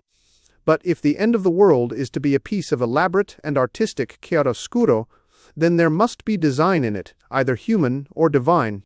The world, through mere time, might grow black like an old picture, or white like an old coat, but if it is turned into a particular piece of black and white art, then there is an artist. If the distinction be not evident, I give an ordinary instance. We constantly hear a particularly cosmic creed from the modern humanitarians. I use the word humanitarian in the ordinary sense as meaning one who upholds the claims of all creatures against those of humanity. They suggest that through the ages we have been growing more and more humane. That is to say, that one after another, groups or sections of beings, slaves, children, women, cows, or whatnot, have been gradually admitted to mercy or to justice. They say that we once thought it right to eat men, we didn't, but I am not here concerned with their history, which is highly unhistorical. As a fact, anthropophagy is certainly a decadent thing, not a primitive one. It is much more likely that modern men will eat human flesh out of affectation than that primitive man ever ate it out of ignorance. I am here only following the outlines of their argument, which consists in maintaining that man has been progressively more lenient, first to citizens, then to slaves, then to animals, and then, presumably, to plants. I think it wrong to sit on a man. Soon I shall think it wrong to sit on a horse. Eventually, I suppose, I shall think it wrong to sit on a chair. That is the drive of the argument, and for this argument it can be said that it is possible to talk of it in terms of evolution or inevitable progress. A perpetual tendency to touch fewer and fewer things might, one feels, be a mere brute unconscious tendency, like that of a species to produce fewer and fewer children. This drift may be really evolutionary, because it is stupid. Darwinism can be used to back up two mad moralities, but it cannot be used to back up a single sane one. The kinship and competition of all living creatures can be used as a reason for being insanely cruel or insanely sentimental, but not for a healthy love of animals. On the evolutionary basis, you may be inhumane, or you may be absurdly humane, but you cannot be human. That you and a tiger are one may be a reason for being tender to a tiger, or it may be a reason for being as cruel as the tiger. It is one way to train the tiger to imitate you, it is a shorter way to imitate the tiger. But in neither case does evolution tell you how to treat a tiger reasonably, that is, to admire his stripes while avoiding his claws. If you want to treat a tiger reasonably, you must go back to the Garden of Eden. For the obstinate reminder continued to recur, only the supernatural has taken a sane view of nature. The essence of all pantheism, evolutionism, and modern cosmic religion is really in this proposition, that nature is our mother. Unfortunately, if you regard nature as a mother, you discover that she is a stepmother. The main point of Christianity was this, that nature is not our mother, nature is our sister. We can be proud of her beauty since we have the same father, but she has no authority over us. We have to admire, but not to imitate. This gives to the typically Christian pleasure in this earth a strange touch of lightness that is almost frivolity. Nature was a solemn mother to the worshippers of Isis and Cybele. Nature was a solemn mother to Wordsworth or to Emerson. But nature is not solemn to Francis of Assisi or to George Herbert, to Saint Sext. Francis, nature is a sister, and even a younger sister, a little, dancing sister, to be laughed at as well as loved. This, however, is hardly our main point at present. I have admitted it only in order to show how constantly, and as it were accidentally, the key would fit the smallest doors. Our main point is here, that if there be a mere trend of impersonal improvement in nature, it must presumably be a simple trend towards some simple triumph. One can imagine that some automatic tendency in biology might work for giving us longer and longer noses. But the question is, do we want to have longer and longer noses? And I fancy not. I believe that we most of us want to say to our noses, thus far and no farther, and here shall thy proud point be stayed. We require a nose of such length as may ensure an interesting face. But we cannot imagine a mere biological trend towards producing interesting faces, because an interesting face is one particular arrangement of eyes, nose, and mouth, in a most complex relation to each other. Proportion cannot be a drift. It is either an accident or a design. So, with the ideal of human morality and its relation to the humanitarians and the anti-humanitarians, it is conceivable that we are going more and more to keep our hands off things, not to drive horses, not to pick flowers. We may eventually be bound not to disturb a man's mind even by argument, not to disturb the sleep of birds even by coughing. The ultimate apotheosis would appear to be that of a man sitting quite still, nor daring to stir for fear of disturbing a fly, nor to eat for fear of incommoding a microbe. To so crude a consummation as that we might perhaps unconsciously drift. But do we want so crude a consummation? Similarly, we might unconsciously evolve along the opposite or Nietzschean line of development. Superman, crushing Superman in one tower of tyrants until the universe is smashed up for fun. But do we want the universe smashed up for fun? Is it not quite clear that what we really hope for is one particular management and proposition of these two things, a certain amount of restraint and respect, a certain amount of energy and mastery? If our life is ever really as beautiful as a fairy tale, we shall have to remember that all the beauty of a fairy tale lies in this, that the prince has a wonder which just stops short of being fear. If he is afraid of the giant, there is an end of him, but also if he is not astonished at the giant, there is an end of the fairy tale. So our attitude to the giant of the world must not merely be increasing delicacy or increasing contempt. It must be one particular proportion of the two, which is exactly right. We must have in us enough reverence for all things outside us to make us tread fearfully on the grass. We must also have enough disdain for all things outside us to make us, on due occasion, spit at the stars. Yet these two things, if we are to be good or happy, must be combined, not in any combination, but in one particular combination. The perfect happiness of men on the earth, if it ever comes, will not be a flat and solid thing, like the satisfaction of animals. It will be an exact and perilous balance, like that of a desperate romance. Man must have just enough faith in himself to have adventures, and just enough doubt of himself to enjoy them. This, then, is our second requirement for the ideal of progress. First, it must be fixed. Second, it must be composite. It must not, if it is to satisfy our souls, be the mere victory of some one thing swallowing up everything else, love or pride or peace or adventure. It must be a definite picture composed of these elements in their best proportion and relation. I am not concerned at this moment to deny that some such good combination may be, by the constitution of things, reserved for the human race. I only point out that if this composite happiness is fixed for us, it must be fixed by some mind, for only a mind can place the exact proportions of a composite happiness. If the beatification of the world is a mere work of nature, then it must be as simple as the freezing of the world, or the burning up of the world. But if the beatification of the world is not a work of nature, but a work of art, then it involves an artist. And here again, my contemplation was cloven by the ancient voice which said, "I could have told you all this a long time ago. If there is any certain progress, it can only be my kind of progress, the progress towards a complete city of virtues and dominations where righteousness and peace contrive to kiss each other. An impersonal force might be leading you to a wilderness of perfect flatness or a peak of perfect height. But only a personal God can possibly be leading you, if, indeed, you are being led to a city with just streets and architectural proportions, a city in which each of you can contribute exactly the right amount of your own color to the many-colored coat of Joseph." Twice again, therefore, Christianity had come in with the exact answer that I required. I had said, "The ideal must be fixed," and the Church had answered, "Mine is literally fixed, for it existed before anything else." I said, secondly, "It must be artistically combined, like a picture," and the Church answered, "Mine is quite literally a picture, for I know who painted it." Then I went on to the third thing, which, as it seemed to me, was needed for an utopia or goal of progress, and of all the three, it is infinitely the hardest to express. Perhaps it might be put thus, that we need watchfulness even in utopia, lest we fall from utopia as we fell from Eden. We have remarked that one reason offered for being a progressive is that things naturally tend to grow better, but the only real reason for being a progressive is that things naturally tend to grow worse. The corruption in things is not only the best argument for being progressive, it is also the only argument against being conservative.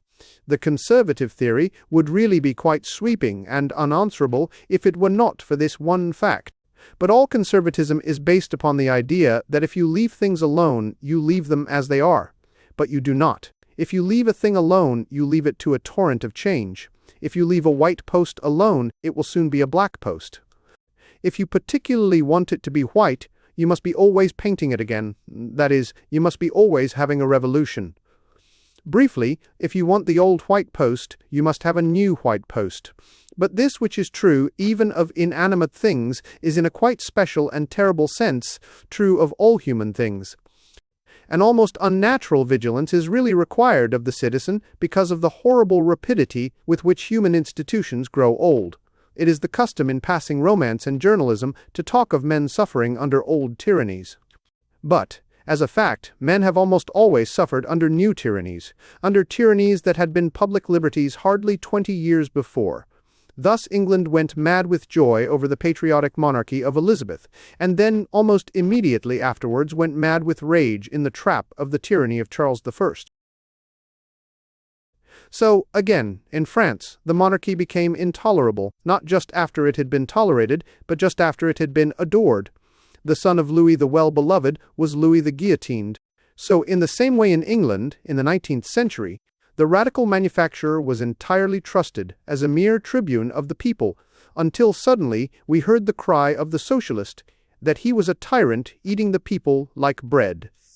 So again, we have almost up to the last instant trusted the newspapers as organs of public opinion. Just recently some of us have seen, not slowly, but with a start, that they are obviously nothing of the kind. They are, by the nature of the case, the hobbies of a few rich men. We have not any need to rebel against antiquity, we have to rebel against novelty. It is the new rulers, the capitalist or the editor, who really hold up the modern world. There is no fear that a modern king will attempt to override the Constitution.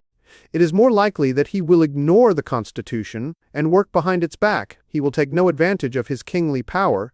It is more likely that he will take advantage of his kingly powerlessness, of the fact that he is free from criticism and publicity. For the king is the most private person of our time. It will not be necessary for anyone to fight again against the proposal of a censorship of the press. We do not need a censorship of the press. We have a censorship by the press. This startling swiftness with which popular systems turn oppressive is the third fact for which we shall ask our perfect theory of progress to allow.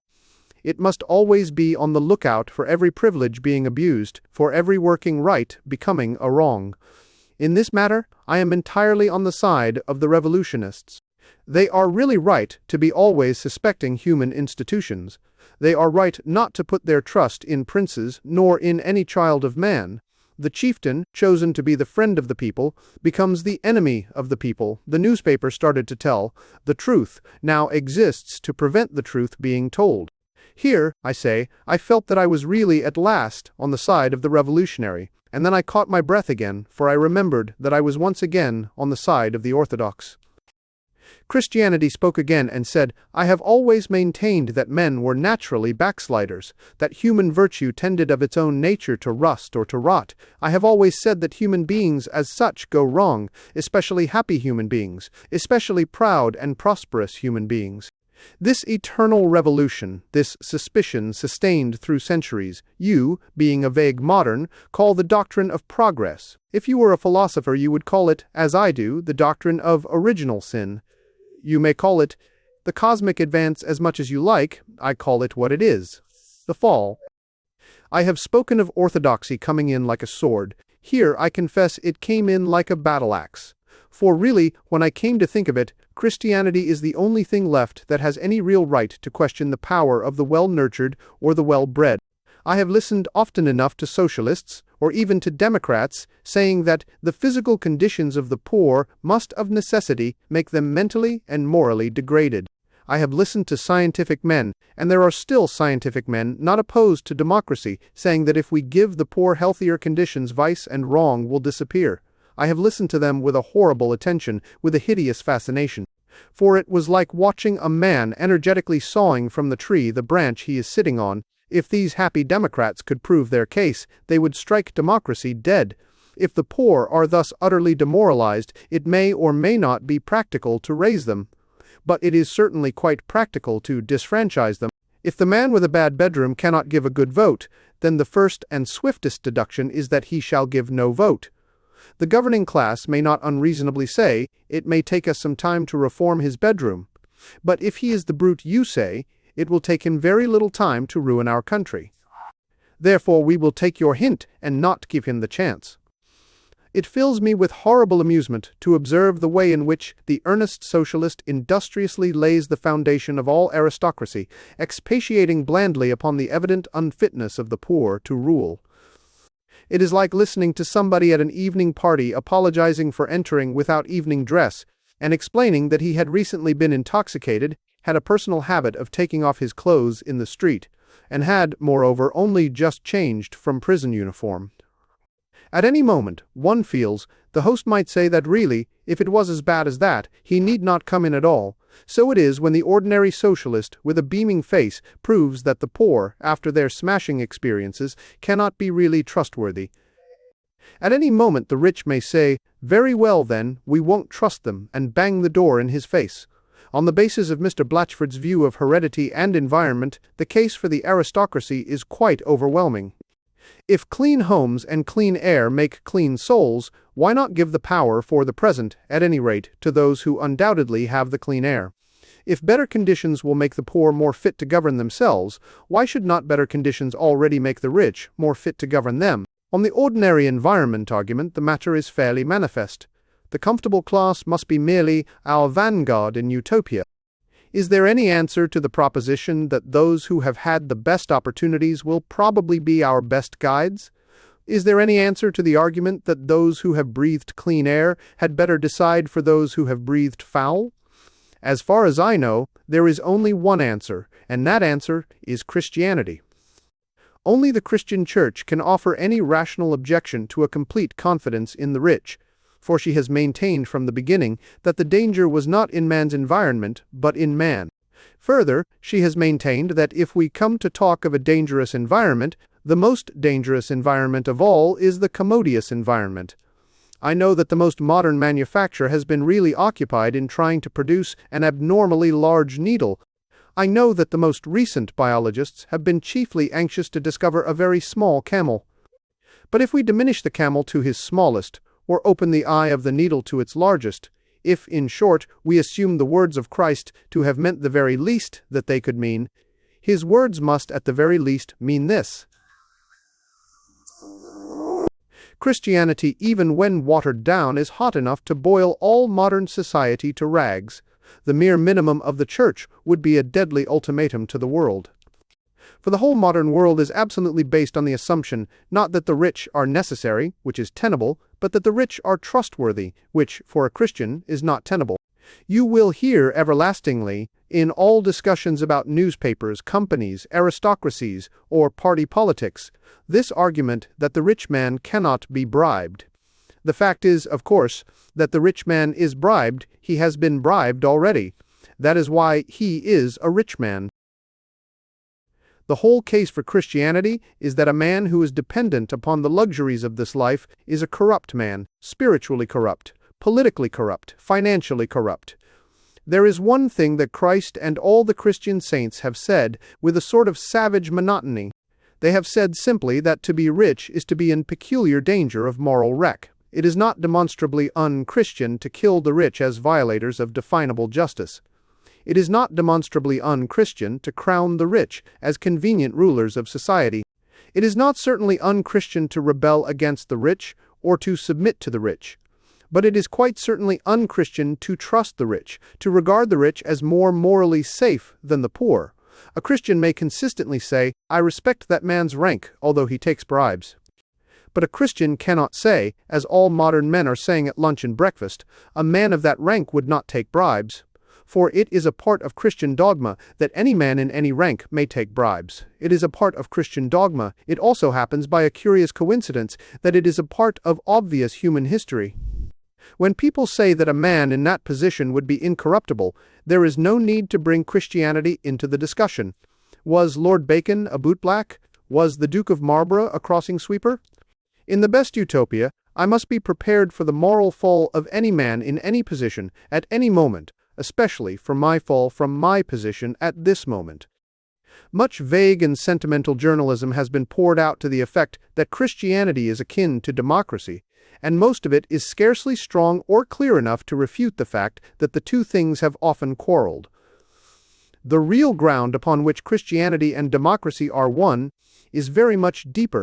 The one specially and peculiarly un-Christian idea is the idea of Carlyle, the idea that the man should rule who feels that he can rule. Whatever else is Christian, this is heathen. If our faith comments on government at all, its comment must be this: that the man should rule who does.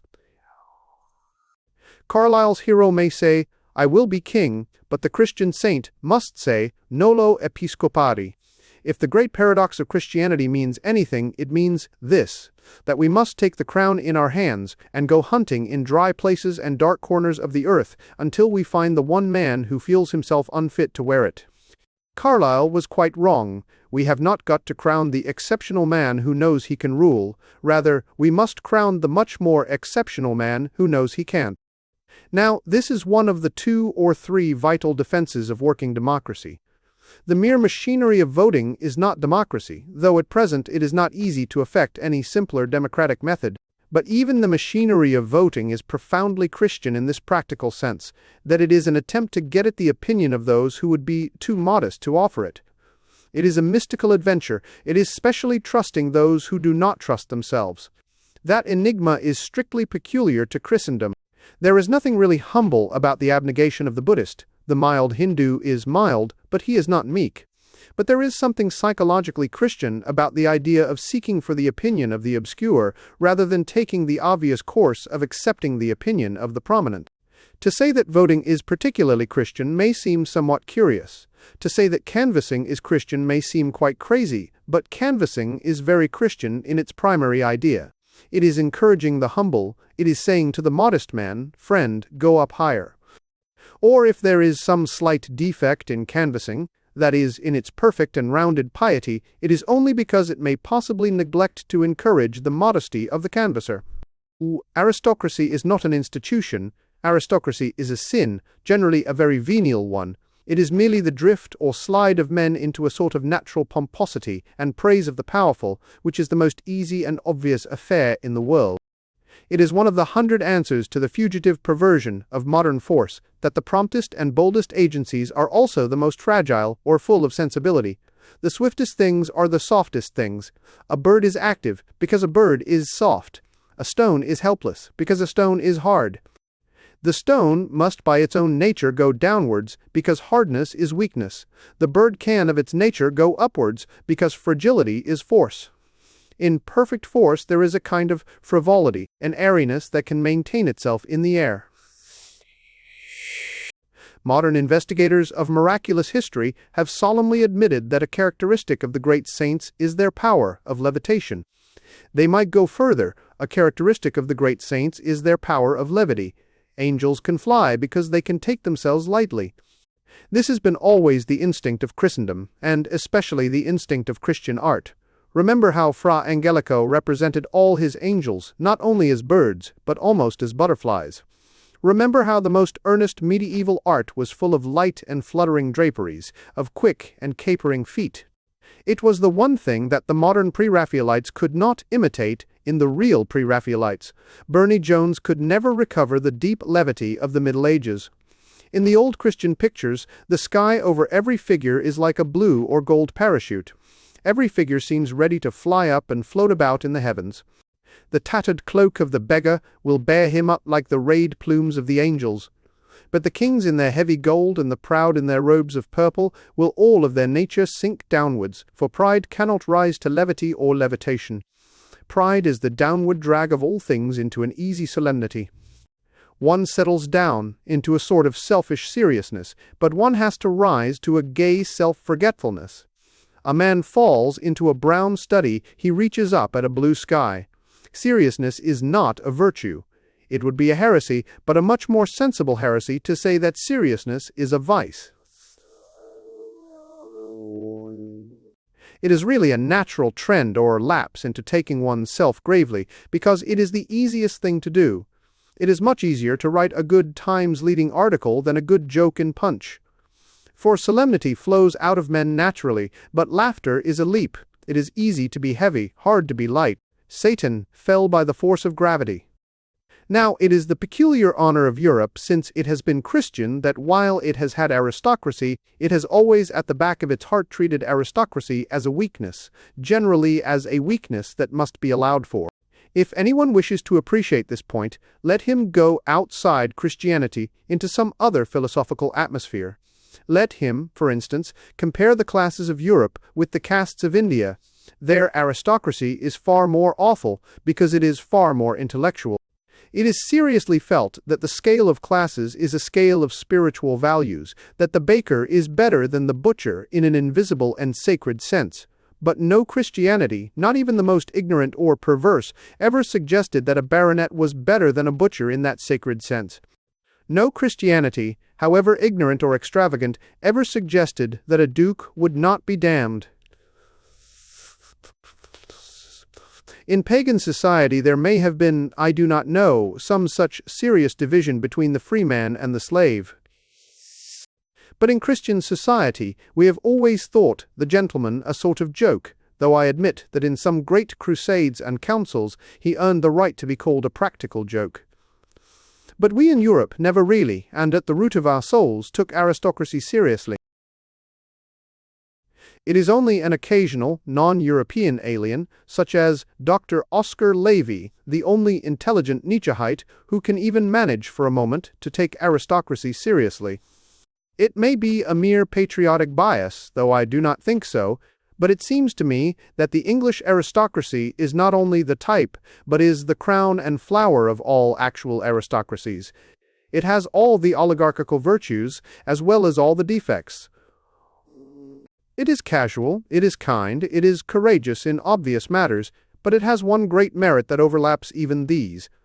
The great and very obvious merit of the English aristocracy is that nobody could possibly take it seriously.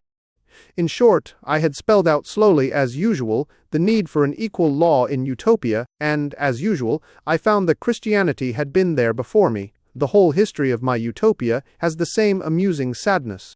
I was always rushing out of my architectural study with plans for a new turret, only to find it sitting up there in the sunlight, shining, and 1,000 years old. For me, in the ancient and partly in the modern sense, God answered the prayer, "Prevent us, O Lord, in all our doings." Without vanity, I really think there was a moment when I could have invented the marriage vow as an institution, out of my own head, but I discovered, with a sigh, that it had been invented already.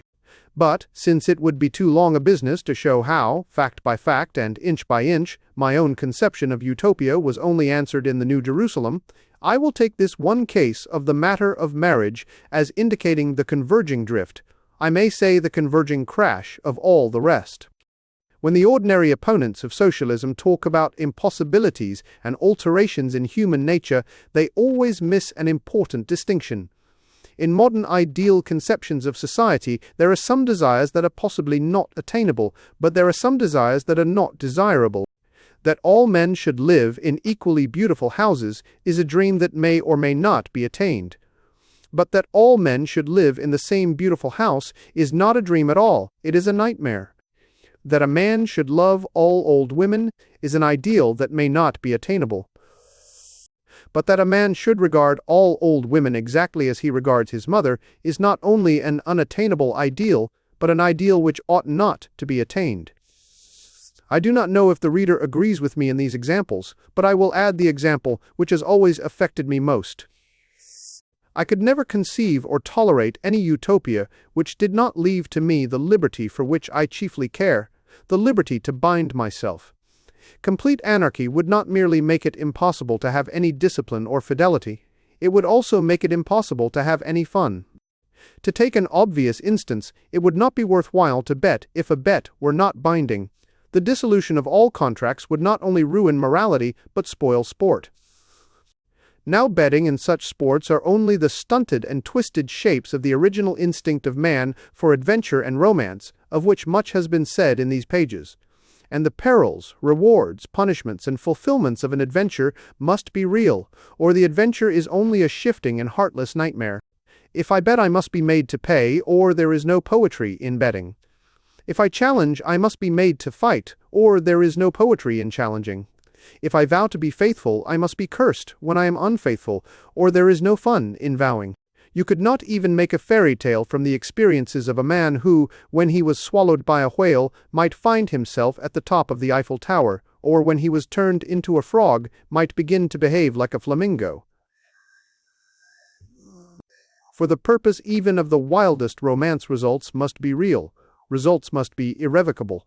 Christian marriage is the great example of a real and irrevocable result, and that is why it is the chief subject and center of all our romantic writing. And this is my last instance of the things that I should ask, and ask imperatively, of any social paradise.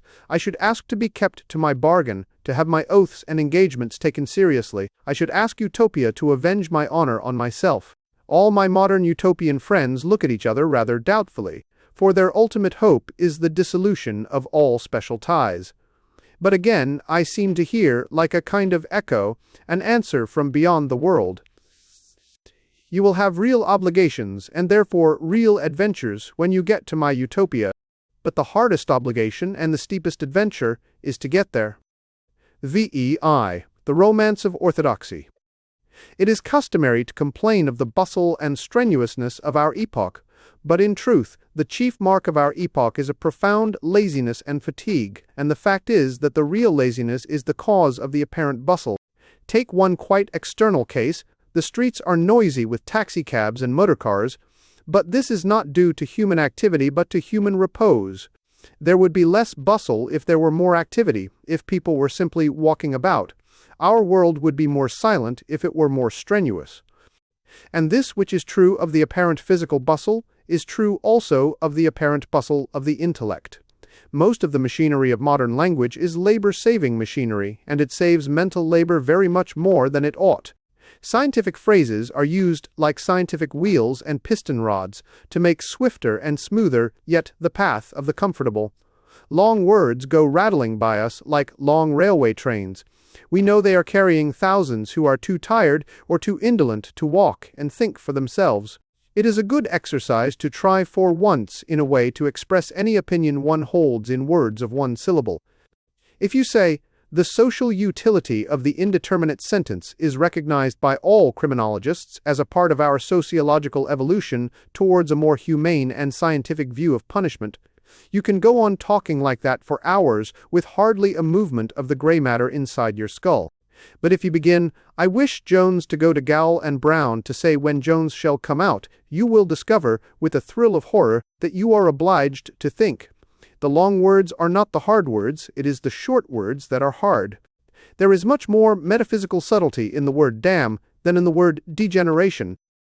But these long, comfortable words that save modern people the toil of reasoning have one particular aspect in which they are especially ruinous and confusing.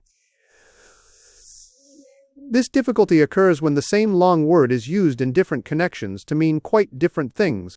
Thus, to take a well-known instance, the word idealist has one meaning as a piece of philosophy and quite another as a piece of moral rhetoric.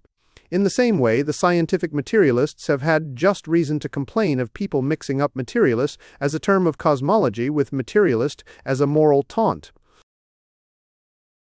So, to take a cheaper instance, the man who hates progressives in London always calls himself a progressive in South Africa. A confusion quite as unmeaning as this has arisen in connection with the word liberal as applied to religion and as applied to politics and society. It is often suggested that all liberals ought to be free thinkers because they ought to love everything that is free. You might just as well say that all idealists ought to be high churchmen because they ought to love everything that is high. You might as well say that low churchmen ought to like low mass, or that broad churchmen ought to like broad jokes. In actual modern Europe, a freethinker does not mean a man who thinks for himself. It means a man who, having thought for himself, has come to one particular class of conclusions: the material origin of phenomena, the impossibility of miracles, the improbability of personal immortality, and so on. And none of these ideas are particularly liberal. Nay, indeed, almost all these ideas are definitely illiberal, as it is the purpose of this chapter to show. In the few following pages, I propose to point out as rapidly as possible that on every single one of the matters most strongly insisted on by liberalizers of theology, their effect upon social practice would be definitely illiberal. Almost every contemporary proposal to bring freedom into the church is simply a proposal to bring tyranny into the world. For freeing the church now does not even mean freeing it in all directions. It means freeing that peculiar set of dogmas loosely called scientific, dogmas of monism, of pantheism, or of Arianism, or of necessity, and every one of these, and we will take them one by one, can be shown to be the natural ally of oppression. In fact, it is a remarkable circumstance, indeed not so very remarkable when one comes to think of it, that most things are the allies of oppression. There is only one thing that can never go past a certain point in its alliance with oppression, and that is orthodoxy. I may, it is true, twist orthodoxy so as partly to justify a tyrant, but I can easily make up a German philosophy to justify him entirely.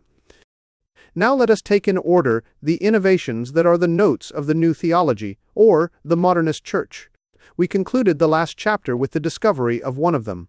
The very doctrine, which is called the most old-fashioned, was found to be the only safeguard of the new democracies of the earth. The doctrine, seemingly most unpopular, was found to be the only strength of the people. In short, we found that the only logical negation of oligarchy was in the affirmation of original sin. So it is, I maintain, in all the other cases. I take the most obvious instance first, the case of miracles.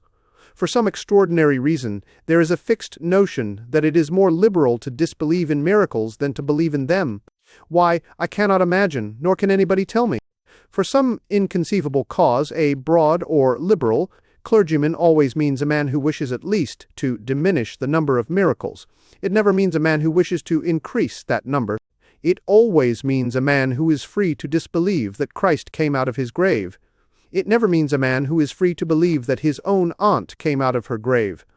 It is common to find trouble in a parish because the parish priest cannot admit that Saint of Elodie, Peter walked on water, yet how rarely do we find trouble in a parish because the clergyman says that his father walked on the Serpentine, and this is not because, as the swift secularist debater would immediately retort, miracles cannot be believed in our experience.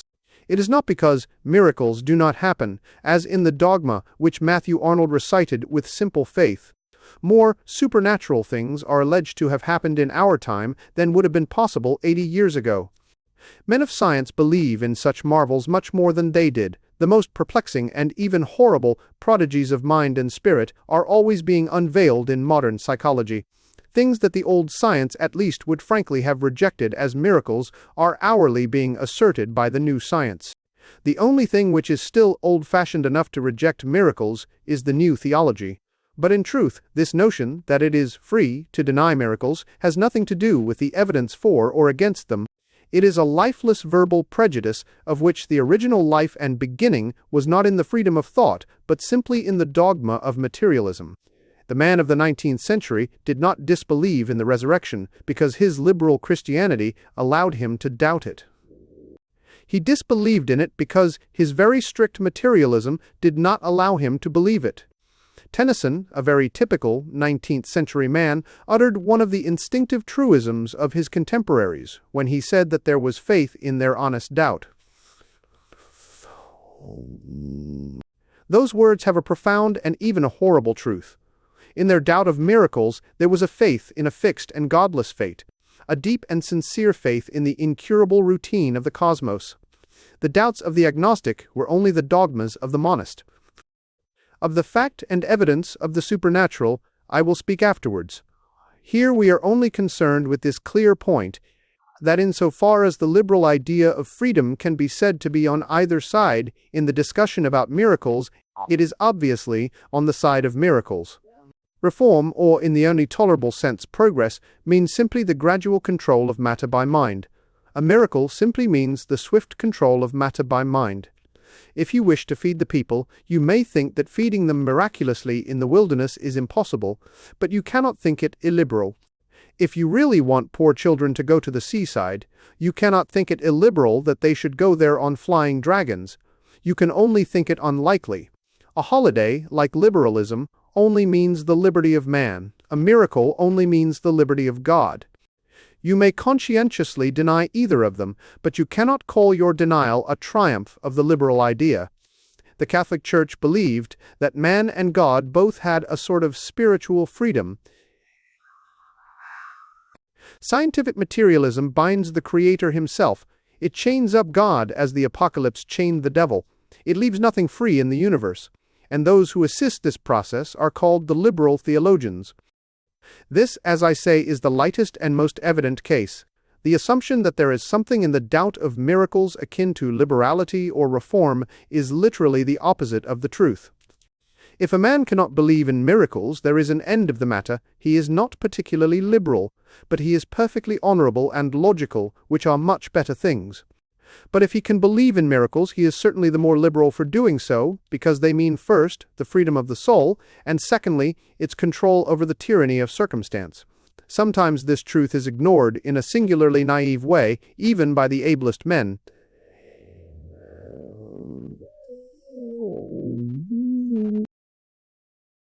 Bernard Shaw speaks with hearty old-fashioned contempt for the idea of miracles, as if they were a sort of breach of faith on the part of nature. He seems strangely unconscious that miracles are only the final flowers of his own favorite tree, the doctrine of the omnipotence of will. Just in the same way he calls the desire for immortality a paltry selfishness, forgetting that he has just called the desire for life a healthy and heroic selfishness. No, if it is desirable that man should triumph over the cruelty of nature or custom, then miracles are certainly desirable. We will discuss afterwards whether they are possible. But I must pass on to the larger cases of this curious error, the notion that the liberalizing of religion in some way helps the liberation of the world. The second example of it can be found in the question of pantheism, or rather of a certain modern attitude which is often called immanentism, and which often is Buddhism. But this is so much more difficult a matter that I must approach it with rather more preparation. The things said most confidently by advanced persons to crowded audiences are generally those quite opposite to the fact it is actually our truisms that are untrue. Here is a case. There is a phrase of facile liberality uttered again and again at ethical societies and parliaments of religion. The religions of the earth differ in rites and forms, but they are the same in what they teach. It is false. It is the opposite of the fact. The religions of the earth do not greatly differ in rites and forms. They do greatly differ in what they teach. It is as if a man were to say, do not be misled by the fact that the Church Times and the Freethinker look utterly different, that one is painted on vellum and the other carved on marble, that one is triangular and the other hectagonal. Read them, and you will see that they say the same thing. The truth is, of course, that they are alike in everything except in the fact that they don't say the same thing. An atheist stockbroker in Surbiton looks exactly like a Swedenborgian stockbroker in Wimbledon. You may walk round and round them and subject them to the most personal and offensive study without seeing anything Swedenborgian in the hat, or anything particularly godless in the umbrella. It is exactly in their souls that they are divided. So the truth is that the difficulty of all the creeds of the earth is not as alleged in this cheap maxim, that they agree in meaning but differ in machinery. It is exactly the opposite. They agree in machinery. Almost every great religion on earth works with the same external methods, with priests, scriptures, altars, sworn brotherhoods, special feasts. They agree in the mode of teaching. What they differ about is the thing to be taught. Pagan optimists and Eastern pessimists would both have temples, just as liberals and Tories would both have newspapers. Creeds that exist to destroy each other both have scriptures, just as armies that exist to destroy each other both have guns. The great example of this alleged identity of all human religions is the alleged spiritual identity of Buddhism and Christianity. Those who adopt this theory generally avoid the ethics of most other creeds, except, indeed, Confucianism, which they like because it is not a creed. But they are cautious in their praises of Mohammedanism, generally confining themselves to imposing its morality only upon the refreshment of the lower classes. They seldom suggest the Mohammedan view of marriage, for which there is a great deal to be said, and towards thugs and fetish worshippers their attitude may even be called cold. But in the case of the great religion of Gautama, they feel sincerely a similarity. Students of popular science, like Mr. Blatchford, are always insisting that Christianity and Buddhism are very much alike, especially Buddhism. This is generally believed, and I believed it myself until I read a book giving the reasons for it. The reasons were of two kinds: resemblances that meant nothing because they were common to all humanity, and resemblances which were not resemblances at all. The author solemnly explained that the two creeds were alike in things in which all creeds are alike, or else he described them as alike in some point in which they are quite obviously different. Thus, as a case of the first class, he said that both Christ and Buddha were called by the divine voice coming out of the sky, as if you would expect the divine voice to come out of the coal cellar. Or, again, it was gravely urged that these two Eastern teachers, by a singular coincidence, both had to do with the washing of feet. Thus, this reconciler of the two religions draws earnest attention to the fact that at certain religious feasts the robe of the Lama is rent in pieces out of respect, and the remnants highly valued. But this is the reverse of a resemblance, for the garments of Christ were not rent in pieces out of respect, but out of derision, and the remnants were not highly valued except for what they would fetch in the rag shops.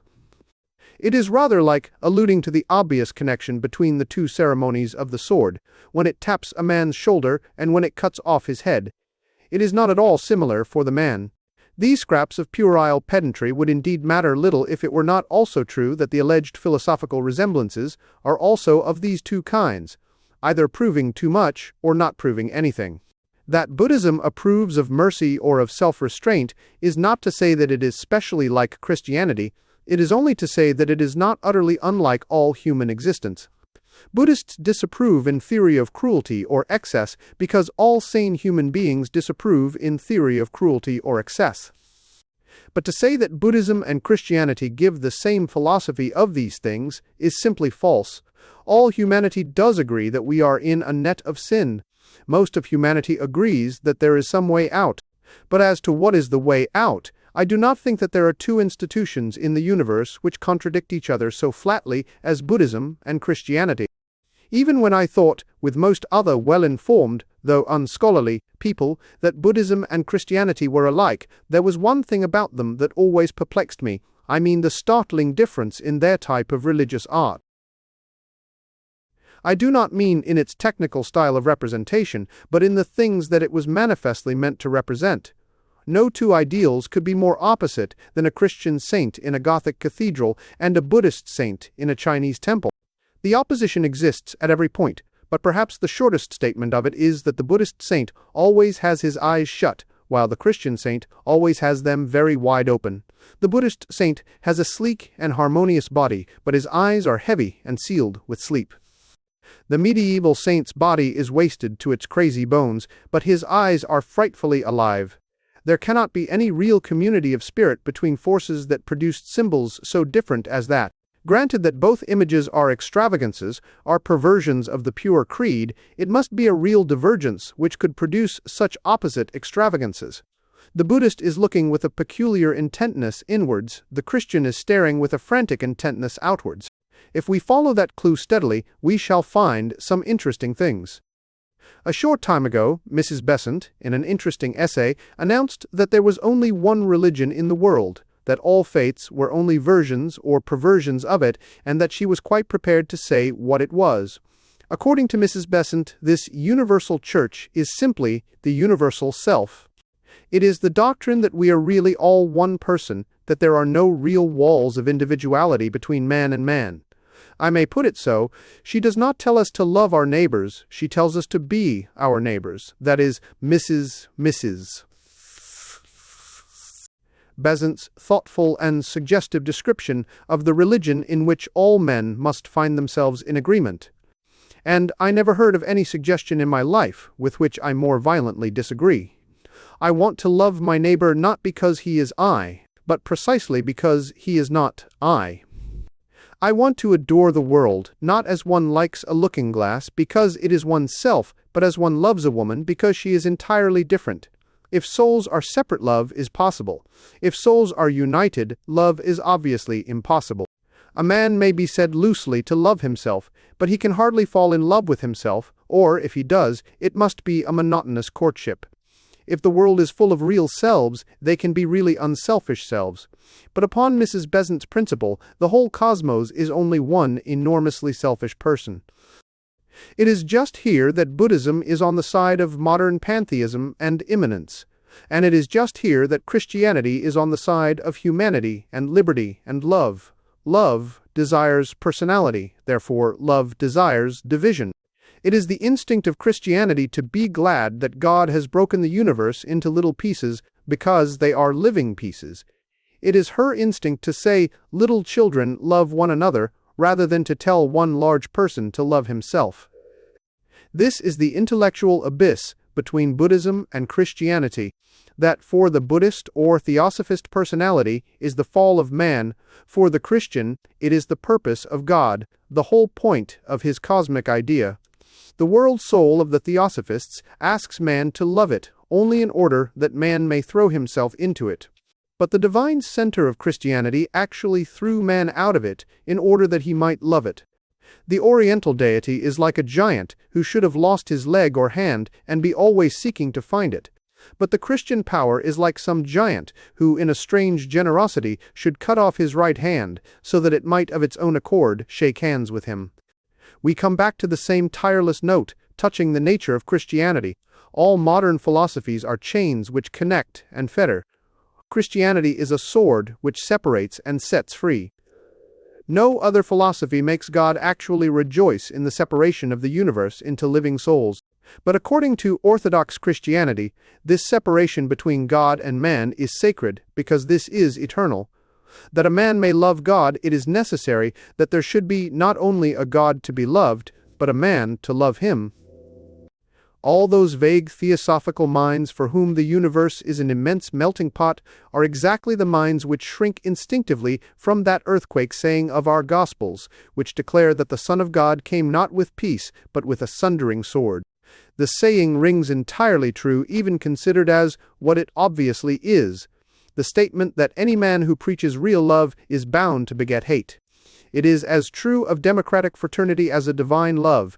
Sham love ends in compromise and common philosophy, but real love has always ended in bloodshed. Yet there is another and yet more awful truth behind the obvious meaning of this utterance of our Lord. According to himself, the Son was a sword separating brother and brother, that they should, for an eon, hate each other. But the Father also was a sword, which in the black beginning separated brother and brother, so that they should love each other at last. This is the meaning of that almost insane happiness in the eyes of the medieval saint in the picture. This is the meaning of the sealed eyes of the superb Buddhist image. The Christian saint is happy because he has verily been cut off from the world. He is separate from things and is staring at them in astonishment. But why should the Buddhist saint be astonished at things, since there is really only one thing, and that being impersonal can hardly be astonished at itself? There have been many pantheist poems suggesting wonder, but no really successful ones. The pantheist cannot wonder, for he cannot praise God or praise anything as really distinct from himself. Our immediate business here, however, is with the effect of this Christian admiration, which strikes outwards towards a deity distinct from the worshipper, upon the general need for ethical activity and social reform. And surely its effect is sufficiently obvious. There is no real possibility of getting out of pantheism any special impulse to moral action, for pantheism implies in its nature that one thing is as good as another, whereas action implies in its nature that one thing is greatly preferable to another. Swinburne, in the high summer of his skepticism, tried in vain to wrestle with this difficulty. In Songs Before Sunrise, written under the inspiration of Garibaldi and the revolt of Italy, he proclaimed the newer religion and the purer God, which should wither up all the priests of the world. What doest thou now, looking Godward, decry? I am I, thou art thou. I am low, thou art high. I am thou that thou seekest to find him. Find thou but thyself, thou art I. Of which the immediate and evident deduction is that tyrants are as much the sons of God as Garibaldus, and that King Bomba of Naples, having, with the utmost success, found himself, is identical with the ultimate good in all things. The truth is that the Western energy that dethrones tyrants has been directly due to the Western theology that says, I am I, thou art thou. The same spiritual separation which looked up and saw a good king in the universe, looked up and saw a bad king in Naples. The worshippers of Swinburne's God have covered Asia for centuries and have never dethroned a tyrant. The Indian saint may reasonably shut his eyes because he is looking at that which is I and thou and we and they and it. It is a rational occupation, but it is not true in theory and not true in fact that it helps the Indian to keep an eye on Lord Curzon. That external vigilance which has always been the mark of Christianity, the command that we should watch and pray, has expressed itself both in typical Western orthodoxy and in typical Western politics, but both depend on the idea of a divinity transcendent, different from ourselves, a deity that disappears. Certainly the most sagacious creeds may suggest that we should pursue God into deeper and deeper rings of the labyrinth of our own ego. But only we of Christendom have said that we should hunt God like an eagle upon the mountains, and we have killed all monsters in the chase. Here again, therefore, we find that in so far as we value democracy and the self-renewing energies of the West, we are much more likely to find them in the old theology than the new. If we want reform, we must adhere to orthodoxy, especially in this matter, so much disputed in the councils of Mr. R.J. Dages. Campbell, the matter of insisting on the immanent or the transcendent deity. By insisting specially on the immanence of God, we get introspection, self-isolation, quietism, social indifference, Tibet.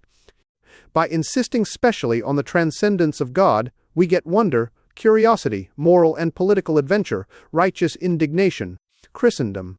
Insisting that God is inside man, man is always inside himself. By insisting that God transcends man, man has transcended himself. If we take any other doctrine that has been called old-fashioned, we shall find the case the same.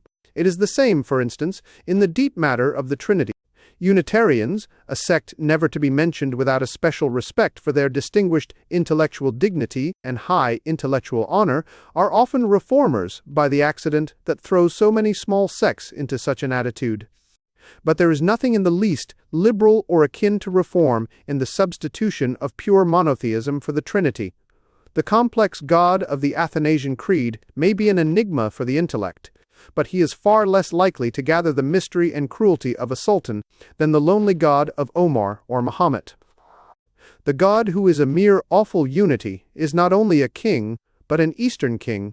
The heart of humanity, especially of European humanity, is certainly much more satisfied by the strange hints and symbols that gather round the Trinitarian idea, the image of a council, at which mercy pleads as well as justice, the conception of a sort of liberty and variety existing even in the inmost chamber of the world. For Western religion has always felt keenly the idea, it is not well for man to be alone. The social instinct asserted itself everywhere, as when the Eastern idea of hermits was practically expelled by the Western idea of monks. So even asceticism became brotherly, and the Trappists were sociable even when they were silent. If this love of a living complexity be our test, it is certainly healthier to have the Trinitarian religion than the Unitarian. For to us Trinitarians, if I may say it with reverence, to us God himself is a society. It is indeed a fathomless mystery of theology, and even if I were theologian enough to deal with it directly, it would not be relevant to do so here. Suffice it to say here that this triple enigma is as comforting as wine and open as an English fireside, that this thing that bewilders the intellect utterly quiets the heart. But out of the desert, from the dry places and the dreadful suns, come the cruel children of the lonely God, the real Unitarians who, with scimitar in hand, have laid waste the world. For it is not well for God to be alone. Again, the same is true of that difficult matter of the danger of the soul, which has unsettled so many just minds. To hope for all souls is imperative, and it is quite tenable that their salvation is inevitable. It is tenable, but it is not specially favorable to activity or progress. Our fighting and creative society ought rather to insist on the danger of everybody, on the facts that every man is hanging by a thread or clinging to a precipice. To say that all will be well anyhow is a comprehensible remark, but it cannot be called the blast of a trumpet. Europe ought rather to emphasize possible perdition, and Europe always has emphasized it. Here its highest religion is at one with all its cheapest romances.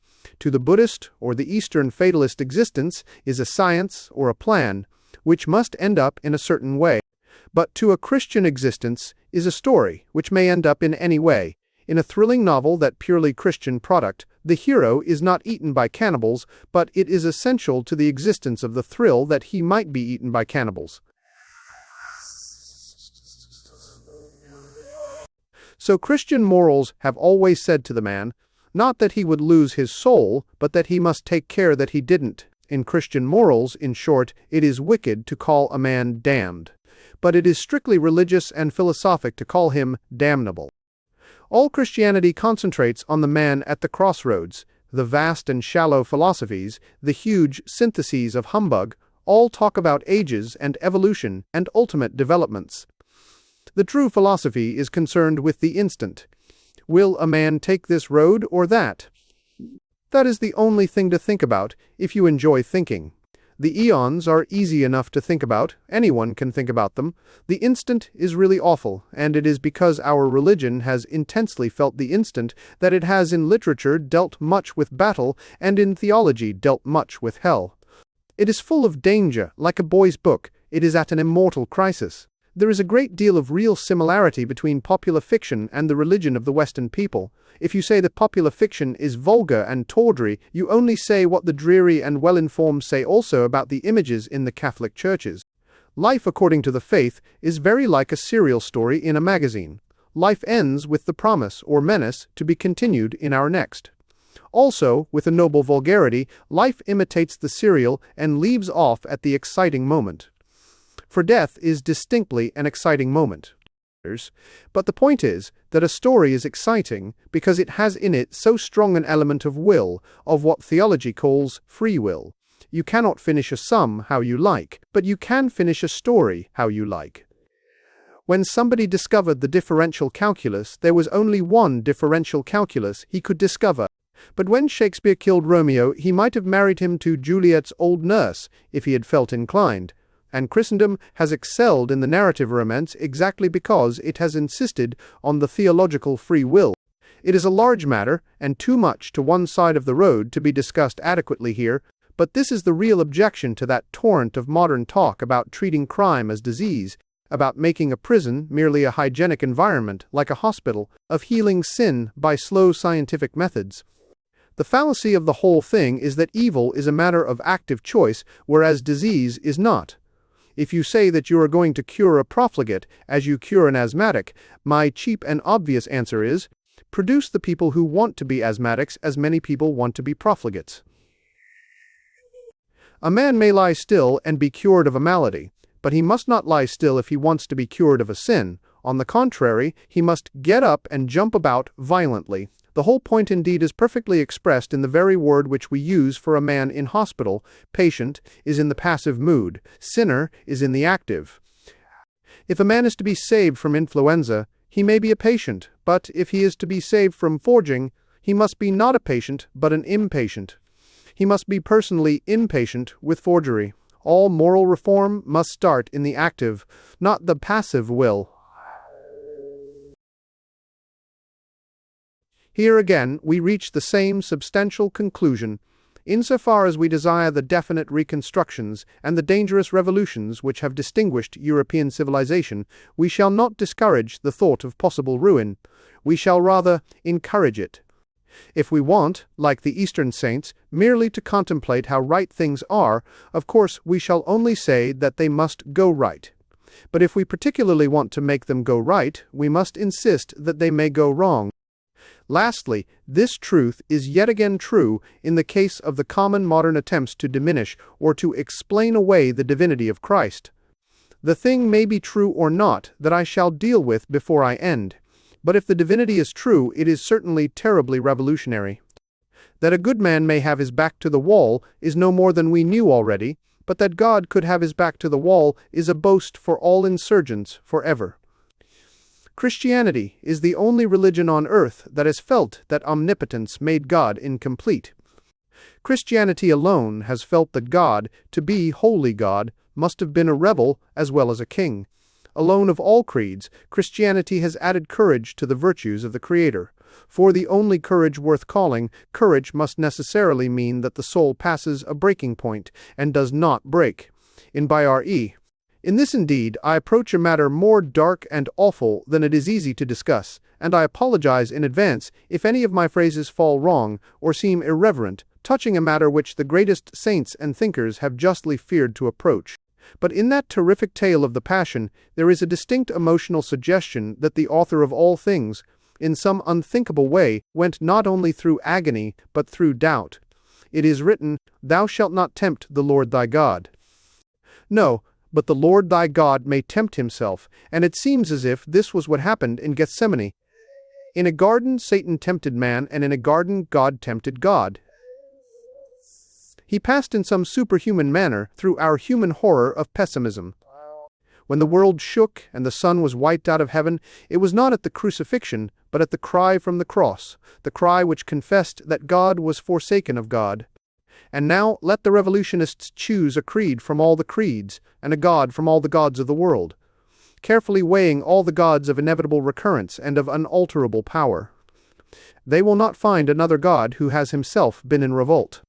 Nay, the matter grows too difficult for human speech, but let the atheists themselves choose a God.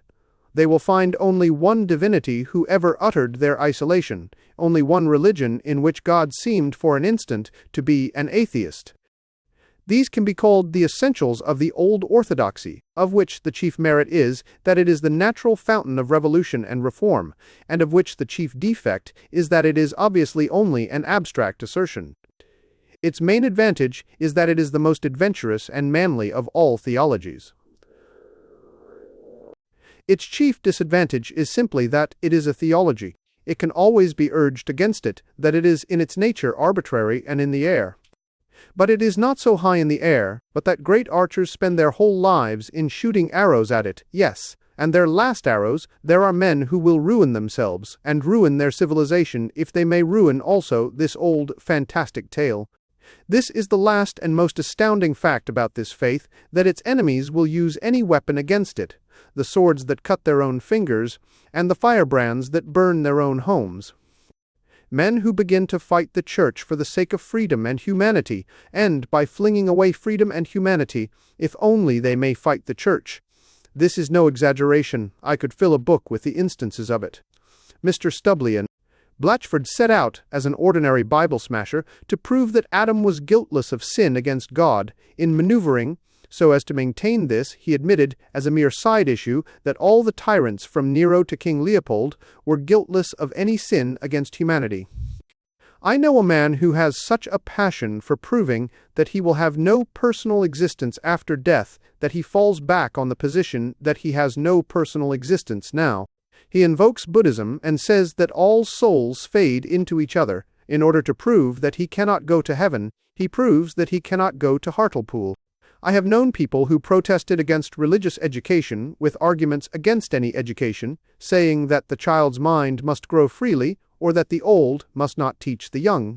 I have known people who showed that there could be no divine judgment by showing that there can be no human judgment, even for practical purposes.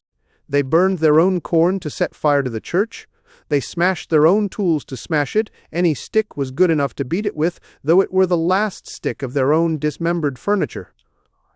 We do not admire, we hardly excuse, the fanatic who wrecks this world for love of the other. But what are we to say of the fanatic who wrecks this world out of hatred of the other? He sacrifices the very existence of humanity to the non-existence of God. He offers his victims not to the altar, but merely to assert the idleness of the altar and the emptiness of the throne.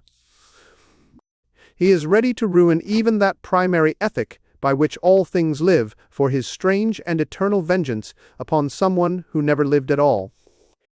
And yet the thing hangs in the heavens unhurt.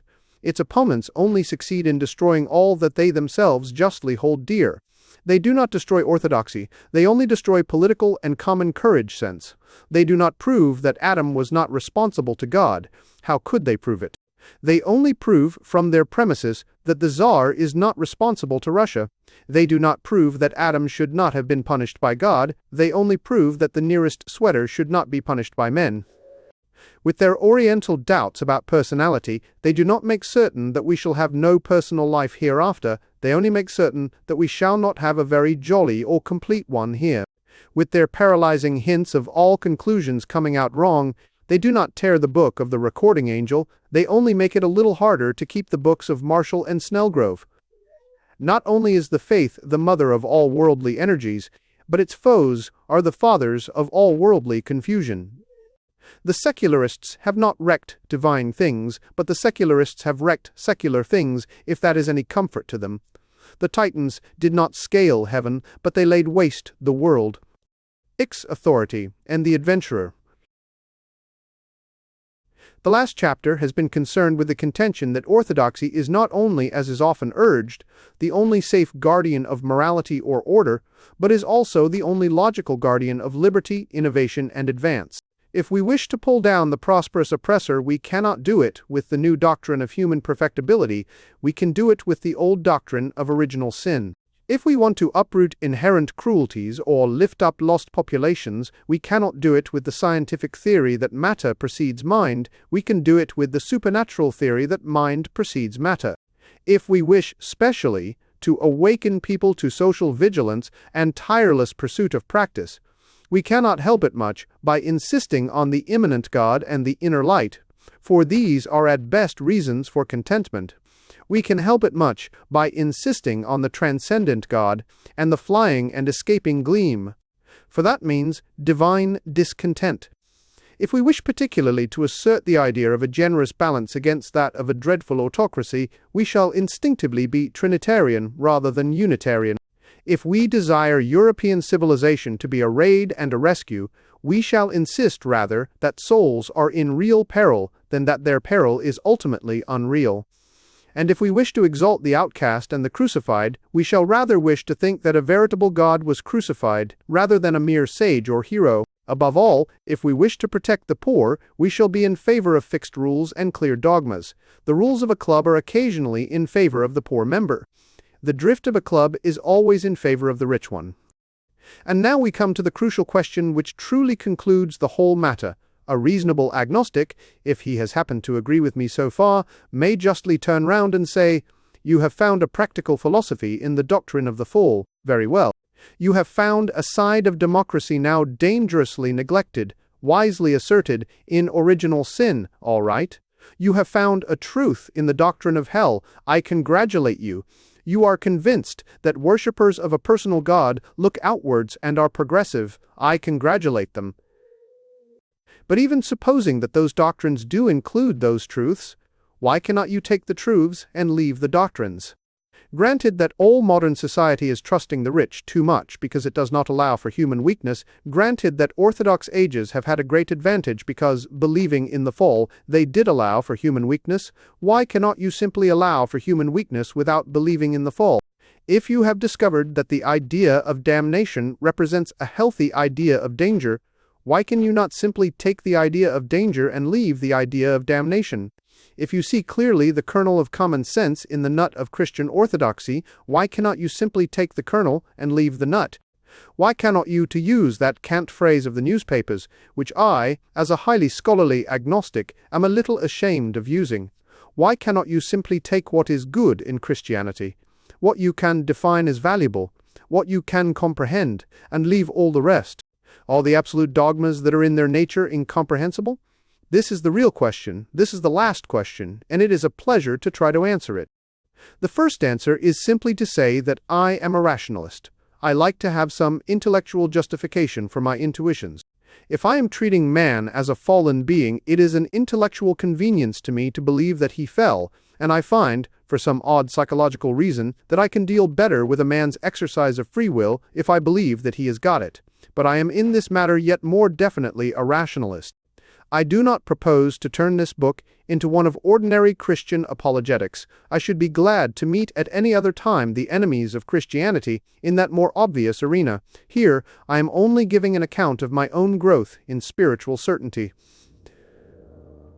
But I may pause to remark that the more I saw of the merely abstract arguments against the Christian cosmology, the less I thought of them. I mean that having found the moral atmosphere of the Incarnation to be common sense, I then looked at the established intellectual arguments against the Incarnation and found them to be common nonsense. In case the argument should be thought to suffer from the absence of the ordinary apologetic, I will here very briefly summarize my own arguments and conclusions on the purely objective or scientific truth of the matter. If I am asked, as a purely intellectual question, why I believe in Christianity, I can only answer, for the same reason that an intelligent agnostic disbelieves in Christianity. I believe in it quite rationally upon the evidence. But the evidence in my case, as in that of the intelligent agnostic, is not really in this or that alleged demonstration. It is in an enormous accumulation of small but unanimous facts. The secularist is not to be blamed because his objections to Christianity are miscellaneous and even scrappy. It is precisely such scrappy evidence that does convince the mind. I mean that a man may well be less convinced of a philosophy from 4 books than from 1 book, 1 battle, 1 landscape, and 1 old friend. The very fact that the things are of different kinds increases the importance of the fact that they all point to one conclusion. Now, the non-Christianity of the average educated man today is almost always, to do him justice, made up of these loose but living experiences. I can only say that my evidences for Christianity are of the same vivid but varied kind as his evidences against it. For when I look at these various anti-Christian truths, I simply discover that none of them are true. I discover that the true tide and force of all the facts flows the other way.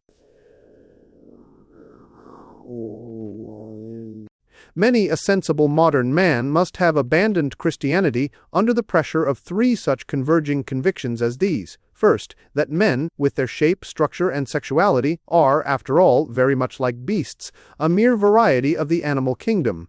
Second, that primeval religion arose in ignorance and fear. Third, that priests have blighted societies with bitterness and gloom. Those three anti-Christian arguments are very different, but they are all quite logical and legitimate, and they all converge. The only objection to them, I discover, is that they are all untrue. If you leave off looking at books about beasts and men, if you begin to look at beasts and men, then, if you have any humor or imagination, any sense of the frantic or the farcical, you will observe that the startling thing is not how like man is to the brutes, but how unlike he is. It is the monstrous scale of his divergence that requires an explanation. That man and brute are like is, in a sense, a truism, but that being so like, they should then be so insanely unlike, that is the shock and the enigma. That an ape has hands is far less interesting to the philosopher than the fact that having hands he does next to nothing with them, does not play knucklebones or the violin, does not carve marble or carve mutton.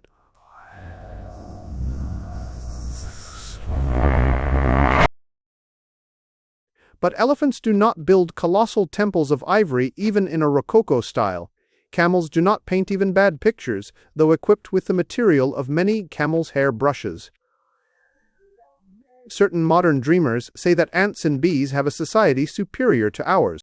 They have, indeed, a civilization, but that very truth only reminds us that it is an inferior civilization. Who ever found an ant-hill decorated with the statues of celebrated ants? Who has seen a beehive carved with the images of gorgeous queens of old? No, the chasm between man and other creatures may have a natural explanation, but it is a chasm. We talk of wild animals, but man is the only wild animal. It is man that has broken out. All other animals are tame animals, following the rugged respectability of the tribe or type. All other animals are domestic animals. Man alone is ever undomestic, either as a profligate or a monk. So that this first superficial reason for materialism is, if anything, a reason for its opposite. It is exactly where biology leaves off that all religion begins. It would be the same if I examined the second of the three chance rationalist arguments, the argument that all that we call divine began in some darkness and terror. Science knows nothing whatever about prehistoric man, for the excellent reason that he is prehistoric.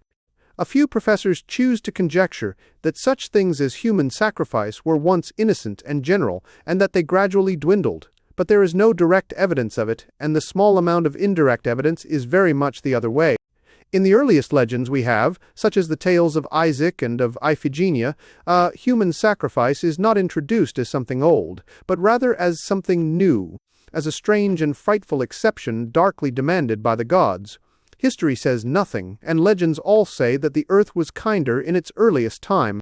There is no tradition of progress, but the whole human race has a tradition of the fall. Amusingly enough, indeed, the very dissemination of this idea is used against its authenticity.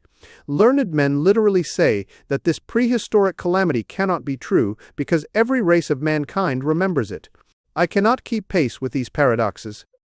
And if we took the third chance instance, it would be the same, the view that priests darken and embitter the world. I look at the world and simply discover that they don't. Those countries in Europe which are still influenced by priests are exactly the countries where there is still singing and dancing and colored dresses and art in the open air. Catholic doctrine and discipline may be walls, but they are the walls of a playground. Christianity is the only frame which has preserved the pleasure of paganism. We might fancy some children playing on the flat grassy top of some tall island in the sea. So long as there was a wall round the cliff's edge, they could fling themselves into every frantic game and make the place the noisiest of nurseries. But the walls were not down, leaving the naked peril of the precipice. They did not fall over, but when their friends returned to them, they were all huddled in terror in the center of the island, and their song had ceased. Thus these three facts of experience, such facts as go to make an agnostic, are, in this view, turned totally round. I am left saying, give me an explanation, first, of the towering eccentricity of man among the brutes, second, of the vast human tradition of some ancient happiness, third, of the partial perpetuation of such pagan joy in the countries of the Catholic Church. One explanation, at any rate, covers all three, the theory that twice was the natural order interrupted by some explosion or revelation such as people now call psychic. Once heaven came upon the earth with a power or seal called the image of God, whereby man took command of nature, and once again, when in empire after empire men had been found wanting, heaven came to save mankind in the awful shape of a man. This would explain why the mass of men always look backwards, and why the only corner where they in any sense look forwards is the little continent where Christ has his church. I know it will be said that Japan has become progressive. But how can this be an answer when even in saying Japan has become progressive, we really only mean Japan has become European? But I wish here not so much to insist on my own explanation as to insist on my original remark. I agree with the ordinary unbelieving man in the street in being guided by 3 or 4 odd facts, all pointing to something, only when I came to look at the facts I always found they pointed to something else. I have given an imaginary triad of such ordinary anti-Christian arguments. If that be too narrow a basis, I will give on the spur of the moment another. These are the kind of thoughts which, in combination, create the impression that Christianity is something weak and diseased. First, for instance, that Jesus was a gentle creature, sheepish and unworldly, a mere ineffectual appeal to the world.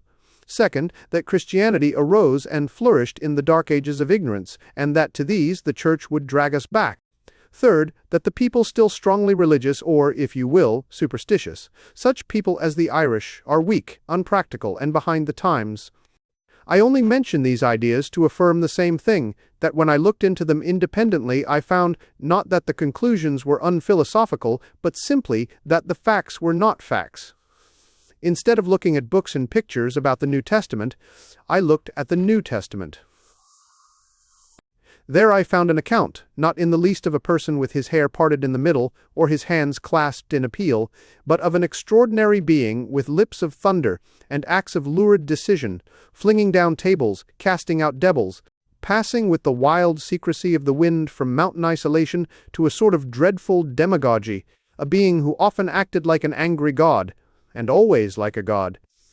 Christ had even a literary style of his own, not to be found, I think, elsewhere. It consists of an almost furious use of the a fortiori.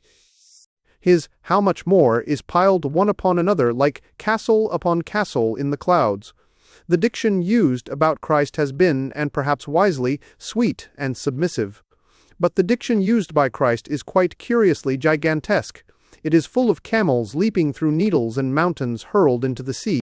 Morally it is equally terrific. He called himself a sword of slaughter, and told men to buy swords if they sold their coats for them.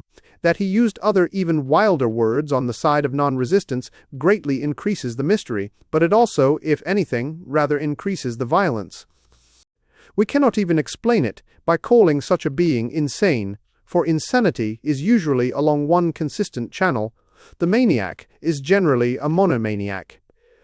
Here we must remember the difficult definition of Christianity already given.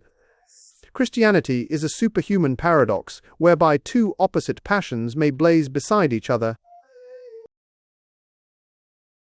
The one explanation of the gospel language that does explain it is that it is the survey of one who from some supernatural height beholds some more startling synthesis.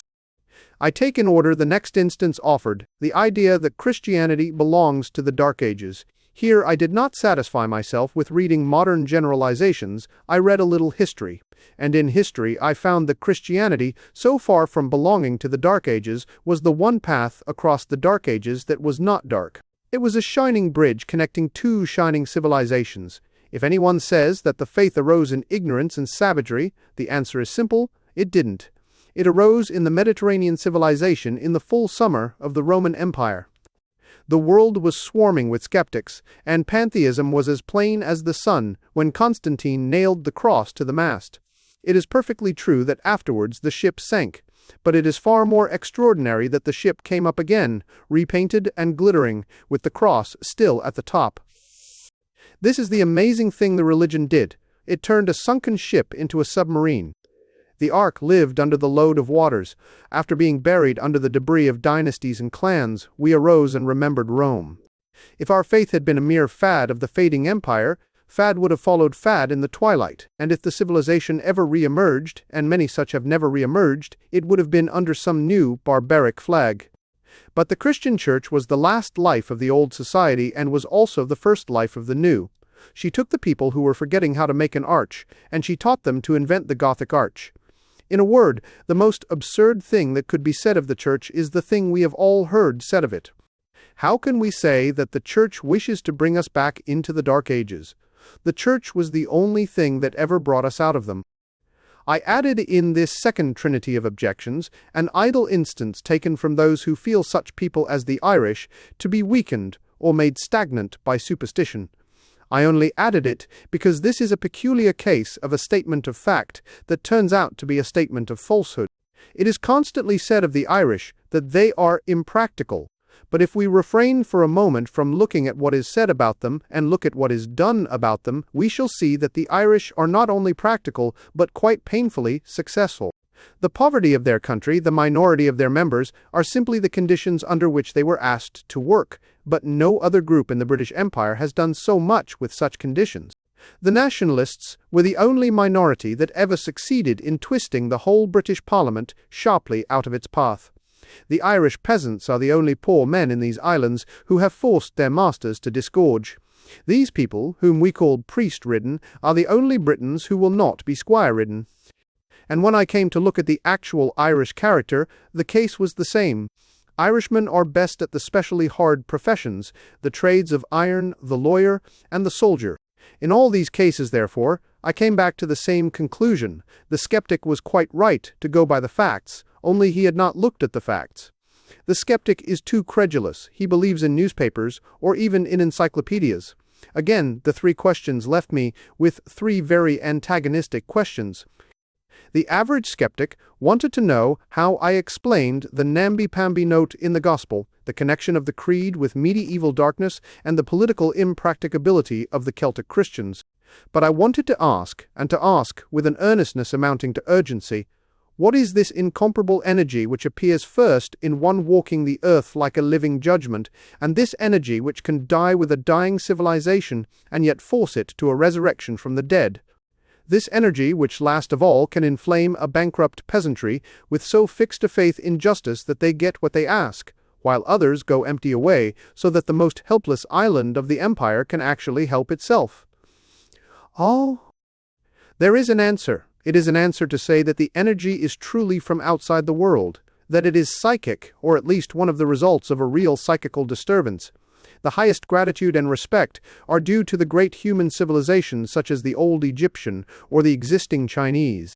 Nevertheless, it is no injustice for them to say that only modern Europe has exhibited incessantly a power of self-renewal, recurring often at the shortest intervals and descending to the smallest facts of building or costume. All other societies die finally and with dignity. We die daily. We are always being born again with almost indecent obstetrics. It is hardly an exaggeration to say that there is in historic Christendom a sort of unnatural life. It could be explained as a supernatural life. It could be explained as an awful galvanic life working in what would have been a corpse. For our civilization ought to have died, by all parallels, by all sociological probability, in the Ragnarok of the end of Rome. That is the weird inspiration of our state. You and I have no business to be here at all. We are all revenants. All living Christians are dead pagans walking about. Just as Europe was about to be gathered in silence to Assyria and Babylon, something entered into its body. And Europe has had a strange life. It is not too much to say that it has had the jumps, ever since.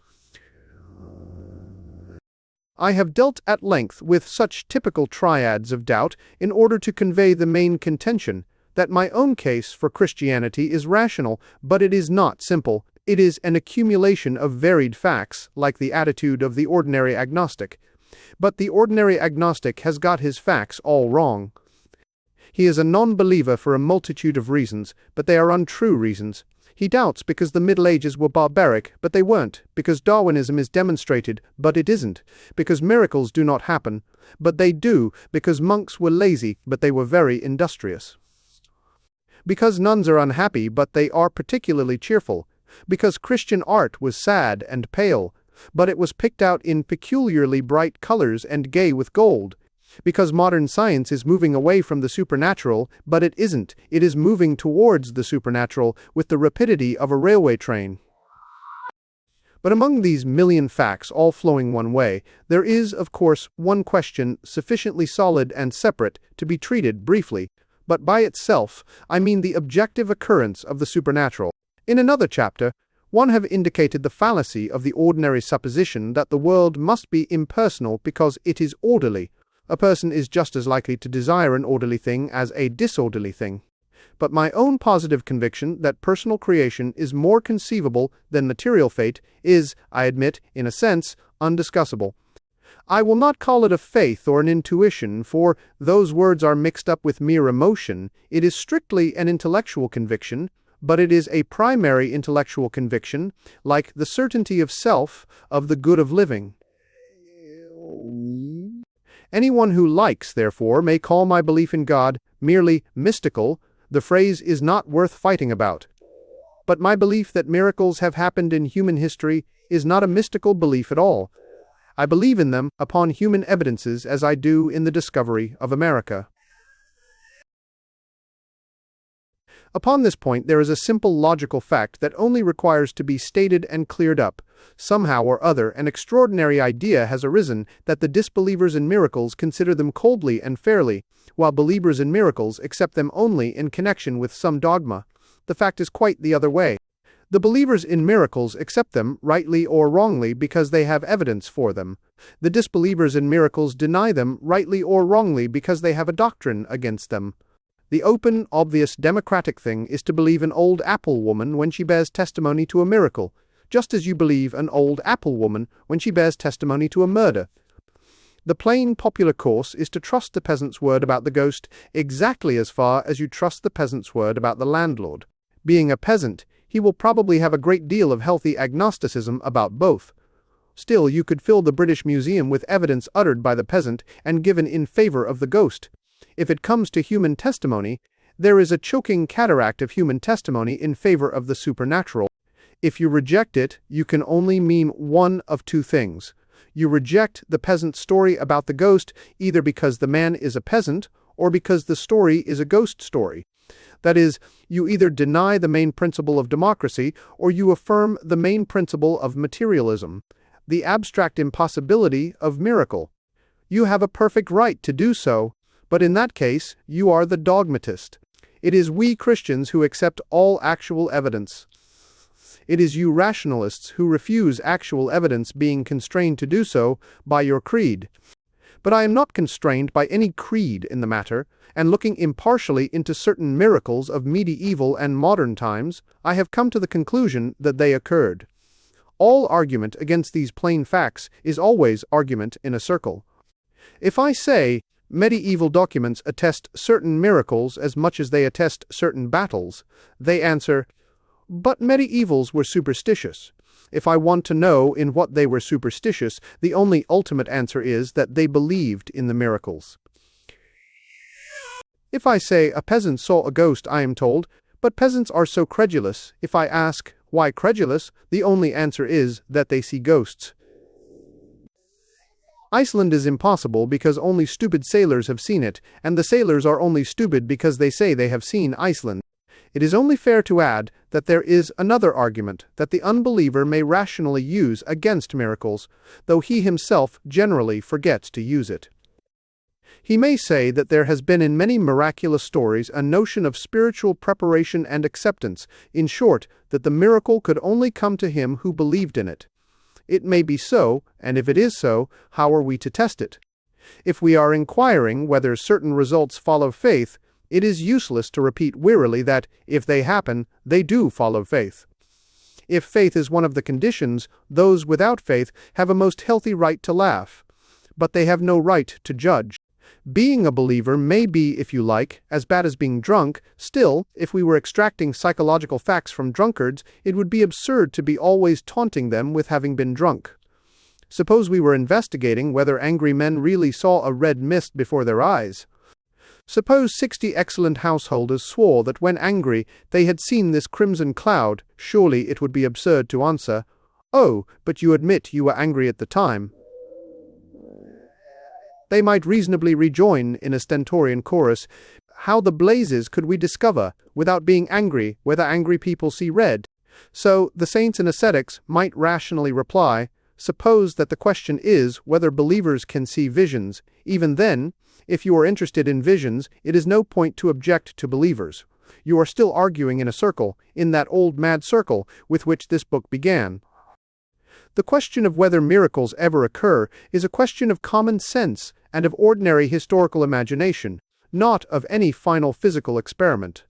One may here surely dismiss that quite brainless piece of pedantry which talks about the need for scientific conditions in connection with alleged spiritual phenomena.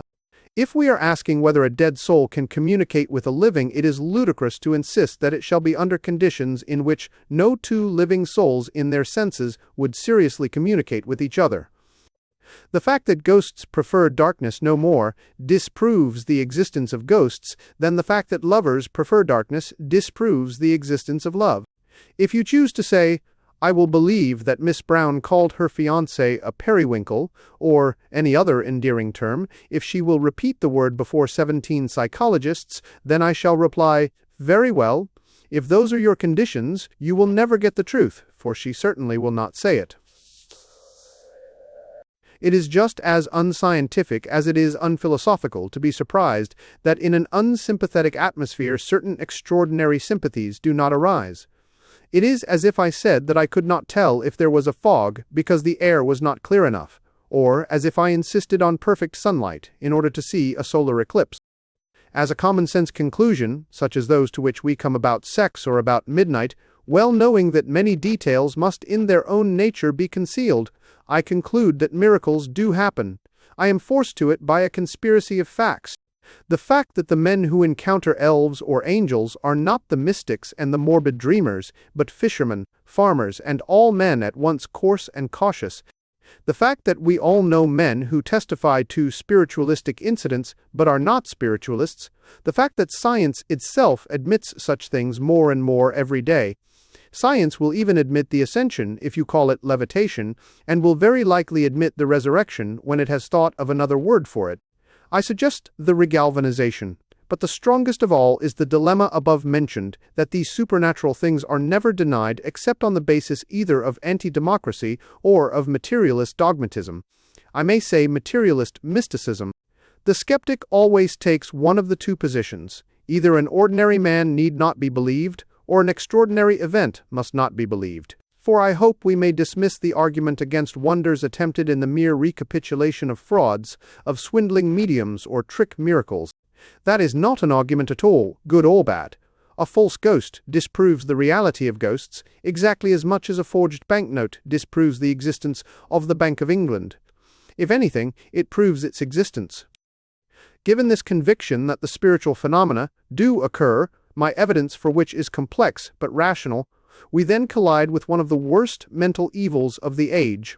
The greatest disaster of the 19th century was this, that men began to use the word spiritual as the same as the word good.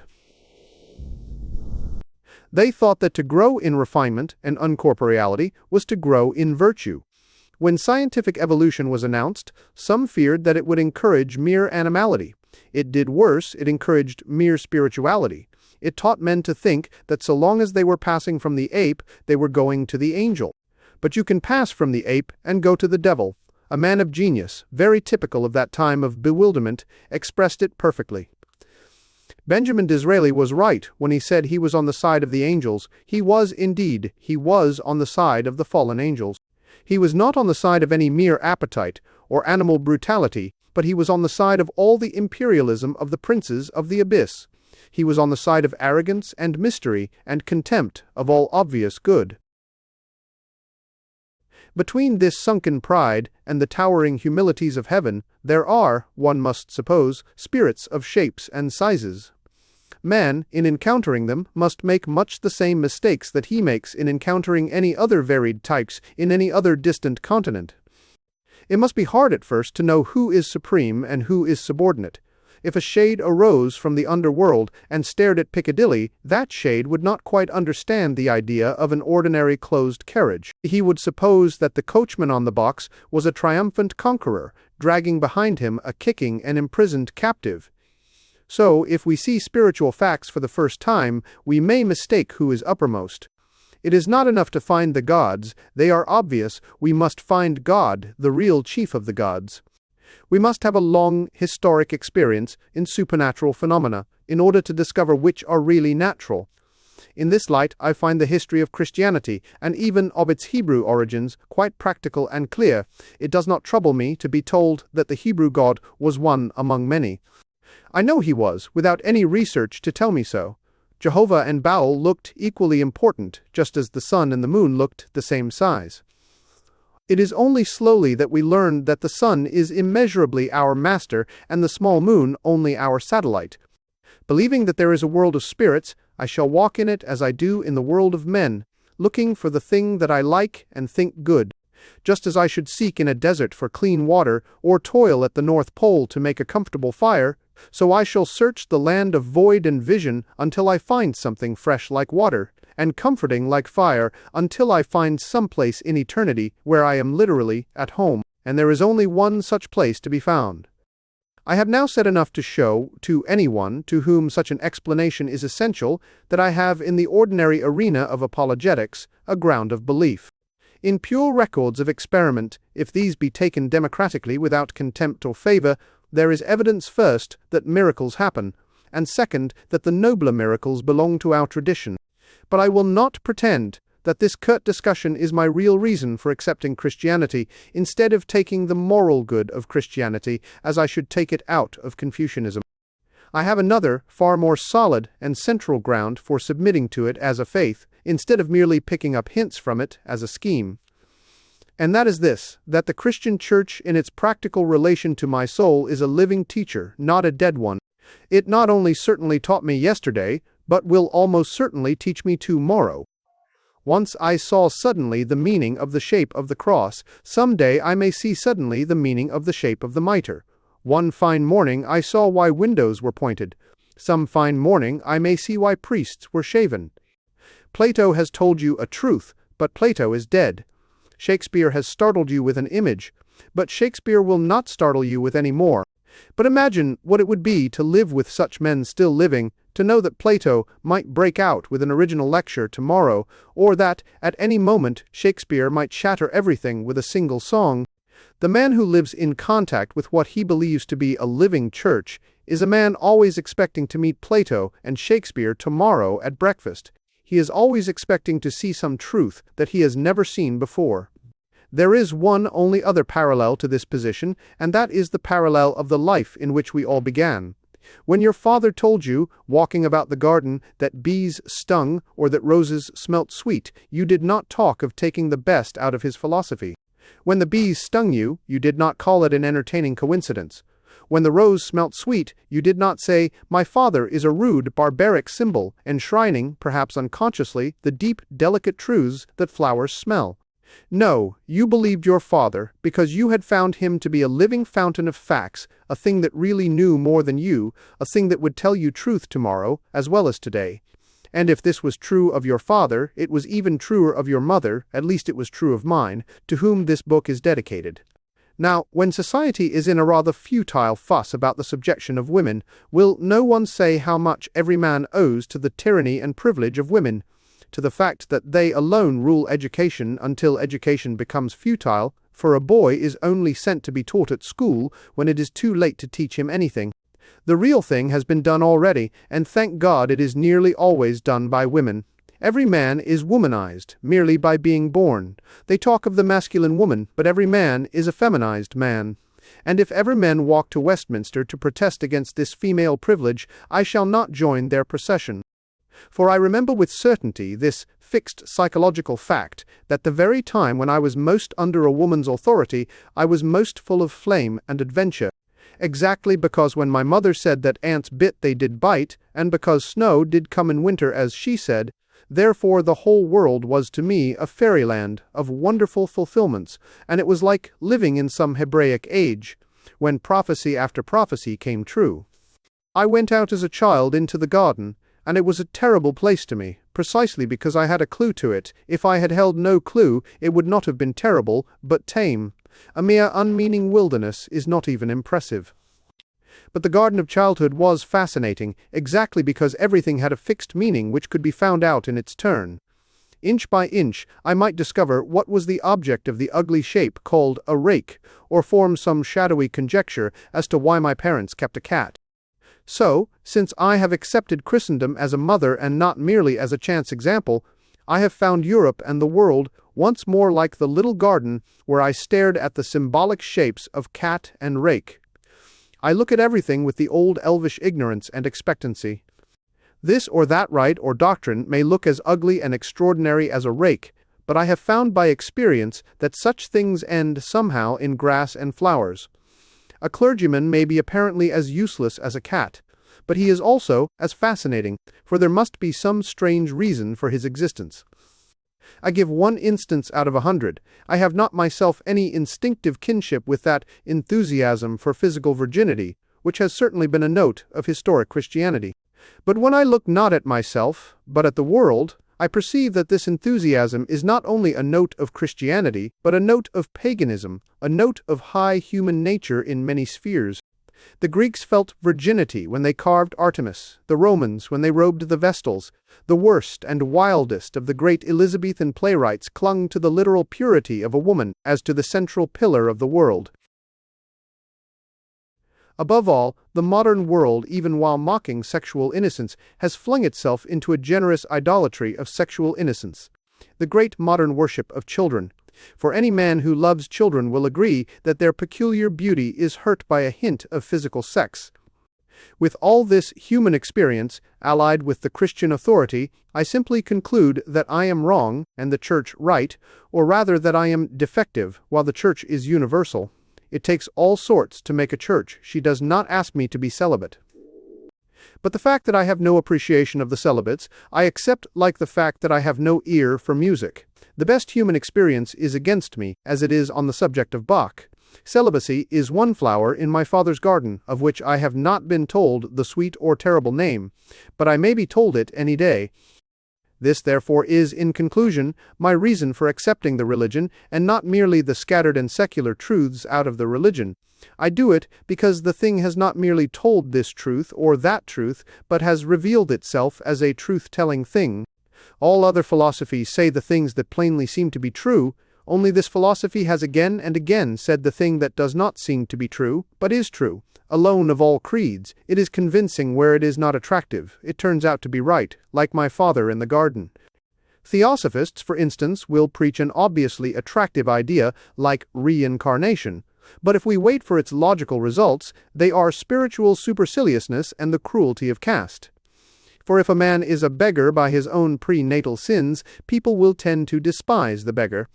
But Christianity preaches an obviously unattractive idea, such as original sin, but when we wait for its results, they are pathos and brotherhood, and a thunder of laughter and pity, for only with original sin we can at once pity the beggar and distrust the king. Men of science offer us health, an obvious benefit. It is only afterwards that we discover that by health they mean bodily slavery and spiritual tedium. Orthodoxy makes us jump by the sudden brink of hell. It is only afterwards that we realize that jumping was an athletic exercise highly beneficial to our health. It is only afterwards that we realize that this danger is the root of all drama and romance. The strongest argument for the divine grace is simply its ungraciousness. The unpopular parts of Christianity turn out, when examined, to be the very props of the people. The outer ring of Christianity is a rigid guard of ethical abnegations and professional priests, but inside that inhuman guard you will find the old human life dancing like children and drinking wine like men. For Christianity is the only frame for pagan freedom. But in the modern philosophy the case is opposite. It is its outer ring that is obviously artistic and emancipated. Its despair is within. And its despair is this, that it does not really believe that there is any meaning in the universe, therefore it cannot hope to find any romance. Its romances will have no plots. A man cannot expect any adventures in the land of anarchy. But a man can expect any number of adventures if he goes traveling in the land of authority. One can find no meanings in a jungle of skepticism, but the man will find more and more meanings who walks through a forest of doctrine and design. Here, everything has a story tied to its tail, like the tools or pictures in my Father's house, for it is my Father's house. I end where I began, at the right end. I have entered at last the gate of all good philosophy. I have come into my second childhood. But this larger and more adventurous Christian universe has one final mark, difficult to express. Yet, as a conclusion of the whole matter, I will attempt to express it. All the real argument about religion turns on the question of whether a man who was born upside down can tell when he comes right way up. The primary paradox of Christianity is that the ordinary condition of man is not his sane or sensible condition, that the normal itself is an abnormality, that is the inmost philosophy of the fall. In Sir Oliver Lodge's interesting new catechism, the first two questions were, "What are you?" And what, then, is the meaning of the fall of man? I remember amusing myself by writing my own answers to the questions, but I soon found that they were very broken and agnostic answers. To the question, "What are you?" I could only answer, "God knows." And to the question, "What is meant by the fall?" I could answer with complete sincerity that whatever I am not myself. This is the prime paradox of our religion. Something that we have never in any full sense known is not only better than ourselves, but even more natural to us than ourselves. And there is really no test of this except the merely experimental one with which these pages began, the test of the padded cell and the open door. It is only since I have known orthodoxy that I have known mental emancipation. But, in conclusion, it has one special application to the ultimate idea of joy. It is said that paganism is a religion of joy and Christianity of sorrow. It would be just as easy to prove that paganism is pure sorrow and Christianity pure joy. Such conflicts mean nothing and lead nowhere. Everything human must have in it both joy and sorrow. The only matter of interest is the manner in which the two things are balanced or divided. And the really interesting thing is this, that the pagan was, in the main, happier and happier as he approached the earth, but sadder and sadder as he approached the heavens. The gaiety of the best paganism, as in the playfulness of Catullus or Theocritus, is indeed an eternal gaiety never to be forgotten by a grateful humanity, but it is all a gaiety about the facts of life, not about its origin. To the pagan the small things are as sweet as the small brooks breaking out of the mountain, but the broad things are as bitter as the sea. When the pagan looks at the very core of the cosmos, he is struck cold. Behind the gods, who are merely despotic, sit the fates, who are deadly. Nay, the fates are worse than deadly, they are dead. And when rationalists say that the ancient world was more enlightened than the Christian, from their point of view they are right. For when they say enlightened, they mean darkened with incurable despair. It is profoundly true that the ancient world was more modern than the Christian. The common bond is in the fact that ancients and moderns have both been miserable about existence, about everything, while medievals were happy about that, at least. I freely grant that the pagans, like the moderns, were only miserable about everything. They were quite jolly about everything else. I concede that the Christians of the Middle Ages were only at peace about everything. They were at war about everything else. But if the question turn on the primary pivot of the cosmos, then there was more cosmic contentment in the narrow and bloody streets of Florence than in the theatre of Athens or the open garden of Epicurus. Giotto lived in a gloomier town than Euripides, but he lived in a gayer universe. The mass of men have been forced to be gay about the little things, but sad about the big ones. Nevertheless, I offer my last dogma defiantly. It is not native to man to be so. Man is more himself, man is more manlike, when joy is the fundamental thing in him, and grief the superficial. Melancholy should be an innocent interlude, a tender and fugitive frame of mind. Praise should be the permanent pulsation of the soul. Pessimism is at best an emotional half-holiday. Joy is the uproarious labor by which all things live. Yet, according to the apparent estate of man as seen by the pagan or the agnostic, this primary need of human nature can never be fulfilled. Joy ought to be expansive, but for the agnostic it must be contracted. It must cling to one corner of the world. Grief ought to be a concentration, but for the agnostic, its desolation is spread through an unthinkable eternity. This is what I call being born upside down. The skeptic may truly be said to be topsy-turvy, for his feet are dancing upwards in idle ecstasies, while his brain is in the abyss. To the modern man, the heavens are actually below the earth. The explanation is simple. He is standing on his head, which is a very weak pedestal to stand on. But when he has found his feet again, he knows it. Christianity satisfies suddenly and perfectly man's ancestral instinct for being the right way up, satisfies it supremely in this, that by its creed, joy becomes something gigantic and sadness something special and small. The vault above us is not deaf because the universe is an idiot. The silence is not the heartless silence of an endless and aimless world. Rather, the silence around us is a small and pitiful stillness like the prompt stillness in a sick room. We are perhaps permitted tragedy as a sort of merciful comedy because the frantic energy of divine things would knock us down like a drunken farce. We can take our own tears more lightly than we could take the tremendous levities of the angels. So we sit, perhaps in a starry chamber of silence, while the laughter of the heavens is too loud for us to hear. Joy, which was the small publicity of the pagan, is the gigantic secret of the Christian. And as I close this chaotic volume, I open again the strange small book from which all Christianity came, and I am again haunted by a kind of confirmation. The tremendous figure which fills the Gospel's towers in this respect, as in every other, above all, the thinkers who ever thought themselves tall, his pathos was natural, almost casual. The Stoics, ancient and modern, were proud of concealing their tears. He never concealed his tears. He showed them plainly on his open face at any daily sight, such as the far sight of his native city. Yet he concealed something.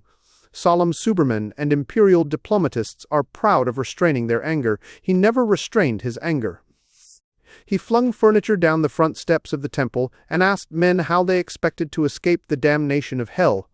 Yet he restrained something. I say it with reverence. There was in that shattering personality a thread that must be called shyness. There was something that he hid from all men when he went up a mountain to pray. There was something that he covered constantly by abrupt silence or impetuous isolation. There was some one thing that was too great for God to show us when he walked upon our earth, and I have sometimes fancied that it was his mirth. Thanks for listening to Orthodoxy by G.K. Chesterton.